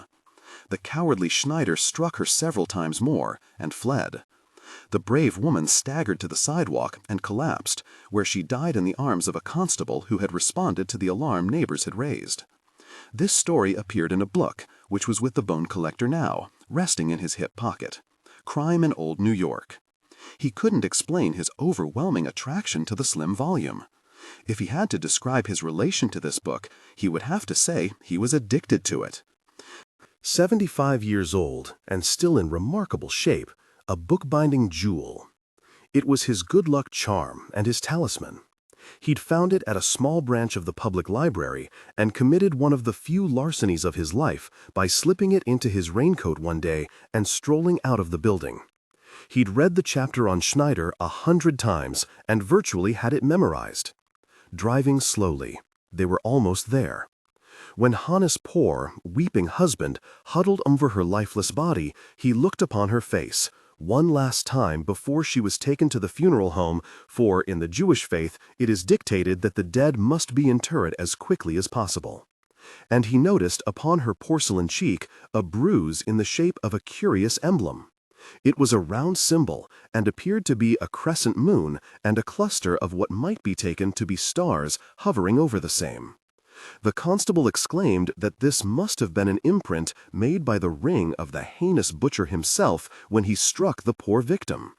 Detectives enlisted the aid of an artist, and he sketched a picture of the impression. The good reader is referred to plate 22. Rounds were made of jewelers in the city, and several names and addresses were secured of men who had bought such rings in the recent past. Two of the gentlemen purchasing these rings were beyond suspicion, being as they were a deacon of a church and another a learned professor at a fine university. Yet the third was a man of whom the constables had long harbored suspicion of nefarious activity, to wit, one James Schneider. This gentleman had at one time been influential in several benevolent organizations in the city of Manhattan, the Consumptives Assistance League and the Pensioners' Welfare Society, most notably. He had come under the eye of the constabulary when several elderly charges from said groups vanished not long after Schneider paid them calls.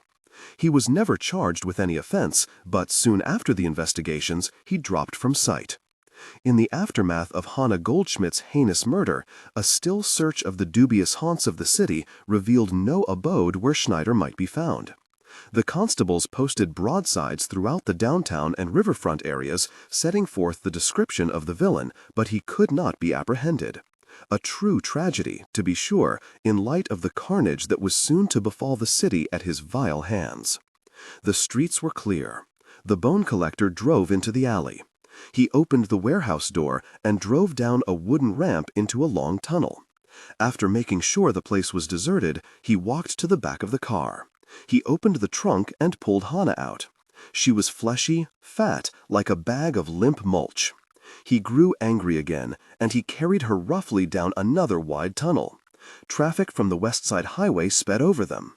He listened to her wheezing and was just reaching out to loosen the gag when he felt her shudder and go completely limp. Gasping for breath with the effort of carrying her, he rested her on the floor of the tunnel and eased the tape off her mouth. Air dribbled in weakly. Had she just fainted? He listened to her heart. It seemed to be beating fine. He cut the clothesline binding her ankles, leaned forward and whispered, "Hannah, kommen Sie mit mir mit, Hannah Goldschmidt." "9," she muttered, her voice trailing to silence. He leaned closer, lightly slapped her face. "Hannah, you must come with me." And she screamed, "Mein Name ist nicht Hannah," then kicked him square in the jaw. A burst of yellow light flashed through his head, and he leapt sideways 2 or 3 feet, trying to keep his balance. Hannah sprang up, raced blindly down a dark corridor. But he was after her fast. He tackled her before she'd gotten 10 yards away. She fell hard. He did too, grunting as he lost his breath. He lay on his side for a minute, consumed with pain, struggling to breathe, gripping her t-shirts as she thrashed. Lying on her back, hands still cuffed, the girl used the only weapon she had, one of her feet, which she lifted in the air and brought down hard onto his hand. A spike of pain shot through him, and his glove flew off. She lifted her strong leg again, and only her bad aim saved him from her heel, which slammed so hard into the ground it would have broken bones if she'd connected.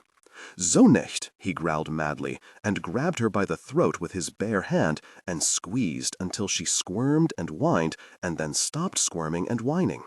She trembled several times and went still. When he listened to her heart, the beating was very faint. No tricks this time. He snatched up his glove, pulled it on, and dragged her back through the tunnel to the post. Bound her feet once more and put a new piece of tape on her mouth. As she came to, his hand was straying over her body. She gasped at first and shrank away as he caressed the flesh behind her ear, her elbow, her jaw. There weren't many other places he wanted to touch her. She was so padded, it disgusted him. Yet beneath the skin. He gripped her leg firmly. Her wide eyes stared as he fumbled in his pocket, and the knife appeared. Without a moment's hesitation, he cut through her skin down to the yellow-white bone. She screamed through the tape, a manic wail, and kicked hard, but he held her tight. "Enjoying this, Hannah?" The girl sobbed and groaned loudly. So he had to lower his ear to her leg to hear the delicious sound of the tip of the blade scraping back and forth on the bone. Skriss. Then he took her arm. They locked eyes for a moment, and she shook her head pathetically, begging in silence. His gaze dropped to her pudgy forearm, and again the cut was deep. Her whole body went rigid with the pain. Another wild, muted scream. Again he lowered his head like a musician, listening to the sound of the blade scraping the ulna. Back and forth. Skriss. It was some moments later that he realized she'd fainted. Finally, he pried himself away and returned to the car. He planted the next clues, then took the broom from the trunk and carefully swept over their footsteps. He drove up the ramp, parked, left the engine running, and climbed out once more, carefully sweeping away the tire tracks. He paused and looked back down the tunnel, staring at her, just staring. Suddenly, a rare smile crossed the bone collector's lips. He was surprised that the first of the guests had already shown up. A dozen pairs of tiny red eyes, 2 dozen, then 3. It seemed they were gazing at Hannah's bloody flesh with curiosity, and what might have been hunger. Though that could have been his imagination. Lord knew it was vivid enough. 12. Mel, go through the Colfax woman's clothes. Amelia, would you help him? She offered him another pleasant nod, the sort meant for polite society. Rhyme realized he was really quite angry with her. At the tech's direction, she pulled on latex gloves, gently opened the clothing, and ran a horsehair brush through the garments above large sheets of clean newspaper. Tiny flecks fell out. Cooper picked them up on tape and examined them through the compound scope. Not much, he reported. The steam took care of most of the trace. I see a little soil. Not enough to DG. Wait, excellent. I've got a couple of fibers. Look at these. Well, I can't, Rhyme thought angrily. Navy blue, acrylic and wool blend, I'd guess. It isn't coarse enough to be carpet, and it's not lobed, so it's clothing. In this heat, he's not going to be wearing thick socks or a sweater. Ski mask? That'd be my bet, Cooper said. Rhyme reflected. So he's serious about giving us a chance to save them. If he was bent on killing, it wouldn't matter if they saw him or not. Salito added, also means the asshole thinks he can get away, doesn't have suicide on his mind. Might just give us some bargaining power if he's got hostages when we nail him. I like that optimism of yours, Lon, Rhyme said. Thom answered the buzzer, and a moment later Jim Pauling climbed the stairs, looking disheveled and harried. Well, shuttling between press conferences, the mayor's office, and the federal building would do that to you. Too bad about the trout, Salito called to him, then explained to Rhyme. Jimmy, here's one of those real fishermen. Ties his own flies and everything. Me, I go out on a party boat with a 6-pack and I'm happy. Well, nail this fucker, then worry about the fish, Pauling said, helping himself to the coffee Thom had left by the window. He looked outside and blinked in surprise to find 2 large birds staring at him. He turned back to Rhyme and explained that because of the kidnapping, he'd had to postpone a fishing trip to Vermont. Rhyme had never fished, never had the time or inclination for any hobbies, but he found he envied Pauling. The serenity of fishing appealed to him. It was a sport you could practice in solitude. Crip sports tended to be in-your-face athletics, competitive, proving things to the world and to yourself. Wheelchair basketball, tennis, marathons. Rhyme decided if he had to have a sport, it'd be fishing, though casting a line with a single finger was probably beyond modern technology. Pauling said, the press is calling him a serial kidnapper. If the booty fits, Rhyme reflected. And the mayor's going nuts, wants to call in the feds. I talked the chief into sitting tight on that one, but we can't lose another Vic. Well, do our best, Rhyme said caustically. Pauling sipped the black coffee and stepped close to the bed. You okay, Lincoln? Rhyme said, fine. Pauling appraised him for a moment longer, then nodded to Solito. Brief me. We got another press conference in a half hour. You see the last one? Hear what that reporter asked? What did we think the Vic's family felt about her being scalded to death? Banks shook his head. Man, I nearly decked the fucker, Pauling said. 3.5 years ago, Rhyme recalled, during the cop killer investigation, the captain had smashed a news crew's video cam when the reporter wondered if Pauling was being too aggressive in his investigations just because the suspect, Dan Shepard, was a member of the force. Pauling and Solito retired to a corner of Rhyme's room, and the detective filled him in. When the captain descended the stairs this time, Rhyme noticed he wasn't half as buoyant as he had been. Okay, Cooper announced, we've got a hair. It was in her pocket. The whole shaft? Rhyme asked, without much hope, and was not surprised when Cooper sighed. Sorry, no bulb. Without a bulb attached, hair isn't individuated evidence. It's merely class evidence. You can't run a DNA test and link it to a specific person. Still, it has good probative value. The famous Canadian Mountie study a few years ago concluded that if a hair found at the scene matches a suspect's hair, the odds are around 4,500 to 1 that he's the one who left it. The problem with hair, though, is that you can't deduce much about the person it belonged to. Sex is almost impossible to determine, and race can't be reliably established. Age can be estimated only with infant hair. Color is deceptive because of wide pigmentation variations and cosmetic dyes, and since everybody loses dozens of hairs every day, you can't even tell if the suspect is going bald. Check it against the Vicks. Do a scale count and medulla pigmentation comparison, Rhyme ordered. A moment later, Cooper looked up from the scope. It's not hers, the Colfax woman's. Description? Asked Rhyme. Light brown. No kink, so I'd say not negroid. Pigmentation suggests it's not mongoloid, so Caucasian, Rhyme said, nodding at the chart on the wall. Confirms what the width said. Head or body hair? There's little diameter variation and a uniform pigment distribution. It's head hair. Length? 3 centimeters. Thom asked if he should add to the profile that the kidnapper had brown hair. Rhyme said no. We'll wait for some corroboration. Just write down that we know he wears a ski mask, navy blue. Fingernail scrapings, Mel? Cooper examined the trace, but found nothing useful. The print you found, the one on the wall. Let's take a look at it. Could you show it to me, Amelia? Sachs hesitated, then carried the Polaroid over to him. Your monster, Rhyme said. It was a large, deformed palm, indeed grotesque, not with the elegant swirls and bifurcations of friction ridges, but a mottled pattern of tiny lines. It's a wonderful picture. You're a virtual Edward Weston, Amelia. But unfortunately, it's not a hand. Those aren't ridges. It's a glove. Leather. Old. Right, Mel? The technician nodded. Thumb, write down that he has an old pair of gloves, Rhyme said to the others. We're starting to get some ideas about him. He's not leaving his FR prints at the scene, but he is leaving glove prints. If we find the glove in his possession, we can still place him at the scene. He's smart, but not brilliant. Sachs asked, and what do brilliant criminals wear? Cotton-lined suede, Rhyme said, then asked, where's the filter? From the vacuum? The technician emptied the cone filter, like one from a coffee maker, onto a sheet of white paper. Trace evidence. DAs and reporters and juries loved obvious clues. Bloody gloves, knives, recently fired guns, love letters, semen, and fingerprints. But Lincoln Rhyme's favorite evidence was trace. The dust and effluence at crime scenes, so easily overlooked by perps.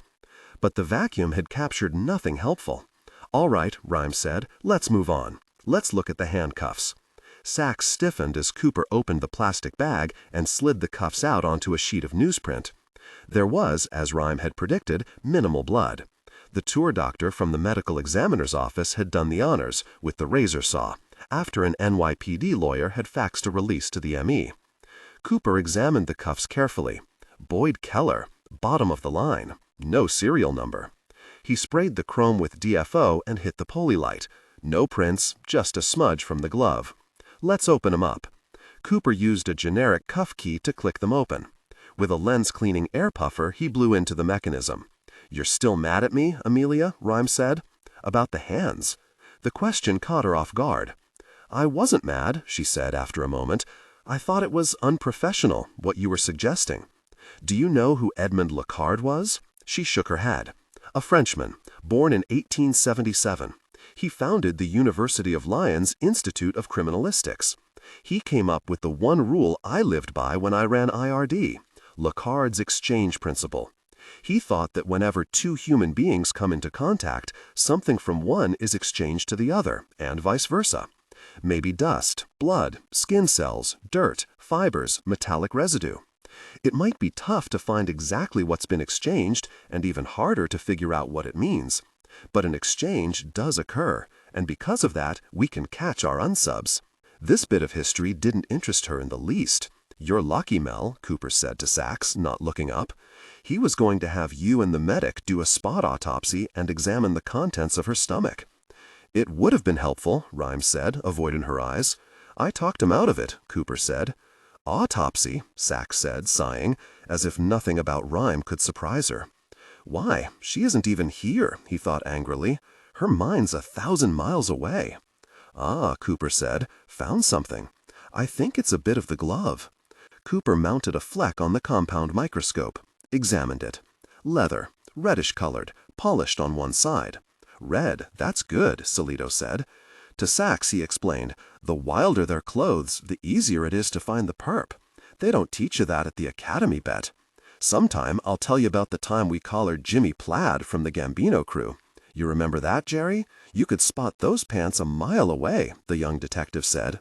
Cooper continued, "The leather's desiccated, not much oil in the grain. You were right, too, about them being old. What kind of animal? I'd say kid skin." High quality. If they were new, it might mean he was rich, Rhyme grumbled. But since they're old, he might have found them on the street or bought them secondhand. No snappy deductions from 823's accessorizing, looks like. Okay, Tom, just add to the profile that the gloves are reddish kid skin. What else do we have? He wears aftershave, Sachs reminded him. Forgot that. Good. Maybe to cover up another scent. Unsubs do that sometimes. Write it down, Tom. What did it smell like again, Amelia? You described it. Dry, like gin. What about the clothesline? Rhyme asked. Cooper examined it. I've seen this before. Plastic. Several dozen interior filaments composed of 6 to 10 different plastic types and 1, 2 metallic filaments. I want a manufacturer and source. Cooper shook his head. Impossible. Too generic. Damn, Rhyme muttered. And the knot? Now that's unusual. Very efficient. See how it loops around twice? PVC is the hardest cord to tie, and this knot ain't going anywhere. They have a knot file downtown? No. Inexcusable, he thought. Sir? Rhyme turned to Banks. I do some sailing. Out of Westport, Rhyme said. Well, as a matter of fact, yeah. How'd you know? If there were a forensic test for location of origin, Jerry Banks would turn up positive for Connecticut. Lucky guess. It isn't nautical. I don't recognize it. That's good to know. Hang it up there. Rhyme nodded toward the wall, next to the Polaroid of the cellophane and the Monet poster. Well, get to it later. The doorbell rang, and Tom disappeared to answer it. Rhyme had a bad moment, thinking that perhaps it was Dr. Berger returning to tell him he was no longer interested in helping him with their project. But the heavy thud of boots told Rhyme who had come a-calling. The emergency services officers, all large, all somber, dressed in combat gear, entered the room politely and nodded to Salito and Banks. They were men of action, and Rhyme bet that behind the 20 still eyes were 10 very bad reactions to the sight of a man laid up forever on his back. Gentlemen, you've heard about the kidnapping last night and the death of the victim this afternoon, he continued through the affirmative muttering. Our unsub has another victim, We have a lead in the case, and I need you to hit locations around the city and secure evidence, immediately and simultaneously. One man, one location." "You mean one mustachioed officer?" asked uncertainly. "No backup?" "You won't need it." "All due respect, sir, I'm not inclined to go into any tactical situation without backup, a partner at least. I don't think there'll be any firefights. The targets are the major chain grocery stores in town." "Grocery stores?" "Not every store, just one of every chain. JJ's, ShopRite, Food Warehouse." "What exactly are we going to do?" "Buy veal shanks." "What?" "One package at each store." "I'm afraid I'll have to ask you to pay from your own pocket, gentlemen, but the city'll reimburse you. Oh, and we need them ASA." She lay on her side, immobile. Her eyes had grown accustomed to the dimness of the old tunnel, and she could see the little fuckers moving closer. One in particular she kept her eye on. Monell's leg stung like a bitch, but most of the pain was in her arm, from where he'd cut deep into her skin. Because it was cuffed behind her, she couldn't see the wound, didn't know how much she'd bled. But it must have been a lot. She was very faint and could feel the sticky ooze all over her arms and side. The sound of scratching, needleish claws on concrete, the gray-brown lumps rustling in the shadows. The rats continued to twitch their way toward her. There must have been 100 of them. She forced herself to stay completely still and kept her eyes on the big black one. Schwartzy, she called him. He was in the front, moving back and forth, studying her. Monell Gurger had been around the world twice by the time she was 19. She'd hitched through Sri Lanka and Cambodia and Pakistan, through Nebraska, where women stared at her eyebrow rings and braless boobs with contempt, through Iran, where men stared at her bare arms like dogs in heat. She'd slept in city parks in Guatemala City and spent 3 days with rebel forces in Nicaragua after getting lost on the way to a wildlife refuge. But she'd never been so scared as now. Mein Gott. And what scared her the most was what she was about to do to herself. One rat ran close, a small one, its brown body zipping forward, backing up, moving forward again a few inches. Rats were scary, she decided, because they were more like reptiles than rodents. A snaky nose and snaky tail, and those fucking red eyes. Behind him was Schwartzy, the size of a small cat. He rose up on his haunches and stared at what fascinated him, watching, waiting. Then the little one attacked. Scurrying on his 4 needleish feet, ignoring her muffled scream, he darted fast and straight. Quick as a roach, he tore a bite from her cut leg. The wound stung like fire. Monell squealed in pain, yes, but from anger too. "I don't fucking want you." She slammed her heel into his back with a dull crunch. He quivered once and lay still. Another one raced up to her neck, ripped away a bite, then leapt back, staring at her, twitching his nose, as if he were running his tongue around his little rat mouth, savoring her flavor. Dieser Schmerz. She shivered as the searing burn radiated from the bite. Dieser Schmerz, the pain. Monell forced herself to lie still again. The tiny attacker poised for another run, but suddenly he twitched and turned away. Monell saw why. Schwartzy was finally easing to the front of the pack. He was coming after what he wanted. Good, good. He was the one she'd been waiting for. Because he hadn't seemed interested in the blood or her flesh. He'd padded up close 20 minutes before, fascinated by the silver tape across her mouth. The smaller rat scurried back into the swarming bodies as Schwartzy eased forward, on his obscenely tiny feet. Paused, then advanced again. 6 feet. 5. Then 3. She remained completely still, breathing as shallowly as she dared, afraid the inhalation would scare him off. Schwartzy paused, padded forward again, then stopped, 2 feet away from her head. Don't move a muscle. His back was humped high, and his lips kept retracting over his brown and yellow teeth. He moved another foot closer, and stopped, eyes darting. Sat up, rubbed his clawed paws together, eased forward again. Monell Gurger played dead. Another 6 inches. Vorwärts, come on. Then he was at her face. She smelled garbage and oil on his body, feces, rotten meat. He sniffed, and she felt the unbearable tickle of whiskers on her nose as his tiny teeth emerged from his mouth and began to chew the tape. For 5 minutes he gnawed around her mouth. Once another rat screeded in, sank his teeth into her ankle. She closed her eyes to the pain and tried to ignore it. Schwartzy chased him away, then stood in the shadows. Vorwärts, Schwartzy, come on. Slowly he padded back to her. Tears running down her cheek, Monel reluctantly lowered her mouth to him. Chewing, chewing. Come on. She felt his vile, hot breath in her mouth as he broke through the tape and began to rip off larger chunks of the shiny plastic. He pulled the pieces from his mouth and squeezed them greedily in his front claws. Big enough now, she wondered? It would have to be. She couldn't take any more. Slowly, she lifted her head up, 1 millimeter at a time. Schwartzy blinked and leaned forward, curiously.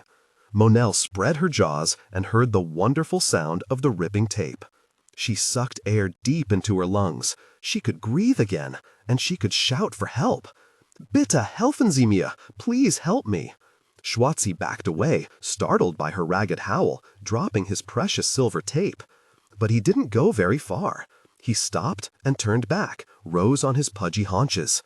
Ignoring his black, humped body, she kicked the post she was tied to. Dust and dirt floated down like gray snow, but the wood didn't give a bit. She screamed until her throat burned. Help! The sticky rush of traffic swallowed the sound. Stillness for a moment. Then Schwartzy started toward her again. He wasn't alone this time. The slimy pack followed his lead. Twitching, nervous, but drawn steadily by the tempting smell of her blood. Bone and wood, wood and bone. "Mel, what do you have there?" Rhyme was nodding toward the computer attached to the chromatograph spectrometer. Cooper had once more retested the dirt they'd found in the splinter of wood. It's still nitrogen-rich, off the charts. 3 separate tests, the results all the same. A diagnostic check of the unit showed it was working fine. Cooper reflected and said, "That much nitrogen, maybe a firearms or ammunition manufacturer. That'd be Connecticut, not Manhattan." Rhyme looked at the clock. 6:30. How fast time had raced past today. How slowly it had moved for the past 3.5 years. He felt as if he'd been awake for days and days. The young detective pored over the map of Manhattan, moving aside the pale vertebra that had fallen to the floor earlier. The disc had been left here by Rhyme's SCI specialist, Peter Taylor. An early appointment with the man. The doctor had examined him expertly, then sat back in the rustling rattan chair and pulled something out of his pocket. "Show and tell time," the doctor had said. Rhyme had glanced at Taylor's open hand. "This a 4th cervical vertebra, just like the one in your neck, the one that broke. See the little tails on the end?" The doctor turned it over and over for a moment, then asked, "What do you think of when you see it?" Rhyme respected Taylor, who didn't treat him like a child or a moron or a major inconvenience, but that day he hadn't been in the mood to play the inspiration game. He hadn't answered. Taylor continued anyway. "Some of my patients think it looks like a stingray. Some say it's a spaceship, or an airplane, or a truck. Whenever I ask that question, people usually compare it to something big. Nobody ever says, 'Oh, a hunk of calcium and magnesium.' See, they don't like the idea that something so insignificant has made their lives pure hell."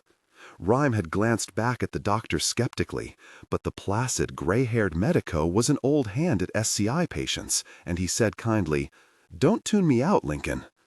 Taylor had held the disc up close to Rhyme's face. "You're thinking it's unfair, this little thing causing you so much grief, but forget that, forget it. I want you to remember what it was like before the accident. The good and bad in your life. Happiness, sadness. You can feel that again." The doctor's face had grown still. "But frankly, all I see now is somebody who's given up." Taylor had left the vertebra on the bedside table. Accidentally, it seemed. But then Rhyme realized the act was calculated. Over the past months, while Rhyme was trying to decide whether or not to kill himself, he'd stared at the tiny disc. It became an emblem for Taylor's argument, the pro-living argument. But in the end, that side lost. The doctor's words, as valid as they might be, couldn't overcome the burden of pain and heartache and exhaustion Lincoln Rhyme felt day after day after day. He now looked away from the disc to Amelia Sachs and said, "I want you to think about the scene again. I told you everything I saw. Not saw. I want to know what you felt." Rhyme remembered the thousands of times he'd run crime scenes. Sometimes a miracle would happen. He'd be looking around and somehow ideas about the unsub would come to him. He couldn't explain how. The behaviorists talked about profiling as if they'd invented it, but criminalists had been profiling for hundreds of years. Walk the grid, walk where he's walked, find what he's left behind, figure out what he's taken with him, and you'll come away from the scene with a profile as clear as a portrait. "Tell me," he prodded, "what did you feel?" "Uneasy, tense, hot." She shrugged. "I don't know. I really don't. Sorry." If he'd been mobile, Rhyme would have leapt from the bed, grabbed her shoulders and shaken her. "But you know what I'm talking about. I know you do. Why won't you work with me? Why are you ignoring me?" Then he understood something. That she was there, in the steamy basement, hovering over TJ's ruined body, smelling the vile smell. He saw it in the way her thumb flicked a bloody cuticle. He saw it in the way she maintained the no-man's land of politeness between the two of them. She detested being in that vile basement, and she hated him for reminding her that part of her was still there. "You're walking through the room," he said. "I really don't think I can be any more help." "Play along," he said, forcing his temper down. He smiled. "Tell me what you thought." Her face went still, and she said, "It's just thoughts, impressions, everybody'd have. But you were there. Everybody wasn't. Tell us." "It was scary or something." She seemed to regret the clumsy word. "Unprofessional." "I felt—" "Somebody watching you?" he asked. This surprised her. Yes, that's exactly it. Rhyme had felt it himself, many times. He'd felt it 3.5 years ago, bending down over the decomposing body of the young policeman, picking a fiber off the uniform. He'd been positive that someone was nearby, but there was no one, just a large oak beam that chose that moment to groan and splinter and come crashing down on the fulcrum of Lincoln Rhyme's fourth cervical vertebra with the weight of the earth. "What else did you think, Amelia?" She wasn't resisting anymore. Her lips were relaxed, her eyes drifting over the curled Nighthawks poster, the diners, lonely or contentedly alone. She said, "Well, I remember saying to myself, man, this place is old. It was like those pictures you see of turn-of-the-century factories and things. And Wait," Rhyme barked, "let's think about that. Old." His eyes strayed to the Randall survey map. He'd commented before on the unsub's interest in historical New York. The building where T.J. Colfax had died was old too, and so was the tunnel for the railroad where they'd found the first body. The New York Central trains used to run above ground. There'd been so many crossing fatalities that 11th Avenue had earned the name Death Avenue, and the railroad had finally been forced to move the tracks below ground. And Pearl Street, he mused to himself, was a major byway in early New York. "Why's he so interested in old things?" he asked Salito. "Is Terry Dobbins still with us?" "Oh, the shrink? Yeah, we worked a case last year. Come to think of it, he asked about you. Said he called you a couple times and you never—" Right, Rhyme said. "Get him over here. I want his thoughts on 823's patterns. Now, Amelia, what else did you think?" She shrugged, but far too nonchalantly. "Nothing." "No?" And where did she keep her feelings, he wondered, recalling something Blaine had said once, seeing a gorgeous woman walking down Fifth Avenue. The more beautiful the package, the harder it is to unwrap. "I don't know. All right, I remember one thing I thought, but it doesn't mean anything. It's not like a professional observation." "Professional? It's a bitch when you set your own standards, ain't it, Amelia?" "Let's hear it," he said to her. "When you were having me pretend to be him, and I found where he stood to look back at her? Keep going." "Well, I thought—" For a moment, it seemed that tears threatened to fill her beautiful eyes. They were iridescent blue, he noticed. Instantly she controlled herself. I wondered, did she have a dog? The Colfax woman? A dog? Why'd you wonder that? She hesitated a moment, then said, "This friend of mine, a few years ago, we were talking about getting a dog when, well, if we moved in together. I always wanted one, a collie. It was funny, that was the kind my friend wanted too, even before we knew each other. A dog." Rhyme's heart popped like beetles on a summer screen door. "And I thought that woman, TJ, Rhyme said." TJ Sachs continued. I just thought how sad it was. If she had any pets, she wouldn't be coming home to them and playing with them anymore. I didn't think about her boyfriends or husbands. I thought about pets. But why that thought? Dogs, pets, why? I don't know why. Silence. Finally, she said, "I suppose seeing her tied up there, and I was thinking how he stood to the side to watch her, just standing between the oil tanks. It was like he was watching an animal in a pen." Rhyme glanced at the sine waves on the GCMS computer screen. Animals, nitrogen, shit, Rhyme blurted. Heads turned toward him. "It's shit," staring at the screen. "Yes, of course," Cooper said, replastering his strands of hair. "All the nitrogen. It's manure, and it's old manure at that." Suddenly, Lincoln Rhyme had one of those moments he'd reflected on earlier. The thought just burst into his mind. The image was of lambs. Solito asked, "Lincoln, you okay?" A lamb, sauntering down the street. It was like he was watching an animal. "Thom," Solito was saying, "is he all right?" In a pen. Rhyme could picture the carefree animal, a bell around its neck, a dozen others behind. "Lincoln," Thom said urgently, "you're sweating. Are you all right?" "Shh," the criminalist ordered. He felt the tickle running down his face. Inspiration and heart failure, the symptoms are oddly similar. Think. Bones, wooden posts, and manure. "Yes," he whispered, "a Judas lamb, leading the flock to slaughter." "Stockyards," Rhyme announced to the room. "She's being held in a stockyard." 13. There are no stockyards in Manhattan. "The past, Lon," Rhyme reminded him. "Old things turn him on. Get his juices flowing. We should think of old stockyards. The older, the better." In researching his book, Rhyme had read about a murder that gentleman mobster Oni Madden was accused of committing, gunning down a rival bootlegger outside his Hell's Kitchen townhouse. Madden was never convicted, not for this particular murder at any rate. He took the stand and, in his melodious British-accented voice, lectured the courtroom about betrayal. "This entire case has been trumped up by my rivals, who are speaking lies about me. Your Honor, do you know what they remind me of? In my neighborhood, in Hell's Kitchen, the flocks of lambs were led through the streets from the stockyards to the slaughterhouses on 42nd Street. And you know who led them? Not a dog, not a man, but one of theirs. A Judas lamb with a bell around its neck. He'd lead the flock up that ramp, but then he'd stop and the rest of them would go on inside. I'm an innocent lamb, and those witnesses against me, they're the Judases." Rhyme continued, "Call the library, Banks. They must have a historian." The young detective flipped open his cellular phone and called. His voice dropped a tone or two as he spoke. After he explained what they needed, he stopped speaking and gazed at the map of the city. "Well?" Rhyme asked. "They're finding someone. They've got—" He lowered his head as someone answered, and the young man repeated his request. He started nodding and announced to the room, "I've got 2 locations. No, 3. "Who is it?" Rhyme barked. "Where you talking to?" "The curator of the city archives.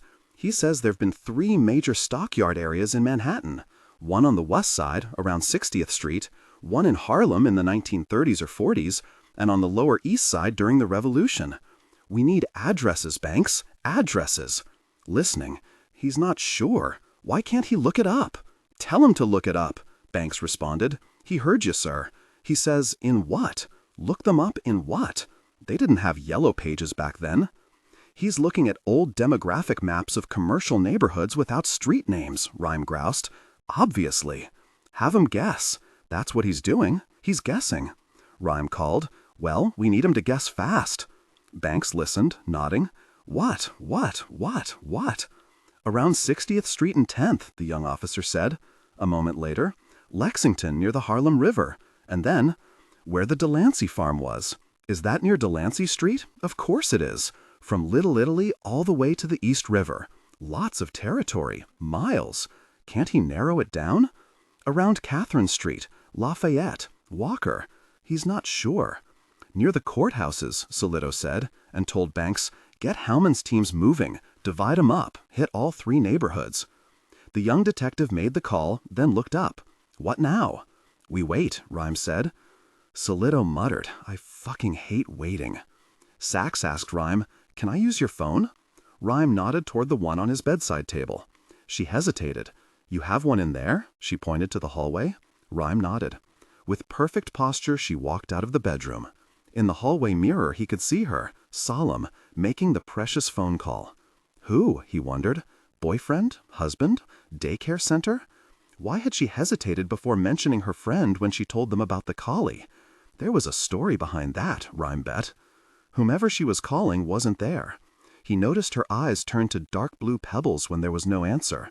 She looked up and caught Rhyme gazing at her in the dusty glass. She turned her back. The phone slipped to the cradle and she returned to his room. There was silence for a full 5 minutes. Rhyme lacked the mechanism most people have for bleeding off tension. He'd been a manic pacer when he was mobile, drove the officers in IRD crazy. Now his eyes energetically scanned the Randall map of the city as Sachs dug beneath her patrol cap and scratched at her scalp. Invisible Mel Cooper cataloged evidence, calm as a surgeon.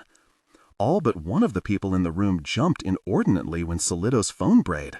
He listened. His face broke into a grin. Got it! One of Howman's squads is at 11th and 60th. They can hear a woman's screams coming from somewhere around there. They don't know where for sure. They're doing a door-to-door. Get your running shoes on, Rhyme, ordered Sachs. He saw her face sag. She glanced at Rhyme's phone, as if it might be ringing with a reprieve call from the governor at any minute. Then a look at Solito, who was poring over the ESU tactical map of the West Side. Amelia, Rhyme said, we lost one. That's too bad, but we don't have to lose any more. If you saw her, she whispered, if you only saw what he did to her. Oh, but I have, Amelia, he said evenly, his eyes relentless and challenging. I've seen what happened to TJ. I've seen what happens to bodies left in hot trunks for a month. I've seen what a pound of C4 does to arms and legs and faces. I worked the Happy Land Social Club fire. Over 80 people burned to death. We took Polaroids of the Vic's faces, or what was left of them, for their families to identify, because there's no way in hell a human being could walk past those rows of bodies and stay sane. Except us, we didn't have any choice. He inhaled against the excruciating pain that swept through his neck. See, if you're going to get by in this business, Amelia, if you're going to get by in life, you're going to have to learn to give up the dead. One by one, the others in the room had stopped what they were doing and were looking at the two of them. No pleasantries now from Amelia Sachs, no polite smiles. She tried for a moment to make her gaze cryptic, but it was transparent as glass. Her fury at him, out of proportion to his comment, roiled through her, her long face folded under the dark energy. She swept aside a lock of lazy red hair and snatched the headset from the table. At the top of the stairs, she paused and looked at him with a withering glance, reminding Rhyme that there was nothing colder than a beautiful woman's cold smile. And for some reason, he found himself thinking, welcome back, Amelia. What you got? You got goodies? You got a story? You got pictures? The Scruff sat in a bar on the east side of Manhattan, 3rd Avenue, which is to the city what strip malls are to the burbs. This was a dingy tavern, soon to be rockin' with yuppies on the make. But now it was the refuge of badly dressed locals, eating suppers of questionable fish and limp salads. The lean man, skin like naughty ebony, wore a very white shirt and a very green suit. He leaned closer to the Scruff. You got news? You got secret codes? You got letters? You got shit? Man, ha. You're not laughing when you say ha, said Fred Del Rey. Really, Delret, but that had been generations ago. He was 6'4", rarely smiled despite the Jabberwocky banter, and was a star special agent in the Manhattan office of the FBI. No, man, I'm not laughing. So what have you got? Delray squeezed the end of a cigarette, which perched over his left ear. It takes time, man. The scruff, a short man, scratched his greasy hair. But you ain't got time. Time is precious, time is fleeing, and time is one thing you ain't. Delray put his huge hand under the table, on which sat 2 coffees, and squeezed the scruff's thigh until he whined. 6 months ago, the skinny little guy had been caught trying to sell automatic M16s to a couple of right-wing crazies who, whether they actually were or not, also happened to be undercover Bat-F agents. The feds hadn't wanted the scruff himself, of course, the greasy little wild-eyed thing. They wanted whoever was supplying the guns. ATF swam upstream a ways, but no great busts were forthcoming, and so they gave him to Delray, the Bureau's numero uno snitch handler, to see if he might be some use.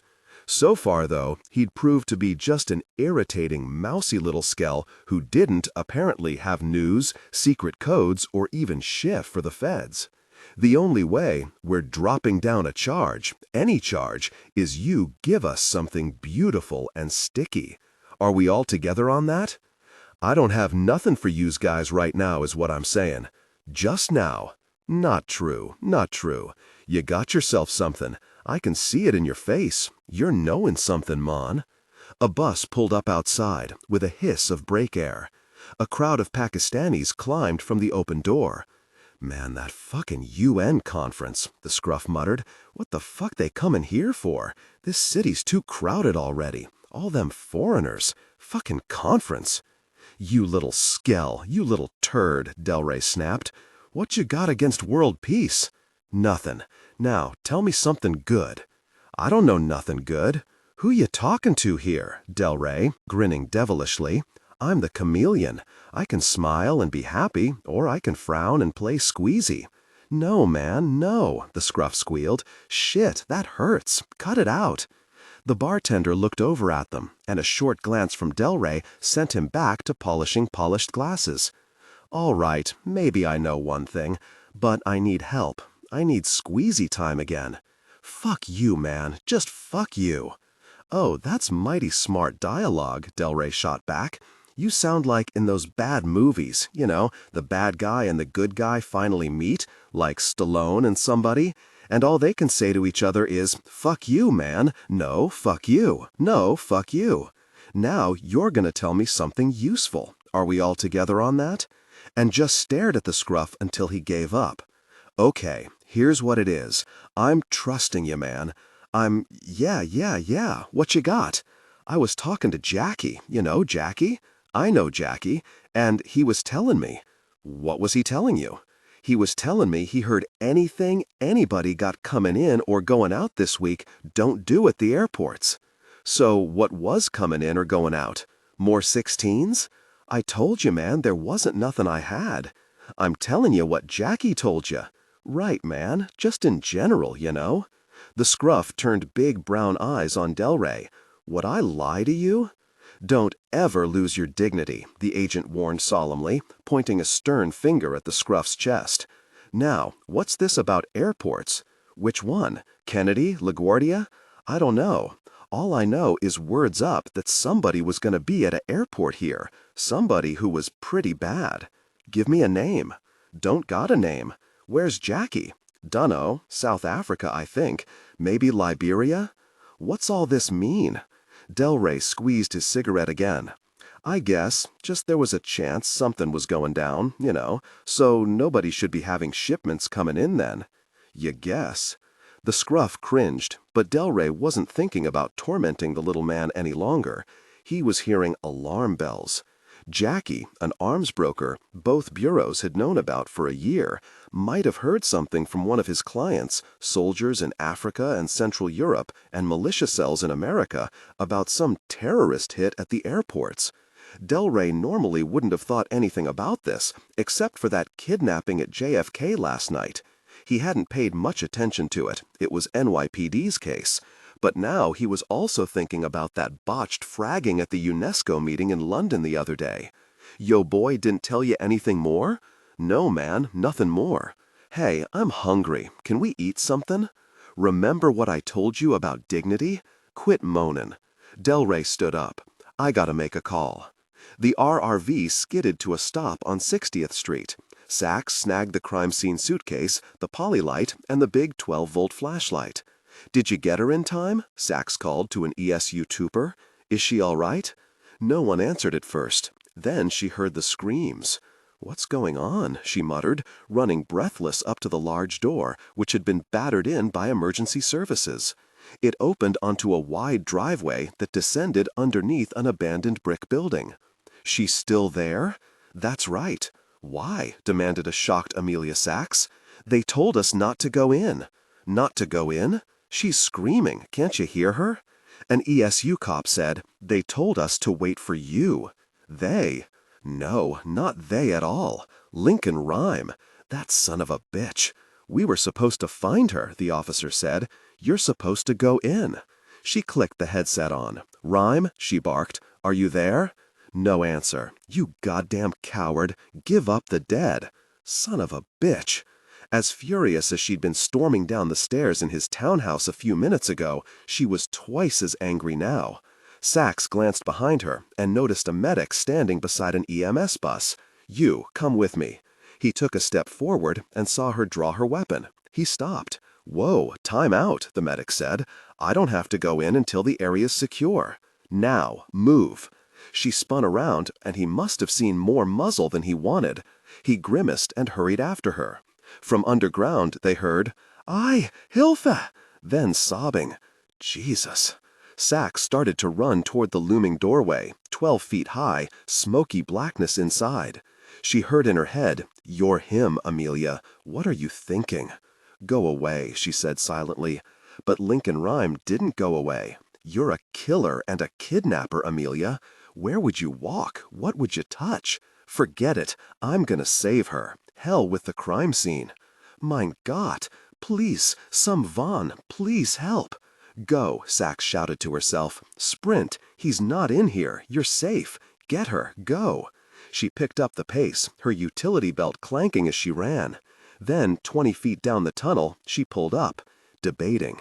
She didn't like which side won. Ugh, fuck, she spat out. She set down the suitcase and opened it up. She blurted to the medic, You, what's your name? The uneasy young man answered, Tad Walsh. I mean, what's going on? He glanced down into the murk. Oh, bitte, helfen Sie mir. Cover me, Sachs whispered. Cover you? Wait a minute, I don't do that. Take the gun, all right?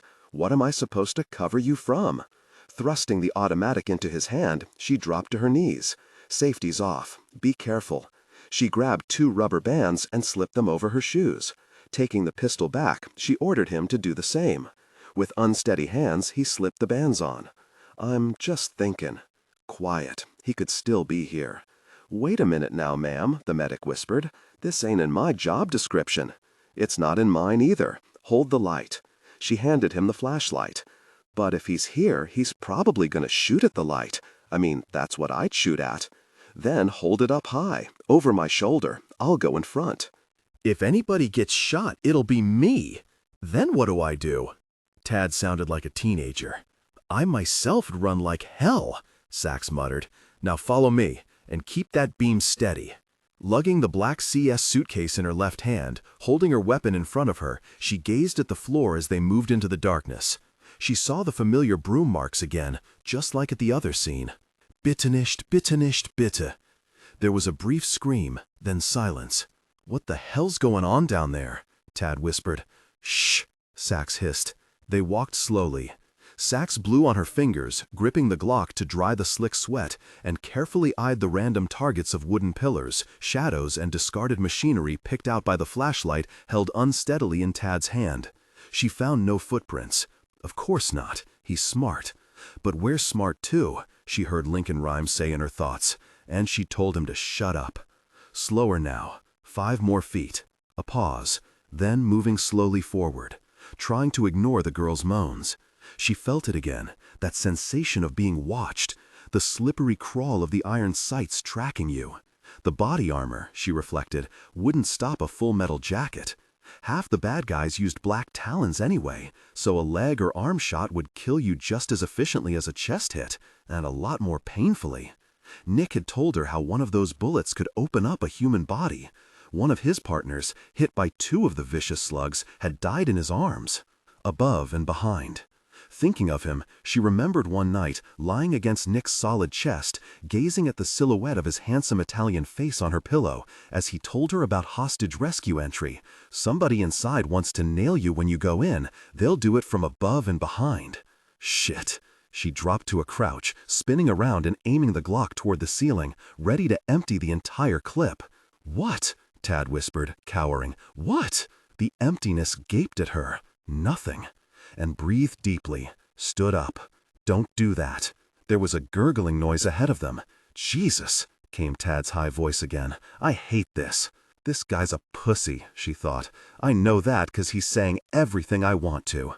She stopped. Shine the light up there. Ahead. Oh, my ever-loving.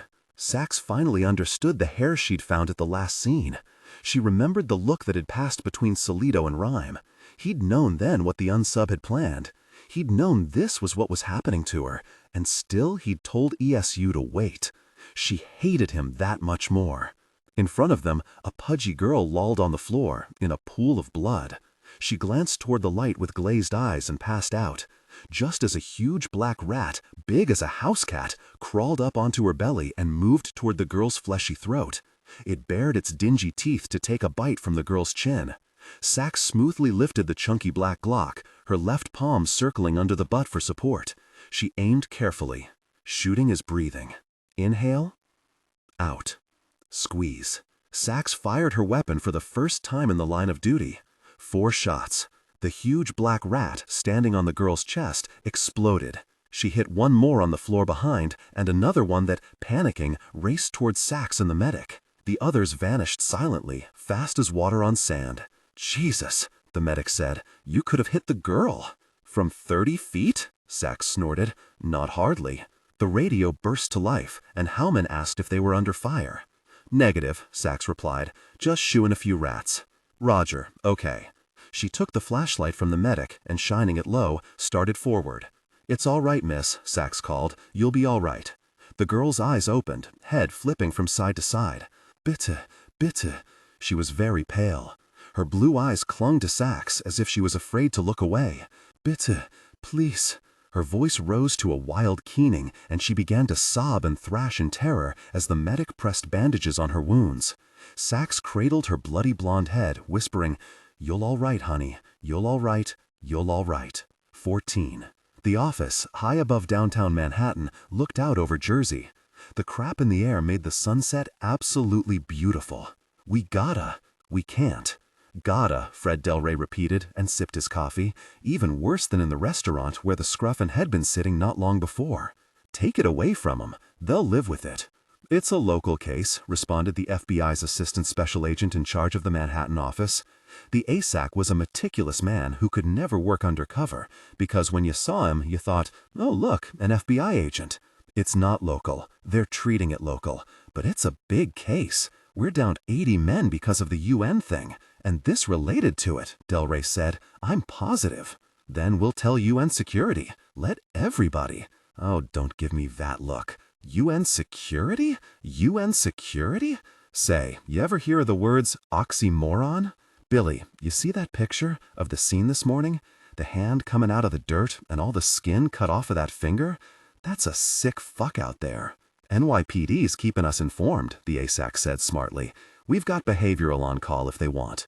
Oh, Jesus Christ on the Merry Cross. Behavioral on call? We gotta catch this ripper, Billy. Catch him, not figure out his tick-tocky workings. Tell me what your snitch said again. Del Rey knew a crack in a rock when he saw one. Wasn't gonna let it seal up again. Rapid fire now.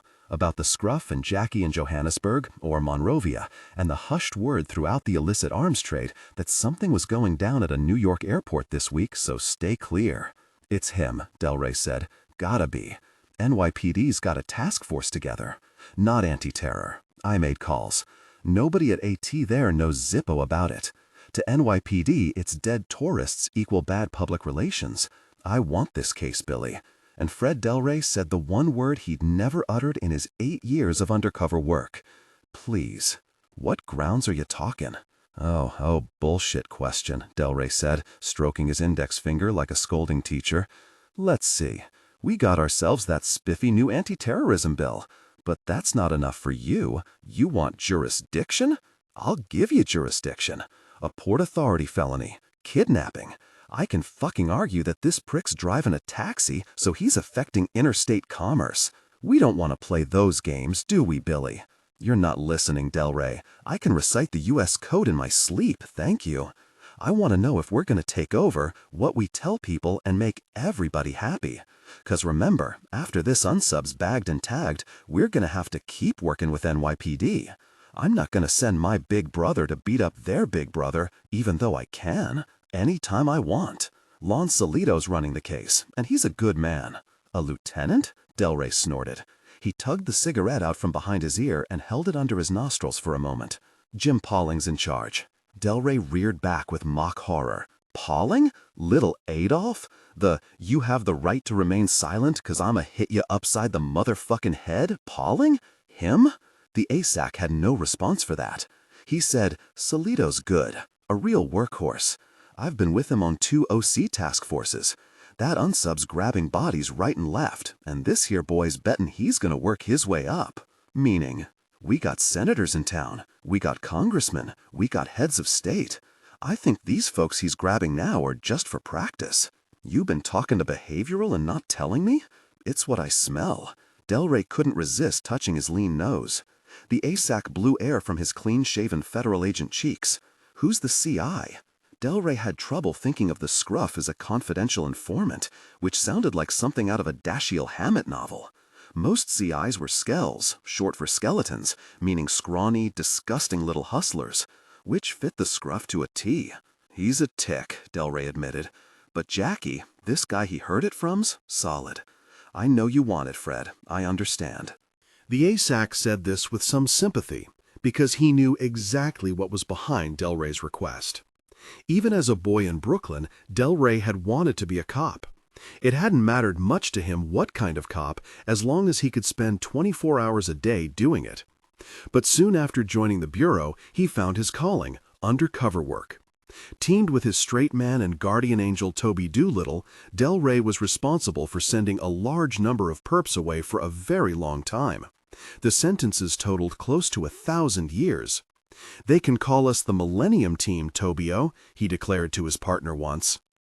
The clue to Delray's success was his nickname, the Chameleon.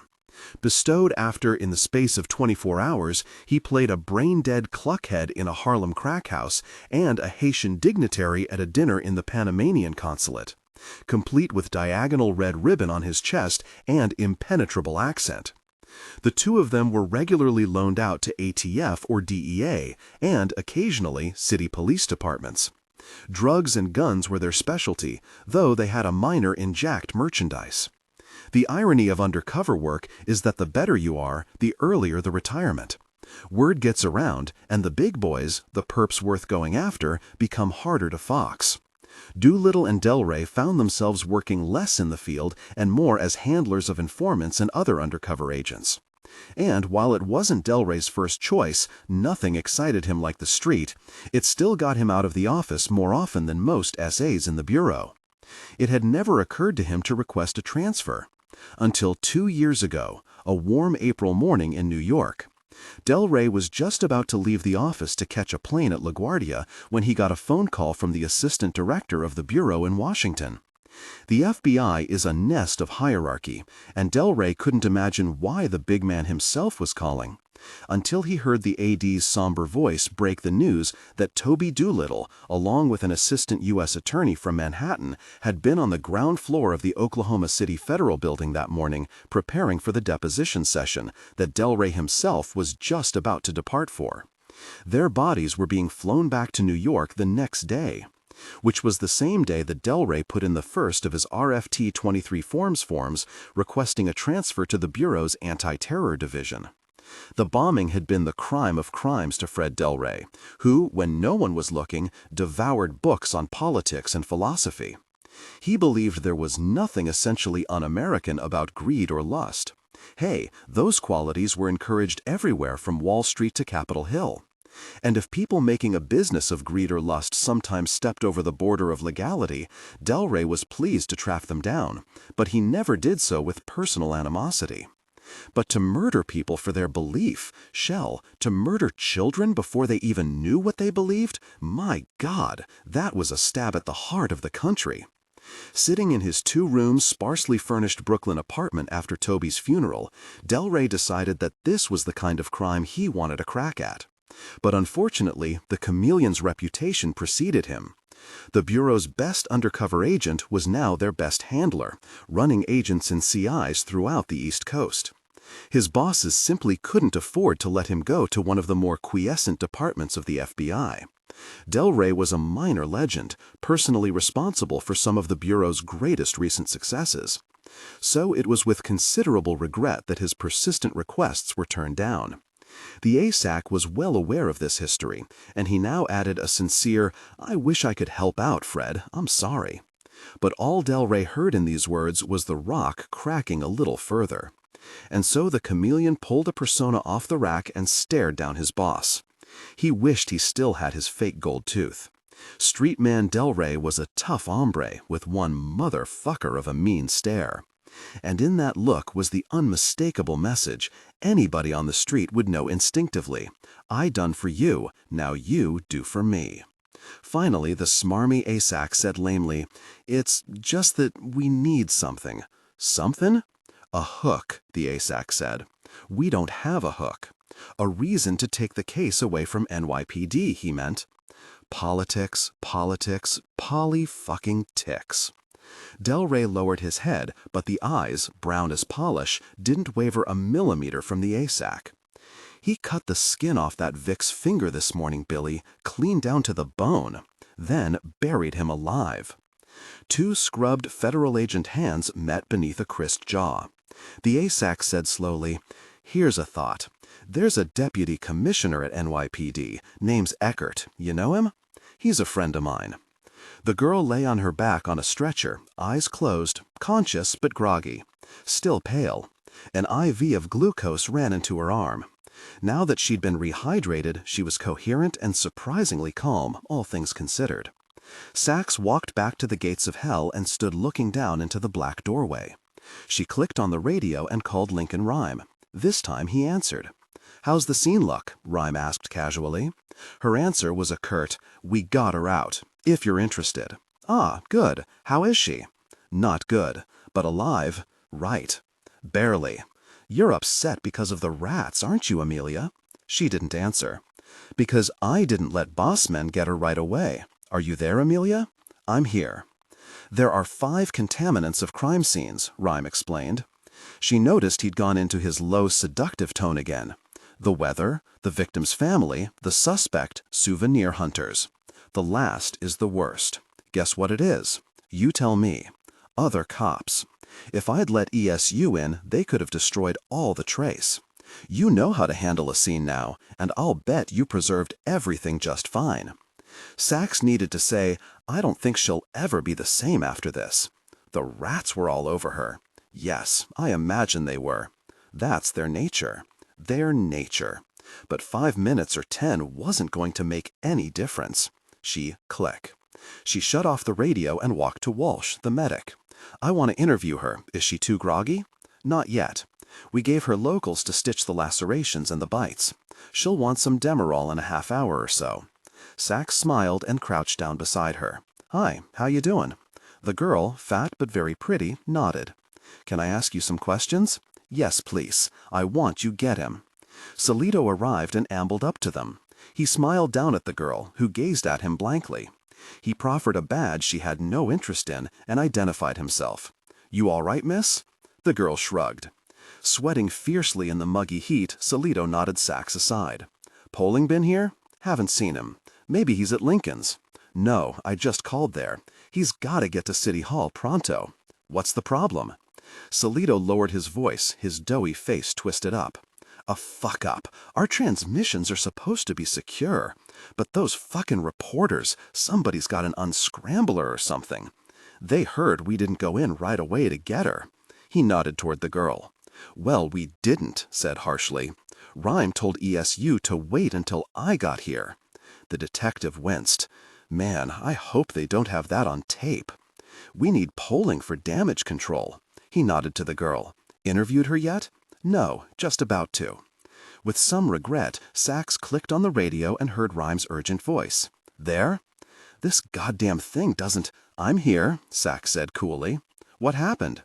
"Interference, I guess. I'm with the Vic." The girl blinked at the exchange and Sachs smiled. "I'm not talking to myself." Gestured toward the mic. "Police headquarters. What's your name?" "Monel. Monel Gerger." She looked at her bitten arm, pulled up a dressing, and examined a wound. "Interview her fast," Rhyme instructed, "then work the scene." Hand covering the microphone stock, Sachs whispered fiercely to Solito, "This man is a pain in the ass to work for." "Sir." "Humor him, officer." "Amelia," Rhyme barked. "Answer me. We're interviewing her, all right?" She snapped. Solito asked, "Can you tell us what happened?" Monel began to talk, a disjointed story about being in the laundry room of a residence hall in the East Village. He'd been hiding, waiting for her. "What residence hall?" Solito asked. "The Deutsche Haus. It's, mostly German expatriates and students." "What happened then?" Solito continued. Sachs noted that although the big detective appeared gruffer, more ornery than Rhyme, he was really the more compassionate of the two. "He threwed me in the trunk a car and drove here." "Did you get a look at him?" The woman closed her eyes. Sachs repeated the question, and Monel says she hadn't. He was, as Rhyme had guessed, wearing a navy blue ski mask. "Und gloves." "Describe them." "They were dark. She didn't remember what color." "Any unusual characteristics?" "The kidnapper?" "No, he was white. I could tell that." "Did you see the license plate of the taxi?" "Was?" the girl asked, drifting into her native tongue. "Did you—" Sachs jumped as Rhyme interrupted. "Das Nummernschild." Thinking, how the hell does he know all this? She repeated the word, and the girl shook her head no, then squinted. "What you mean, taxi? Wasn't he driving a yellow cab? Taxi car? Nein, no, it was regular car. Hear that, Lincoln? Yep, our boy's got another set of wheels. And he put her in the trunk so it's not a station wagon or hatchback." Sachs repeated this. The girl nodded. "Like a sedan." "Any idea of the make or color?" Solito continued. Monel answered, "Light, I think, maybe silver or gray, or that, what is it, light brown, beige?" She nodded. "Maybe beige," Sachs added for Rhyme's benefit. Solito asked, "Was there anything in the trunk? Anything at all? Tools, clothes, suitcases?" Monel said there wasn't. It was empty. Rhyme had a question. "What did it smell like?" "The trunk." Sachs relayed the query. "I don't know. Oil and grease?" "No, it smelled clean." "So maybe a new car," Rhyme reflected. Monel dissolved into tears for a moment, then shook her head. Sachs took her hand and, finally, she continued. "We drove for long time. Seemed like long time." "You're doing fine, honey," Sachs said. Rhyme's voice interrupted. "Tell her to strip." "What? Take her clothes off." "I will not. Have the medics give her a robe. We need her clothes, Amelia." "But," Sachs whispered, "she's crying." "Please," Rhyme said urgently, "it's important." Solito nodded, and Sachs, tight-lipped, explained to the girl about the clothes and was surprised when Monel nodded. She was, it turned out, eager to get out of the bloody garments anyway. Giving her privacy, Solito walked away to confer with Bohaman. Monel put on a gown the medic offered her, and one of the plainclothes detectives covered her with his sports coat. Sachs bagged the jeans and t-shirts. "Got 'em," Sachs said into the radio. "Now she's got to walk the scene with you," Rhyme said. "What? But make sure she's behind you, so she doesn't contaminate any PE." Sachs looked at the young woman, huddling on a gurney beside the 2 EMS buses. "She's in no shape to do that. He cut her, all the way to the bone, so she'd bleed and the rats get her. Is she mobile? Probably, but you know what she's just been through. She can give you the route they walked. She can tell you where he stood. She's going to the ER. She lost a lot of blood." A hesitation. He said pleasantly, "Just ask her." But his joviality was fake, and Sachs read just impatience. She could tell that Rhyme was a man who wasn't used to coddling people, who didn't have to. He was someone used to having his own way. He persisted, just once around the grid. You can go fuck yourself, Lincoln Rhyme. It's important. I know. Nothing from the other end of the line. She was looking at Manel. Then she heard a voice, no, her voice, say to the girl, I'm going down there to look for evidence. Will you come with me? The girl's eyes nailed Sachs deep in her heart. Tears burst. No, no, no, I am not doing that. Bitte nicht, oh bitte nicht. Sachs nodded, squeezed the woman's arm. She began to speak into the mic, steeling herself for his reaction, but Rhyme surprised her by saying, All right, Amelia, let it go. Just ask her what happened when they arrived. The girl explained how she'd kicked him and escaped into an adjoining tunnel. I kick him again, she said with some satisfaction. Knock off his glove. Then he get all pissed and strangle me. He, without the glove on? Rhyme blurted. Sachs repeated the question, and Manel said, Yes. Prince, excellent, Rhyme shouted, his voice distorting in the mic. When did it happen? How long ago? Manel guessed about an hour and a half. Hell, Rhyme muttered. Prints on skin last an hour, 90 minutes tops. Can you print skin, Amelia? I never have before. Well, you're about to, but fast. In the CS suitcase, there'll be a packet labeled Chromacoat. Pull out a card. She found a stack of glossy 5x7 cards similar to photographic paper. Got it. Do I dust her neck? No. Press the card, glossy side down, against her skin where she thinks he touched her. Press for about 3 seconds. Sachs did this as Manel stoically gazed at the sky. Then, as Rhyme instructed, she dusted the card with metallic powder, using a puffy magna brush. Well, Rhyme asked eagerly. It's no good. A shape of a finger, but no visible ridges. Should I pitch it? Never throw away anything at a crime scene, Sachs, he lectured sternly. Bring it back. I want to see it anyway.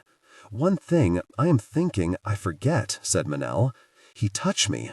You mean he molested you? Sachs asked gently. Rape? No, no, not in a sex way. He touched my shoulder, face, behind my ear, elbow. He squeezed me. I don't know why. You hear that, Lincoln? He touched her, but it didn't seem like he was getting off on it. Yes, und. And one thing I am forgetting, Manel said. He spoke German. Not good, like he only studied it in school. And he called me Hannah. Called her what? Hannah, Sachs repeated into the mic. Do you know why? She asked the girl. No, but that's all he called me. He seemed to like saying the name. Did you get that, Lincoln? Yes, I did. Now do the scene. Time's a-wasting. As Sachs stood, Manel suddenly reached up and gripped her wrist. Miss Sachs, you are German? She smiled and answered, a long time ago, a couple generations. Manel nodded. She pressed Sachs's palm to her cheek. Vielen Dank. Thank you, Miss Sachs. Danke schön. 15. The 3 ESU halogens clicked to light, bringing an eerie tide of white glare to the grim tunnel. Alone now at the scene, Sachs gazed at the floor for a moment. Something had changed. What? She drew her weapon again, dropped into a crouch. He's here, she whispered, stepping behind one of the posts. What? Rhyme asked. He's come back. There were some dead rats here. They're gone. She heard Rhyme's laughter. What's so funny? No, Amelia, their friends took the bodies away. Their friends? Had a case up in Harlem once. Dismembered, decomposed body. A lot of the bones were hidden in a big circle around the torso. The skull was in an oil drum, toes underneath piles of leaves. Had the burrow in an uproar. The press was talking about Satanists, serial killers. Guess who the perp turned out to be? No idea, she said stiffly. The Vic himself. It was a suicide. Raccoons, rats, and squirrels made off with the remains, like trophies. Nobody knows why, but they love their souvenirs. Now, where are you? At the foot of the ramp. What do you see? A wide tunnel. 2 side tunnels narrower. Flat ceiling, supported by wooden posts. The posts are all battered and nicked. The floor's old concrete, covered with dirt. And manure? Looks like it. In the center, right in front of me, is the post she was tied to. Windows? None. No doors either. She looked over the wide tunnel, the floor disappearing into a black universe 1,000 miles away. She felt the crawl of hopelessness. It's too big. There's too much space to cover. Amelia, relax. I'll never find anything here. I know it seems overwhelming, but just keep in mind that there are only 3 types of PE that we're concerned about: objects, body materials, and impressions. That's all. It's less daunting if you think of it that way. Easy for you to say. And the scene isn't as big as it looks. Just concentrate on the places they walked. Go to the post. Sachs walked the path, staring down. The ESU lights were brilliant, but they also made the shadows starker, revealing a dozen places the kidnapper could hide. A chill trickled down her spine. Stay close, Lincoln, she thought reluctantly. I'm pissed, sure, but I want to hear you. Breathe or something. She paused, shone the poly light over the ground. Is it all swept? He asked. Yes, just like before. The body armor chafed her breasts, despite the sports bra and undershirt, and as hot as it was outside, it was unbearable down here. Her skin prickled, and she felt a ravenous desire to scratch under her vest. I'm at the post. Vacuum the area for trace. Sachs ran the dustbuster, hating the noise. It covered up any sound of approaching footsteps, guns cocking, knives being drawn. Involuntarily, she looked behind her once, twice, nearly dropped the vacuum as her hand strayed to her gun. Sachs looked at the impression in the dust of where Manel's body had lain. I'm him.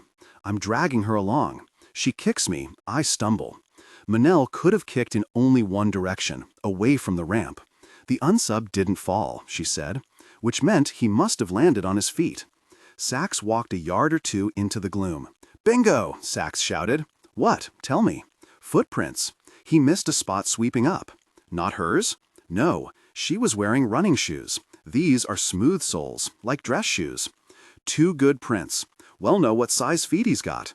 No, they won't tell us that. Soles can be larger or smaller than the uppers. But it may tell us something. In the CS bag, there's an electrostatic printer. It's a small box with a wand on it. There'll be some sheets of acetate next to it. Separate the paper, lay the acetate on the print, and run the wand over it. She found the device and made 2 images of the prints. Carefully slipped them into a paper envelope.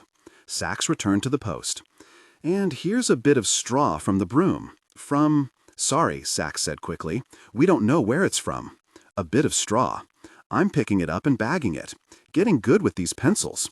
Hey, Lincoln, you son of a bitch. Know what I'm doing to celebrate my permanent retirement from crime scene detail? I'm going out for Chinese. The ESU halogens didn't reach into the side tunnel where Manel had run. Sachs paused at the day-night line, then plunged forward into the shadows. The flashlight beams swept the floor in front of her. Talk to me, Amelia. There isn't much to see. He swept up here, too. Jesus, he thinks of everything. What do you see? Just marks in the dust. I tackle her. I bring her down. I'm mad, furious. I try to strangle her. Sachs stared at the ground. Here's something, knee prints. When he was strangling her, he must have straddled her waist. He left knee prints, and he missed them when he swept. Electrostatic them. She did, quicker this time, getting the hang of the equipment. She was slipping the print into the envelope when something caught her eye. Another mark in the dust. What is that? Lincoln, I'm looking at the spot where it looks like the glove fell here when they were struggling. She clicked on the polylight and couldn't believe what she saw. A print. I've got a fingerprint. What? Rhyme asked incredulously. It's not hers? Nope, couldn't be. I can see the dust where she was lying. Her hands were cuffed the whole time. It's where he picked up the glove. He probably thought he'd swept here but missed it. It's a big, fat, beautiful one. Stain it, light it, and shoot the son of a bitch on the 1-to-1. It took her only 2 tries to get a crisped Polaroid. She felt like she'd found a $100 bill in the street. Vacuum the area and then go back to the post. Walk the grid, he told her. She slowly walked the floor, back and forth, 1 foot at a time. Don't forget to look up, he reminded her. I once caught an unsub because of a single hair on the ceiling. He'd loaded a .357 round in a true .38, and the blowback pasted a hair from his hand on the crown molding. I'm looking. It's a tile ceiling. Dirty. Nothing else. Nowhere to stash anything. No ledges or doorways. Where are the staged clues? He asked. I don't see anything. Back and forth. 5 minutes passed. 6, 7. Maybe he didn't leave any this time, Sachs suggested. Maybe Manel's the last. No, Rhyme said with certainty. Then, behind one of the wooden pillars, a flash caught her eye. Here's something in the corner. Yup, here they are. Shoot it 'fore you touch it. She took a photograph and then picked up a wad of white cloth with the pencils. Women's underwear. Wet. Semen? I don't know, she said, wondering if he was going to ask her to smell it. Rhyme ordered, try the polylight. Proteins will fluoresce. She fetched the light, turned it on. It illuminated the cloth, but the liquid didn't glow. No, bag it, in plastic. What else? He asked eagerly. A leaf, long, thin, pointed at one end. It had been cut some time ago and was dry and turning brown. She heard Rhyme sigh in frustration. There are about 8,000 varieties of deciduous vegetation in Manhattan, he explained. Not very helpful. What's underneath the leaf? Why does he think there's anything there? But there was. A scrap of newsprint. Blank on one side, the other was printed with a drawing of the phases of the moon. The moon? Rhyme mused. Any prints? Spray it with nihydrin and scan it fast with the light. A blast of the polylight revealed nothing. That's all. Silence for a moment. What are the clues sitting on? Oh, I don't know. You have to know. Well, the ground, she answered testily. Dirt. What else would they be sitting on? Is it like all the rest of the dirt around there? Yes. Then she looked closely. Hell, it was different. Well, not exactly. It's a different color. Was he always right? Rhyme instructed. Bag it, in paper. As she scooped up the grains, he said, Amelia? Yeah? He's not there, Rhyme said reassuringly. I guess. I heard something in your voice. I'm fine, she said shortly. I'm smelling the air. I smell blood, mold and mildew, and the aftershave again. The same as before? Yes. Where's it coming from? Sniffing the air, Sachs walked in a spiral, the maypole again, until she came to another wooden post. Here. It's strongest right here. What's here, Amelia? You're my legs and my eyes, remember? One of these wooden columns, like the kind she was tied to, about 15 feet away. So he might have rested against it. Any prints? She sprayed it with nihydrum and shone the light on it. No, but the smell's very strong. Sample a portion of the post where it's the strongest. There's a moto tool in the case, black, a portable drill. Take a sampling bit, it's like a hollow drill bit, and mount it in the tool. There's something called a chuck. I own a drill press, she said tersely. Oh, Rhyme said. She drilled a piece of the post out, then flicked sweat from her forehead. Bag it in plastic? She asked. He told her yes. She felt faint, lowered her head, and caught her breath. No fucking air in here. Anything else? Rhyme asked. Nothing that I can see. I'm proud of you, Amelia. Come on back and bring your treasures with you. 16. Careful, Rhyme barked. I'm an expert at this. Is it new or old? Shh, Tom said. Oh, for Christ's sake. The blade, is it old or new? Don't breathe. Ah, there we go. Smooth as a baby's butt. The procedure was not forensic, but cosmetic. Tom was giving Rhyme his first shave in a week. He had also washed his hair and combed it straight back. A half hour before, waiting for Sachs and the evidence to arrive, Rhyme had sent Cooper out of the room, while Tom slicked up a catheter with KY and wielded the tube. After that business had been completed, Tom had looked at him and said, You look like shit. You realize that? I don't care. Why would I care? Realizing suddenly that he did. How about a shave? The young man had asked. We don't have time. Rhyme's real concern was that if Dr. Berger saw him groomed, he'd be less inclined to go ahead with the suicide. A disheveled patient is a despondent patient. And a wash. No, we've got company now, Lincoln. Finally, Rhyme had grumbled. All right, and let's lose those pajamas. What do you say? There's nothing wrong with them. But that meant all right, too. Now, scrubbed and shaved, dressed in jeans and a white shirt, Rhyme ignored the mirror his aide held in front of him. Take that away. Remarkable improvement. Lincoln Rhyme snorted derisively. I'm going for a walk until they get back, he announced, and settled his head back into the pillow. Mel Cooper turned to him with a perplexed expression. In his head, Tom explained. Your head? I imagine it, Rhyme continued. That's quite a trick, Cooper said. I can walk through any neighborhood I want and never get mugged. Hike in the mountains and never get tired. Climb a mountain if I want. Go window shopping on Fifth Avenue. Of course, the things I see aren't necessarily there, but so what? Neither are the stars. How's that? Cooper asked. The starlight we see is thousands or millions of years old. By the time it gets to Earth, the stars themselves have moved. They're not where we see them." Rhyme sighed as the exhaustion flooded over him.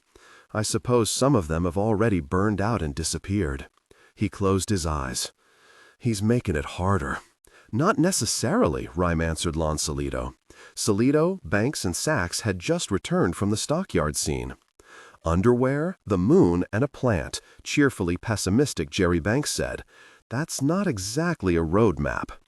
"Dirt, too," Rhyme reminded, ever appreciative of soil. "Have any idea what they mean?" Salito asked. "Not yet," Rhyme said. "Where's Pauling?" Salito muttered. "He still hasn't answered his page." "Haven't seen him," Rhyme said. A figure appeared in the doorway. "As I live and breathe," rumbled the stranger's smooth baritone. Rhyme nodded the lanky man inside. He was somber-looking, but his lean face suddenly cracked into a warm smile, as it tended to do at odd moments. Terry Dobbins was the sum total of the NYPD's Behavioral Science Department. He'd studied with the FBI behaviorists down at Quantico and had degrees in forensic science and psychology. The psychologist loved opera and touch football, and when Lincoln Rhyme had awakened in the hospital after the accident 3.5 years ago, Dobbins had been sitting beside him listening to Ida on a Walkman. He'd then spent the next 3 hours conducting what turned out to be the first of many counseling sessions about Rhyme's injury. Now, what's this I recall the textbook saying about people who don't return phone calls?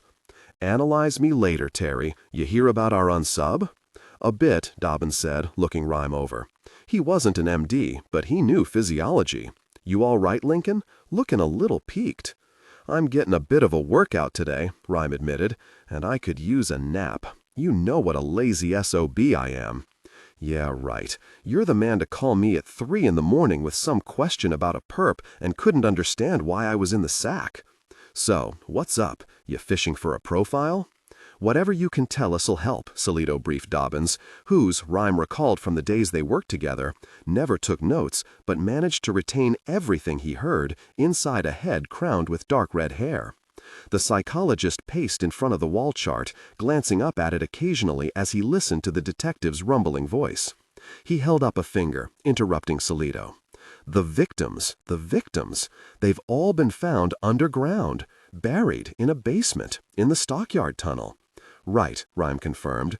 "Go on," Salito continued, explaining about the rescue of Monel Gerger. "Fine, all right," Dobbins said absently. Then break to a halt and turn to the wall again.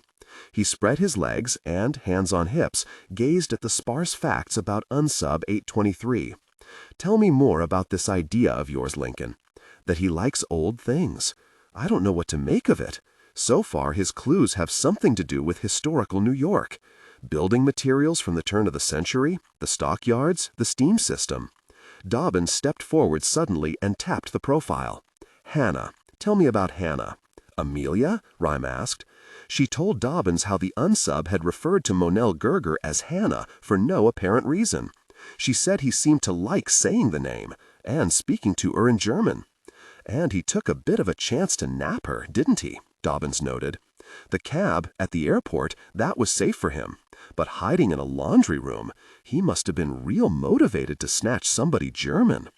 Dobbins twined some ruddy hair around a lengthy finger and flopped down in one of the squeaky rattan chairs, stretched his feet out in front of him.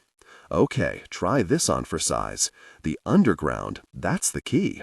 It tells me he's somebody who's hiding something, and when I hear that, I start thinking hysteria." "He's not acting hysterical," Salito said. "He's pretty damn calm and calculating." "Not hysteria in that sense. It's a category of mental disorders. The condition manifests when something traumatic happens in a patient's life, and the subconscious converts that trauma into something else. It's an attempt to protect the patient. With traditional conversion hysteria, you see physical symptoms, nausea, pain, paralysis. But I think here we're dealing with a related problem. Dissociation. That's what we call it when the reaction to the trauma affects the mind, not the physical body. Hysterical amnesia, fugue states, and multiple personalities. Jekyll and Hyde. Mel Cooper played straight man this time, beating Banks to the punch. Well, I don't think he's got true multiple personalities, Dobbins continued. That's a very rare diagnosis, and the classic multipers is young and has a lower IQ than your boy. He nodded at the profile chart. He's slick and he's smart, clearly an organized offender. Dobbins stared out the window for a moment. This is interesting, Lincoln. I think your unsub pulls on his other personality when it suits him, when he wants to kill, and that's important. Why? 2 reasons. First, it tells us something about his main personality. He's someone who's been trained, maybe at his job, maybe his upbringing, to help people, not hurt them. A priest, a counselor, politician, social worker. And 2, I think it means he's found himself a blueprint. If you can find out what it is, maybe you can get a lead to him. What kind of blueprint? He may have wanted to kill for a long time, but he didn't act until he found himself a role model, maybe from a book or movie, or somebody he actually knows. It's someone he can identify with, someone whose own crimes, in effect, give him permission to kill. Now, I'm going out on a limb here, Climb, Rhymes said. Climb? His obsession with history tells me that his personality is a character from the past. Real life? That I couldn't say. Maybe fictional, maybe not. Hannah, whoever she is, figures in the story somewhere. Germany, too, or German Americans. Any idea what might have set him off? Freud felt it was caused by, what else, sexual conflict at the Oedipal stage. Nowadays, the consensus is that developmental glitches are only one cause. Any trauma can trigger it. And it doesn't have to be a single event. It could be a personality flaw, a long series of personal or professional disappointments. Hard to say. His eyes glowed as they gazed at the profile. But I sure hope you bag him alive, Lincoln. I'd love the chance to get him on the couch for a few hours. Tom, are you writing this down? Yes, Bwana. But one question, Rhyme began. Dobbins whirled around. I'd say it's the question, Lincoln. Why is he leaving the clues? Right? Yep. Why the clues? Think about what he's done. He's talking to you, not rambling incoherently like Son of Sam or the Zodiac Killer. He's not schizophrenic. He's communicating in your language, the language of forensics. Why? More pacing, eyes flipping over the chart. All I can think of is that he wants to share the guilt. See, it's hard for him to kill. It becomes easier if he makes us accomplices. If we don't save the vixen time, their deaths are partly our fault. But that's good, isn't it? Rhyme asked. It means he'll keep giving us clues that are solvable. Otherwise, if the puzzle's too hard, he's not sharing the burden. Well, that's true, Dobbins said, smiling no longer. But there's another factor at work too. Salito supplied the answer. Serial activity escalates. Right, Dobbins confirmed. How can he strike more often? Banks muttered. Every 3 hours isn't fast enough? Oh, he'll find a way, the psychologist continued. Most likely, he'll start targeting multiple victims. The psychologist's eyes narrowed. Say, you all right, Lincoln? There were beads of sweat on the criminalist's forehead, and he'd been squinting his eyes hard. Just tired. A lot of excitement for an old crip. One last thing. The profile of the victim's vital in serial crimes. But here we've got different sexes, ages, and economic classes. All white, but he's been preying in a predominantly white pool, so that's not statistically significant. With what we know so far, we can't figure out why he's taken these particular people. If you can, you might just get ahead of him. Thanks, Terry, Rhyme said. Stick around for a while. Sure, Lincoln, if you'd like. Then Rhyme ordered, let's look at the PE from the stockyard scene. What have we got? The underwear? Mel Cooper assembled the bags that Sachs had brought back from the scene. He glanced at the one containing the underwear. Katrina Fashion's D'Amour line, he announced. 100% cotton, elastic band. Cloth made in the U.S., they were cut and sewn in Taiwan. You can tell that just by looking at them? Sachs asked, incredulous. Nah, I was reading, he answered, pointing at the label. Oh. The cops laughed. He's telling us he's got another woman then? Sachs asked. Probably, Rhymes said. Cooper opened the bag. Don't know what the liquid is. I'll do a chromatograph. Rhyme asked Tom to hold up the scrap of paper with the phases of the moon on it. He studied it closely. A scrap like this was wonderful individuated evidence. You could fit it to the sheet it had been torn from and link the two as closely as fingerprints. The problem here, of course, was that they had no original piece of paper. He wondered if they'd ever find it. The unsub might have destroyed it once he'd torn this bit out. Yet Lincoln Rhyme preferred to think not. He liked to picture it somewhere, just waiting to be found. The way he always pictured source evidence. The automobile the paint chip had scraped off of. The finger that had lost the nail.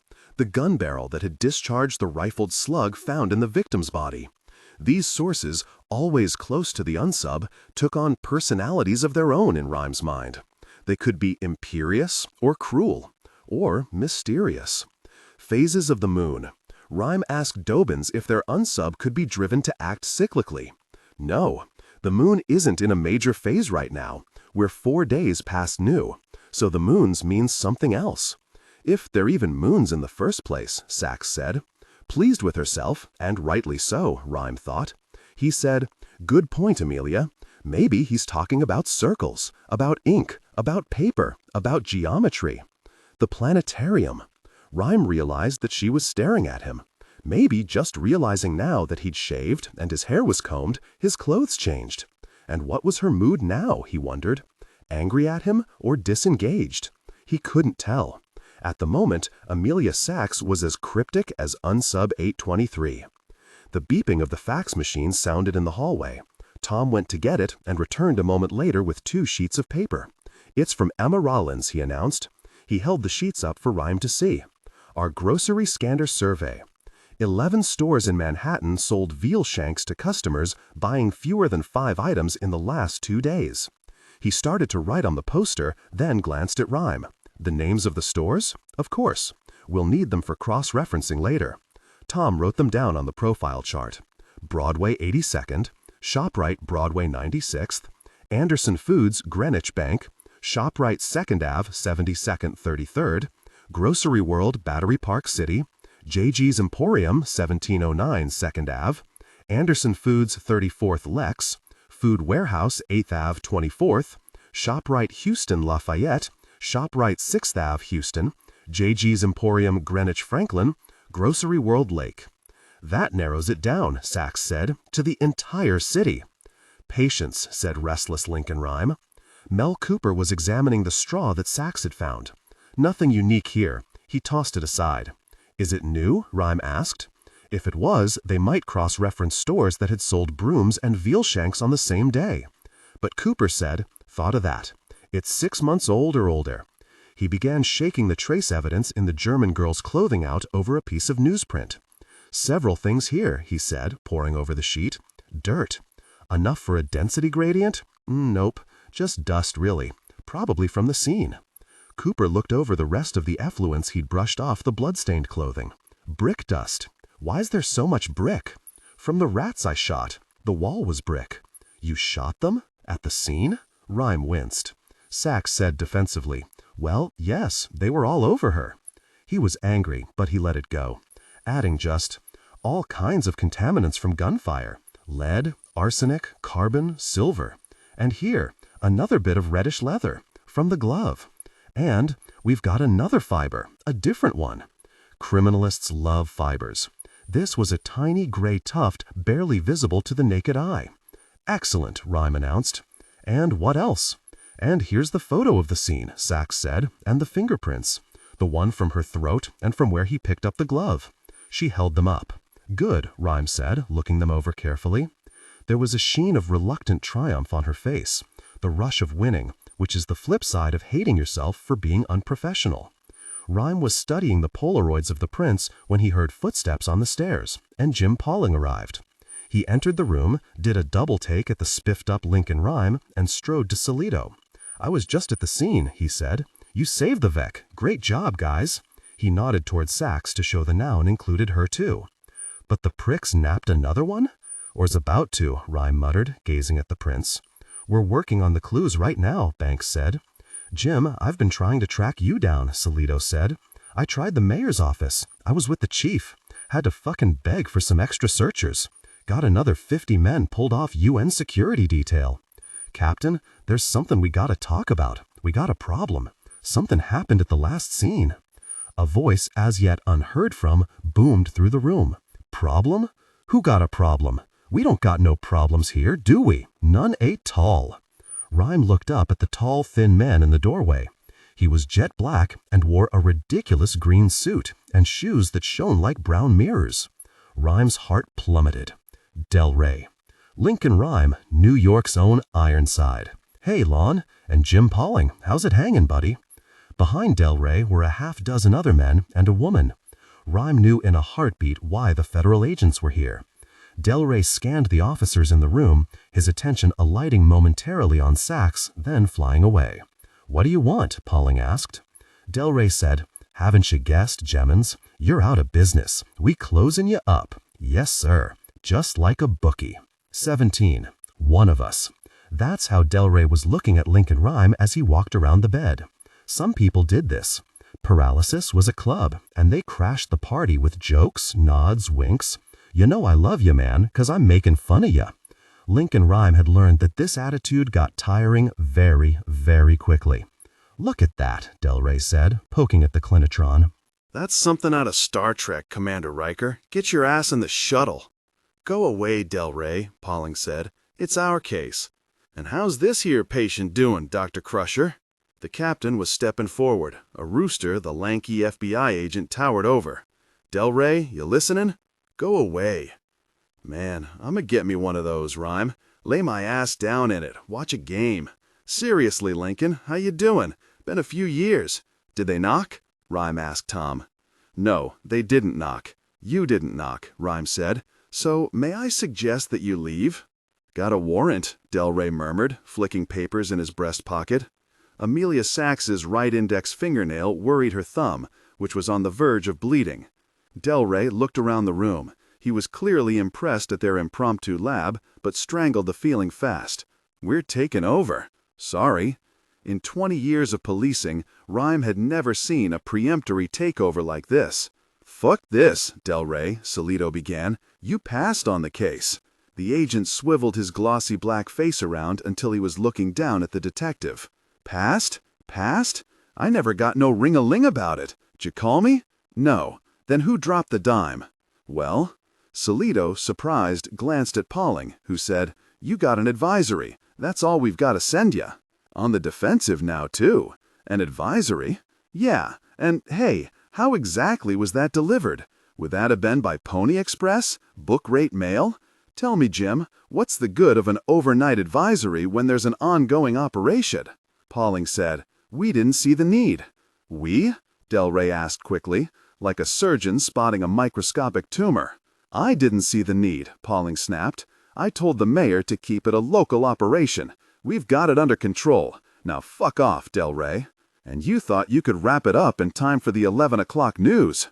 Rhyme was startled when Pauling shouted, What we thought was none of your goddamn business. It's our fucking case. He knew about the captain's legendary temper, but had never seen it in action. Actually, it's our fucking case now. Del Rey strolled past the table that held Cooper's equipment. Rhyme said, Don't do this, Fred. We're getting a handle on this guy. Work with us, but don't take it away. This unsub isn't like anything you've ever seen. Del Rey smiled. Let's see. What's the latest I hear about this fucking case? That you've got a civvy doing the forensics. The agent forewent a glance at the clinitron bed. You got a portable doing crime scene. You got soldiers out buying groceries. Evidence standards, Frederick, Rhyme reminded stridently. That's SOP. Del Rey looked disappointed. But ESU, Lincoln? All those taxpayer dollars? Then there's cutting up people like Texas Chainsaw. How had that news got out? Everyone was sworn to secrecy on the dismemberment issue. And what's this I hear about Hummon's boys found the Vic, but didn't go in and save her right away? Channel 5 had a big ear mic on it. Got her screaming for a good 5 minutes before you sent somebody in. He glanced at Solito with a wry grin. Lon, my man, would that have been the problem you were just talking about? They'd come so far, Rhyme was thinking. They were getting a feel for him, starting to learn the unsub's language, starting to see him. With a burst of surprise, he understood that he was once again doing what he loved, after all these years. And now somebody was going to take it away from him. Anger rippled inside him. "Take the case, Fred," Rhyme grumbled, "but don't cut us out. Don't do it." "You lost 2 Vicks," Del Rey reminded. "We lost 1, Solito corrected, looking uneasily at Pauling, who was still fuming. "Nothing we could have done about the first. He was a calling card." Dobbins, arms crossed, merely observed the argument. "But Jerry Banks leapt in. We've got his routine down now. We aren't going to lose any more." "You are if ESU's going to sit around listening to Vicks scream their heads off," Solito said. "It was my decision," Rhyme sang out. "Mine. But you're civvy, Lincoln, so it couldn't have been your decision. It might have been your suggestion. It might have been your recommendation, but I don't think it was your decision." Del Rey's attention had turned to Sachs again. His eyes on her, he said to Rhyme, "You told Peretti not to run the scene? That's mighty curious, Lincoln. Why'd you go and do something like that?" Rhyme said, "I'm better than he is. Peretti's not a happy Boy Scout. No, sir. He and I had a chinwag with Eckert." "Eckert? The Dep.Com? How was he involved?" And with one glance at Sachs, at the evasive blue eyes, framed by strands of must-red hair, he knew how. Rhyme nailed her with a look, which she promptly avoided, and he said to Del Rey, "Let's see. Peretti? Wasn't he the one opened up traffic on the spot where the unsub stood to watch the first Vic? Wasn't he the one released the scene before we'd had a chance to pick up any serious trace? The scene my own Sachs here had the foresight to seal off. My Sachs had it right, and Vince Peretti and everybody else had it wrong. Yes, she did." She was gazing at her thumb, a look that bespoke seeing a familiar sight, and slipped a Kleenex from her pocket, wrapped it around the bloody digit. Del Rey summarized, "You should have called us at the beginning." "Just get out," Pauling muttered. Something snapped in his eyes, and his voice rose. "Get the hell out!" he screamed. Even cool Del Rey blinked and eased back as the spittle flew from the captain's mouth. Rhyme frowned at Pauling. There was a chance they might salvage something of the case, but not if Pauling had a tantrum. "Jim!" The captain ignored him. "Out!" he shouted again. "You are not taking over our case!" And startling everyone in the room, Pauling leapt forward, grabbed the agent by his green lapels, and shoved him against the wall. After a moment of stunned silence, Del Rey simply pushed the captain back with his fingertips and took out a cellular phone. He offered it to Pauling. "Call the mayor, or Chief Wilson." Pauling eased instinctively away from Del Rey, a short man putting some distance between himself and a tall one. "You want the case? You fucking got it." The captain strode to the stairs and then down them. The front door slammed. "Jesus, Fred," Solito said. "Work with us. We can nail this scumbag." "We need the Bureau's AT," said Del Rey, now sounding like reason itself. "You're not set up for the terrorist angle." "What terrorist angle?" Rhyme asked. "The UN Peace Conference. Snitch of mine said word was up that something was going to go down at the airport, where he snatched the Vicks. I wouldn't profile him as a terrorist," Dobbins said. "Whatever's going on inside him's psychologically motivated. It's not ideological." "Well, fact is, Quantico and us here pegging him one way. 'Preciate that you feel different, but this how we're handling it." Rhyme gave up. Fatigue was spiriting him away. He wished Solito and his scar-faced assistant had never shown up this morning. He wished he'd never met Amelia Sachs. Wished he wasn't wearing the ridiculous crisp white shirt, which felt stiff at his neck and felt like nothing below it. He realized that Del Rey was speaking to him. "I'm sorry?" Rhyme cocked a muscular eyebrow. Del Rey asked, couldn't politics be a motive too?" "Motive doesn't interest me," Rhyme said. "Evidence interests me." Del Rey glanced again at Cooper's table. "So, the case is ours? We all together on that?" "What are our options?" Solito asked. "You back us up with searchers, or you can drop out altogether. That's about all that's left. We'll take the PE now, you don't mind." Banks hesitated. "Give him it," Solito ordered. The young cop picked up the evidence bags from the most recent scene, slipped them into a large plastic bag. Del Rey held his hands out. Banks glanced at the lean fingers and tossed the bag onto the table, walking back to the far side of the room, the cop's side. Lincoln Rhyme was a demilitarized zone between them, and Amelia Sachs stood riveted at the foot of Rhyme's bed. Del Rey said to her, "Officer Sachs?" After a pause, her eyes on Rhyme, she responded, "Yes? Commissioner Eckert wants you to come with us for debriefing about the crime scenes. He said something about starting your new assignment on Monday." She nodded. Del Rey turned to Rhyme and said sincerely, "Don't you worry, Lincoln. We're gonna get him. Next you hear, his head gonna be on a stake at the gates to the city." He nodded to his fellow agents, who packed up the evidence and headed downstairs. From the hallway, Del Rey called to Sachs, "You comin', officer?" She stood with her hands together, like a schoolgirl at a party she regretted she'd come to. "In a minute." Del Rey vanished down the stairs. "Those pricks," Banks muttered, flinging his watchbook onto the table. "Can you believe that?" Sachs rocked on her heels. "Better get going, Amelia," Rhyme said. "Your carriage awaits." Lincoln, walking closer to the bed. "It's all right," he said. "You did what you had to do." "I have no business doing CS work," she blurted. "I never wanted to." "And you won't be doing it anymore." "That works out well, doesn't it?" She started to walk to the door, then turned and blurted, "You don't care about anything but the evidence, do you?" Solito and Banks stirred, but she ignored them. "Say, Tom, could you show Amelia out?" Sachs continued, "This is all just a game to you, isn't it?" "Monell? Who?" Her eyes flared. "There, see? You don't even remember her name. Monell Gerger, the girl in the tunnel. She was just a part of the puzzle to you.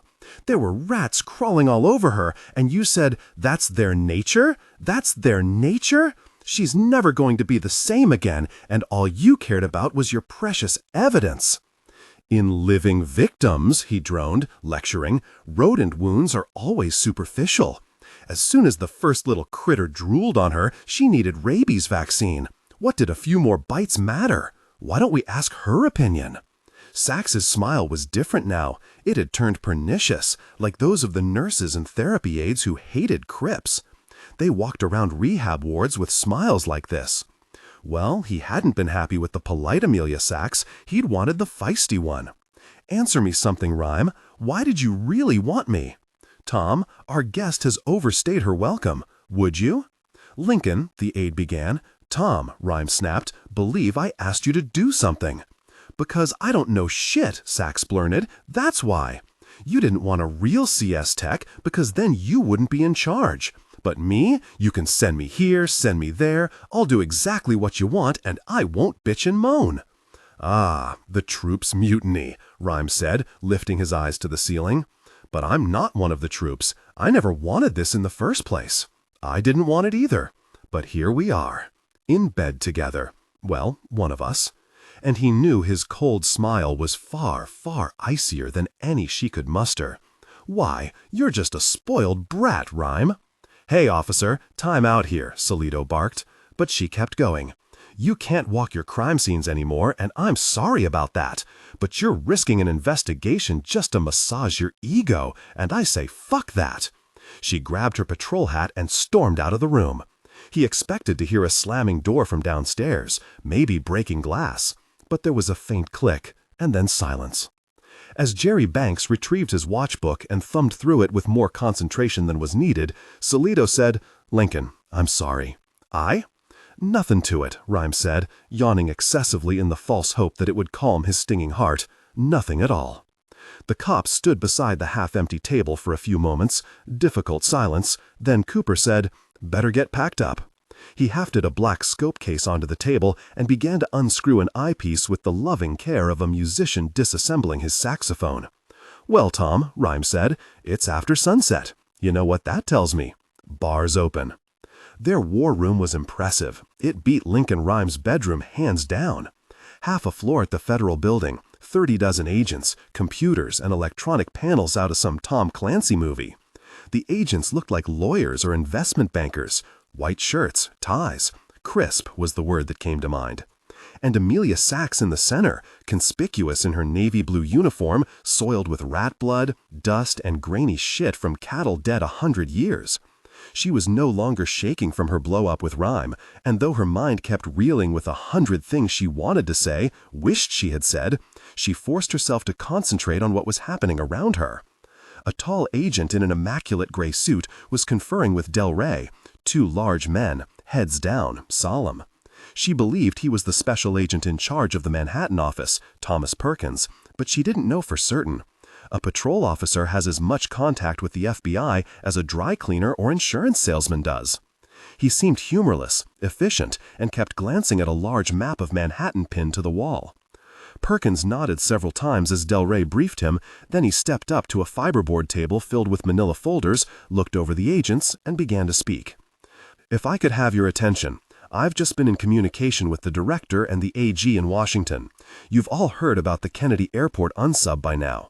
It's an unusual profile. Kidnapping, absent a sexual element, is rarely the basis for serial activity. In fact, this is the first unsub of the sort we've had in the Southern District.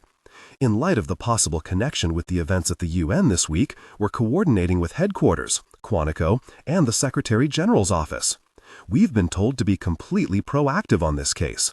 It's getting prioritization at the highest level." The SAC glanced at Del Rey, who said, "We've taken over the case from the NYPD, but we'll be using them for backup and person power. We have the crime scene officer here to brief us on the scenes." Del Rey sounded completely different here, not a shred of Superfly. "Have you vouchered the PE?" Perkins asked Sachs. Sachs admitted that she hadn't. "We were working on saving the Vicks." The SAC was troubled by this. At trial, otherwise solid cases tanked regularly because of slip-ups in recording the chain of custody of the physical evidence. It was the first thing the perp's defense lawyers wailed on. "Make sure you do that before you leave."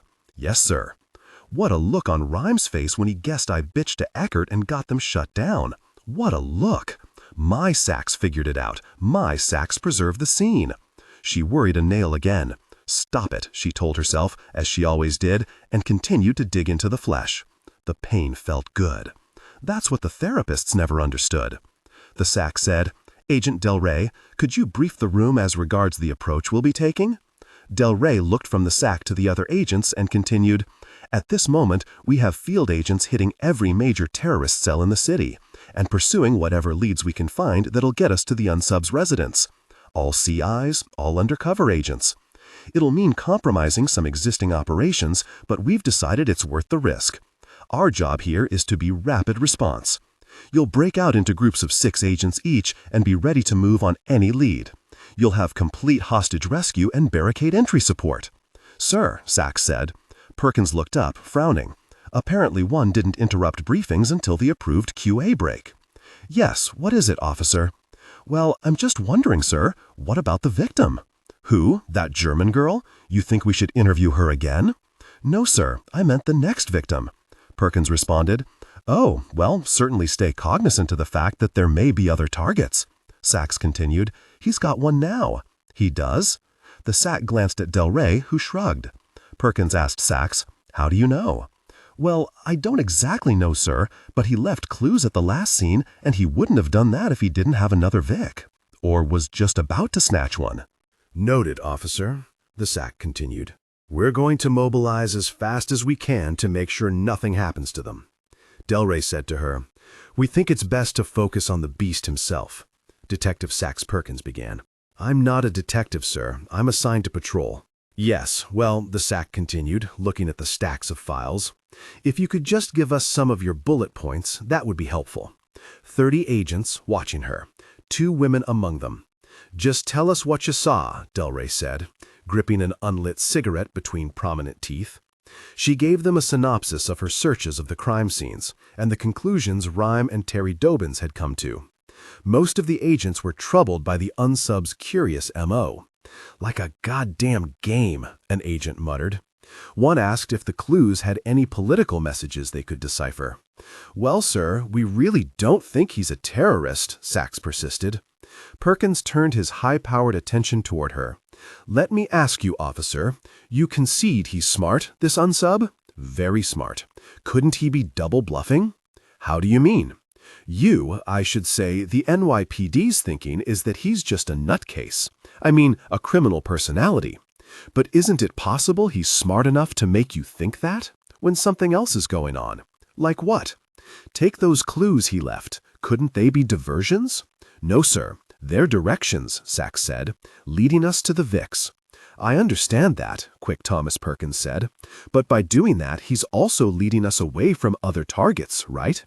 She hadn't considered that. "I suppose it's possible. And Chief Wilson's been pulling men off UN security detail right and left to work the kidnapping. This unsub might be keeping everyone distracted, which leaves him free for his real mission. Sachs remembered that she'd had a similar thought herself earlier in the day, watching all the searchers along Pearl Street. And that be the UN.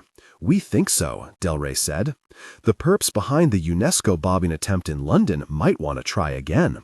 Meaning rhyme was going off in the completely wrong direction.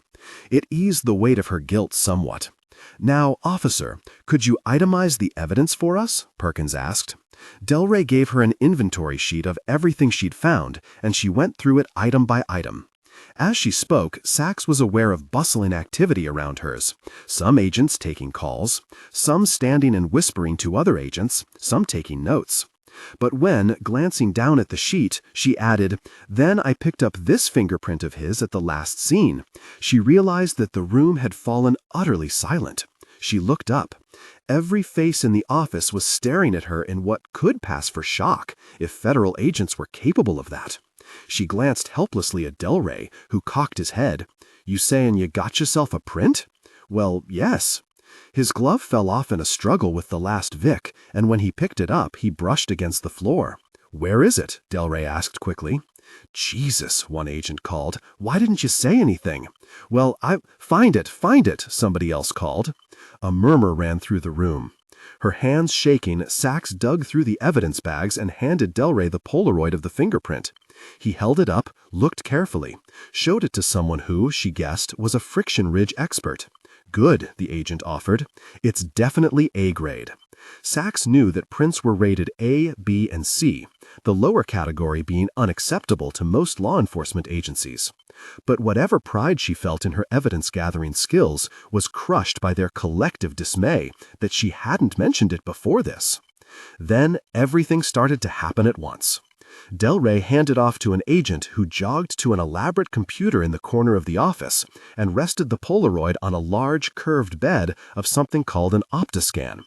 Another agent turned on the computer and started typing in commands as Delray snatched up the phone. He tapped his foot impatiently and then lowered his head as, somewhere, the call was answered.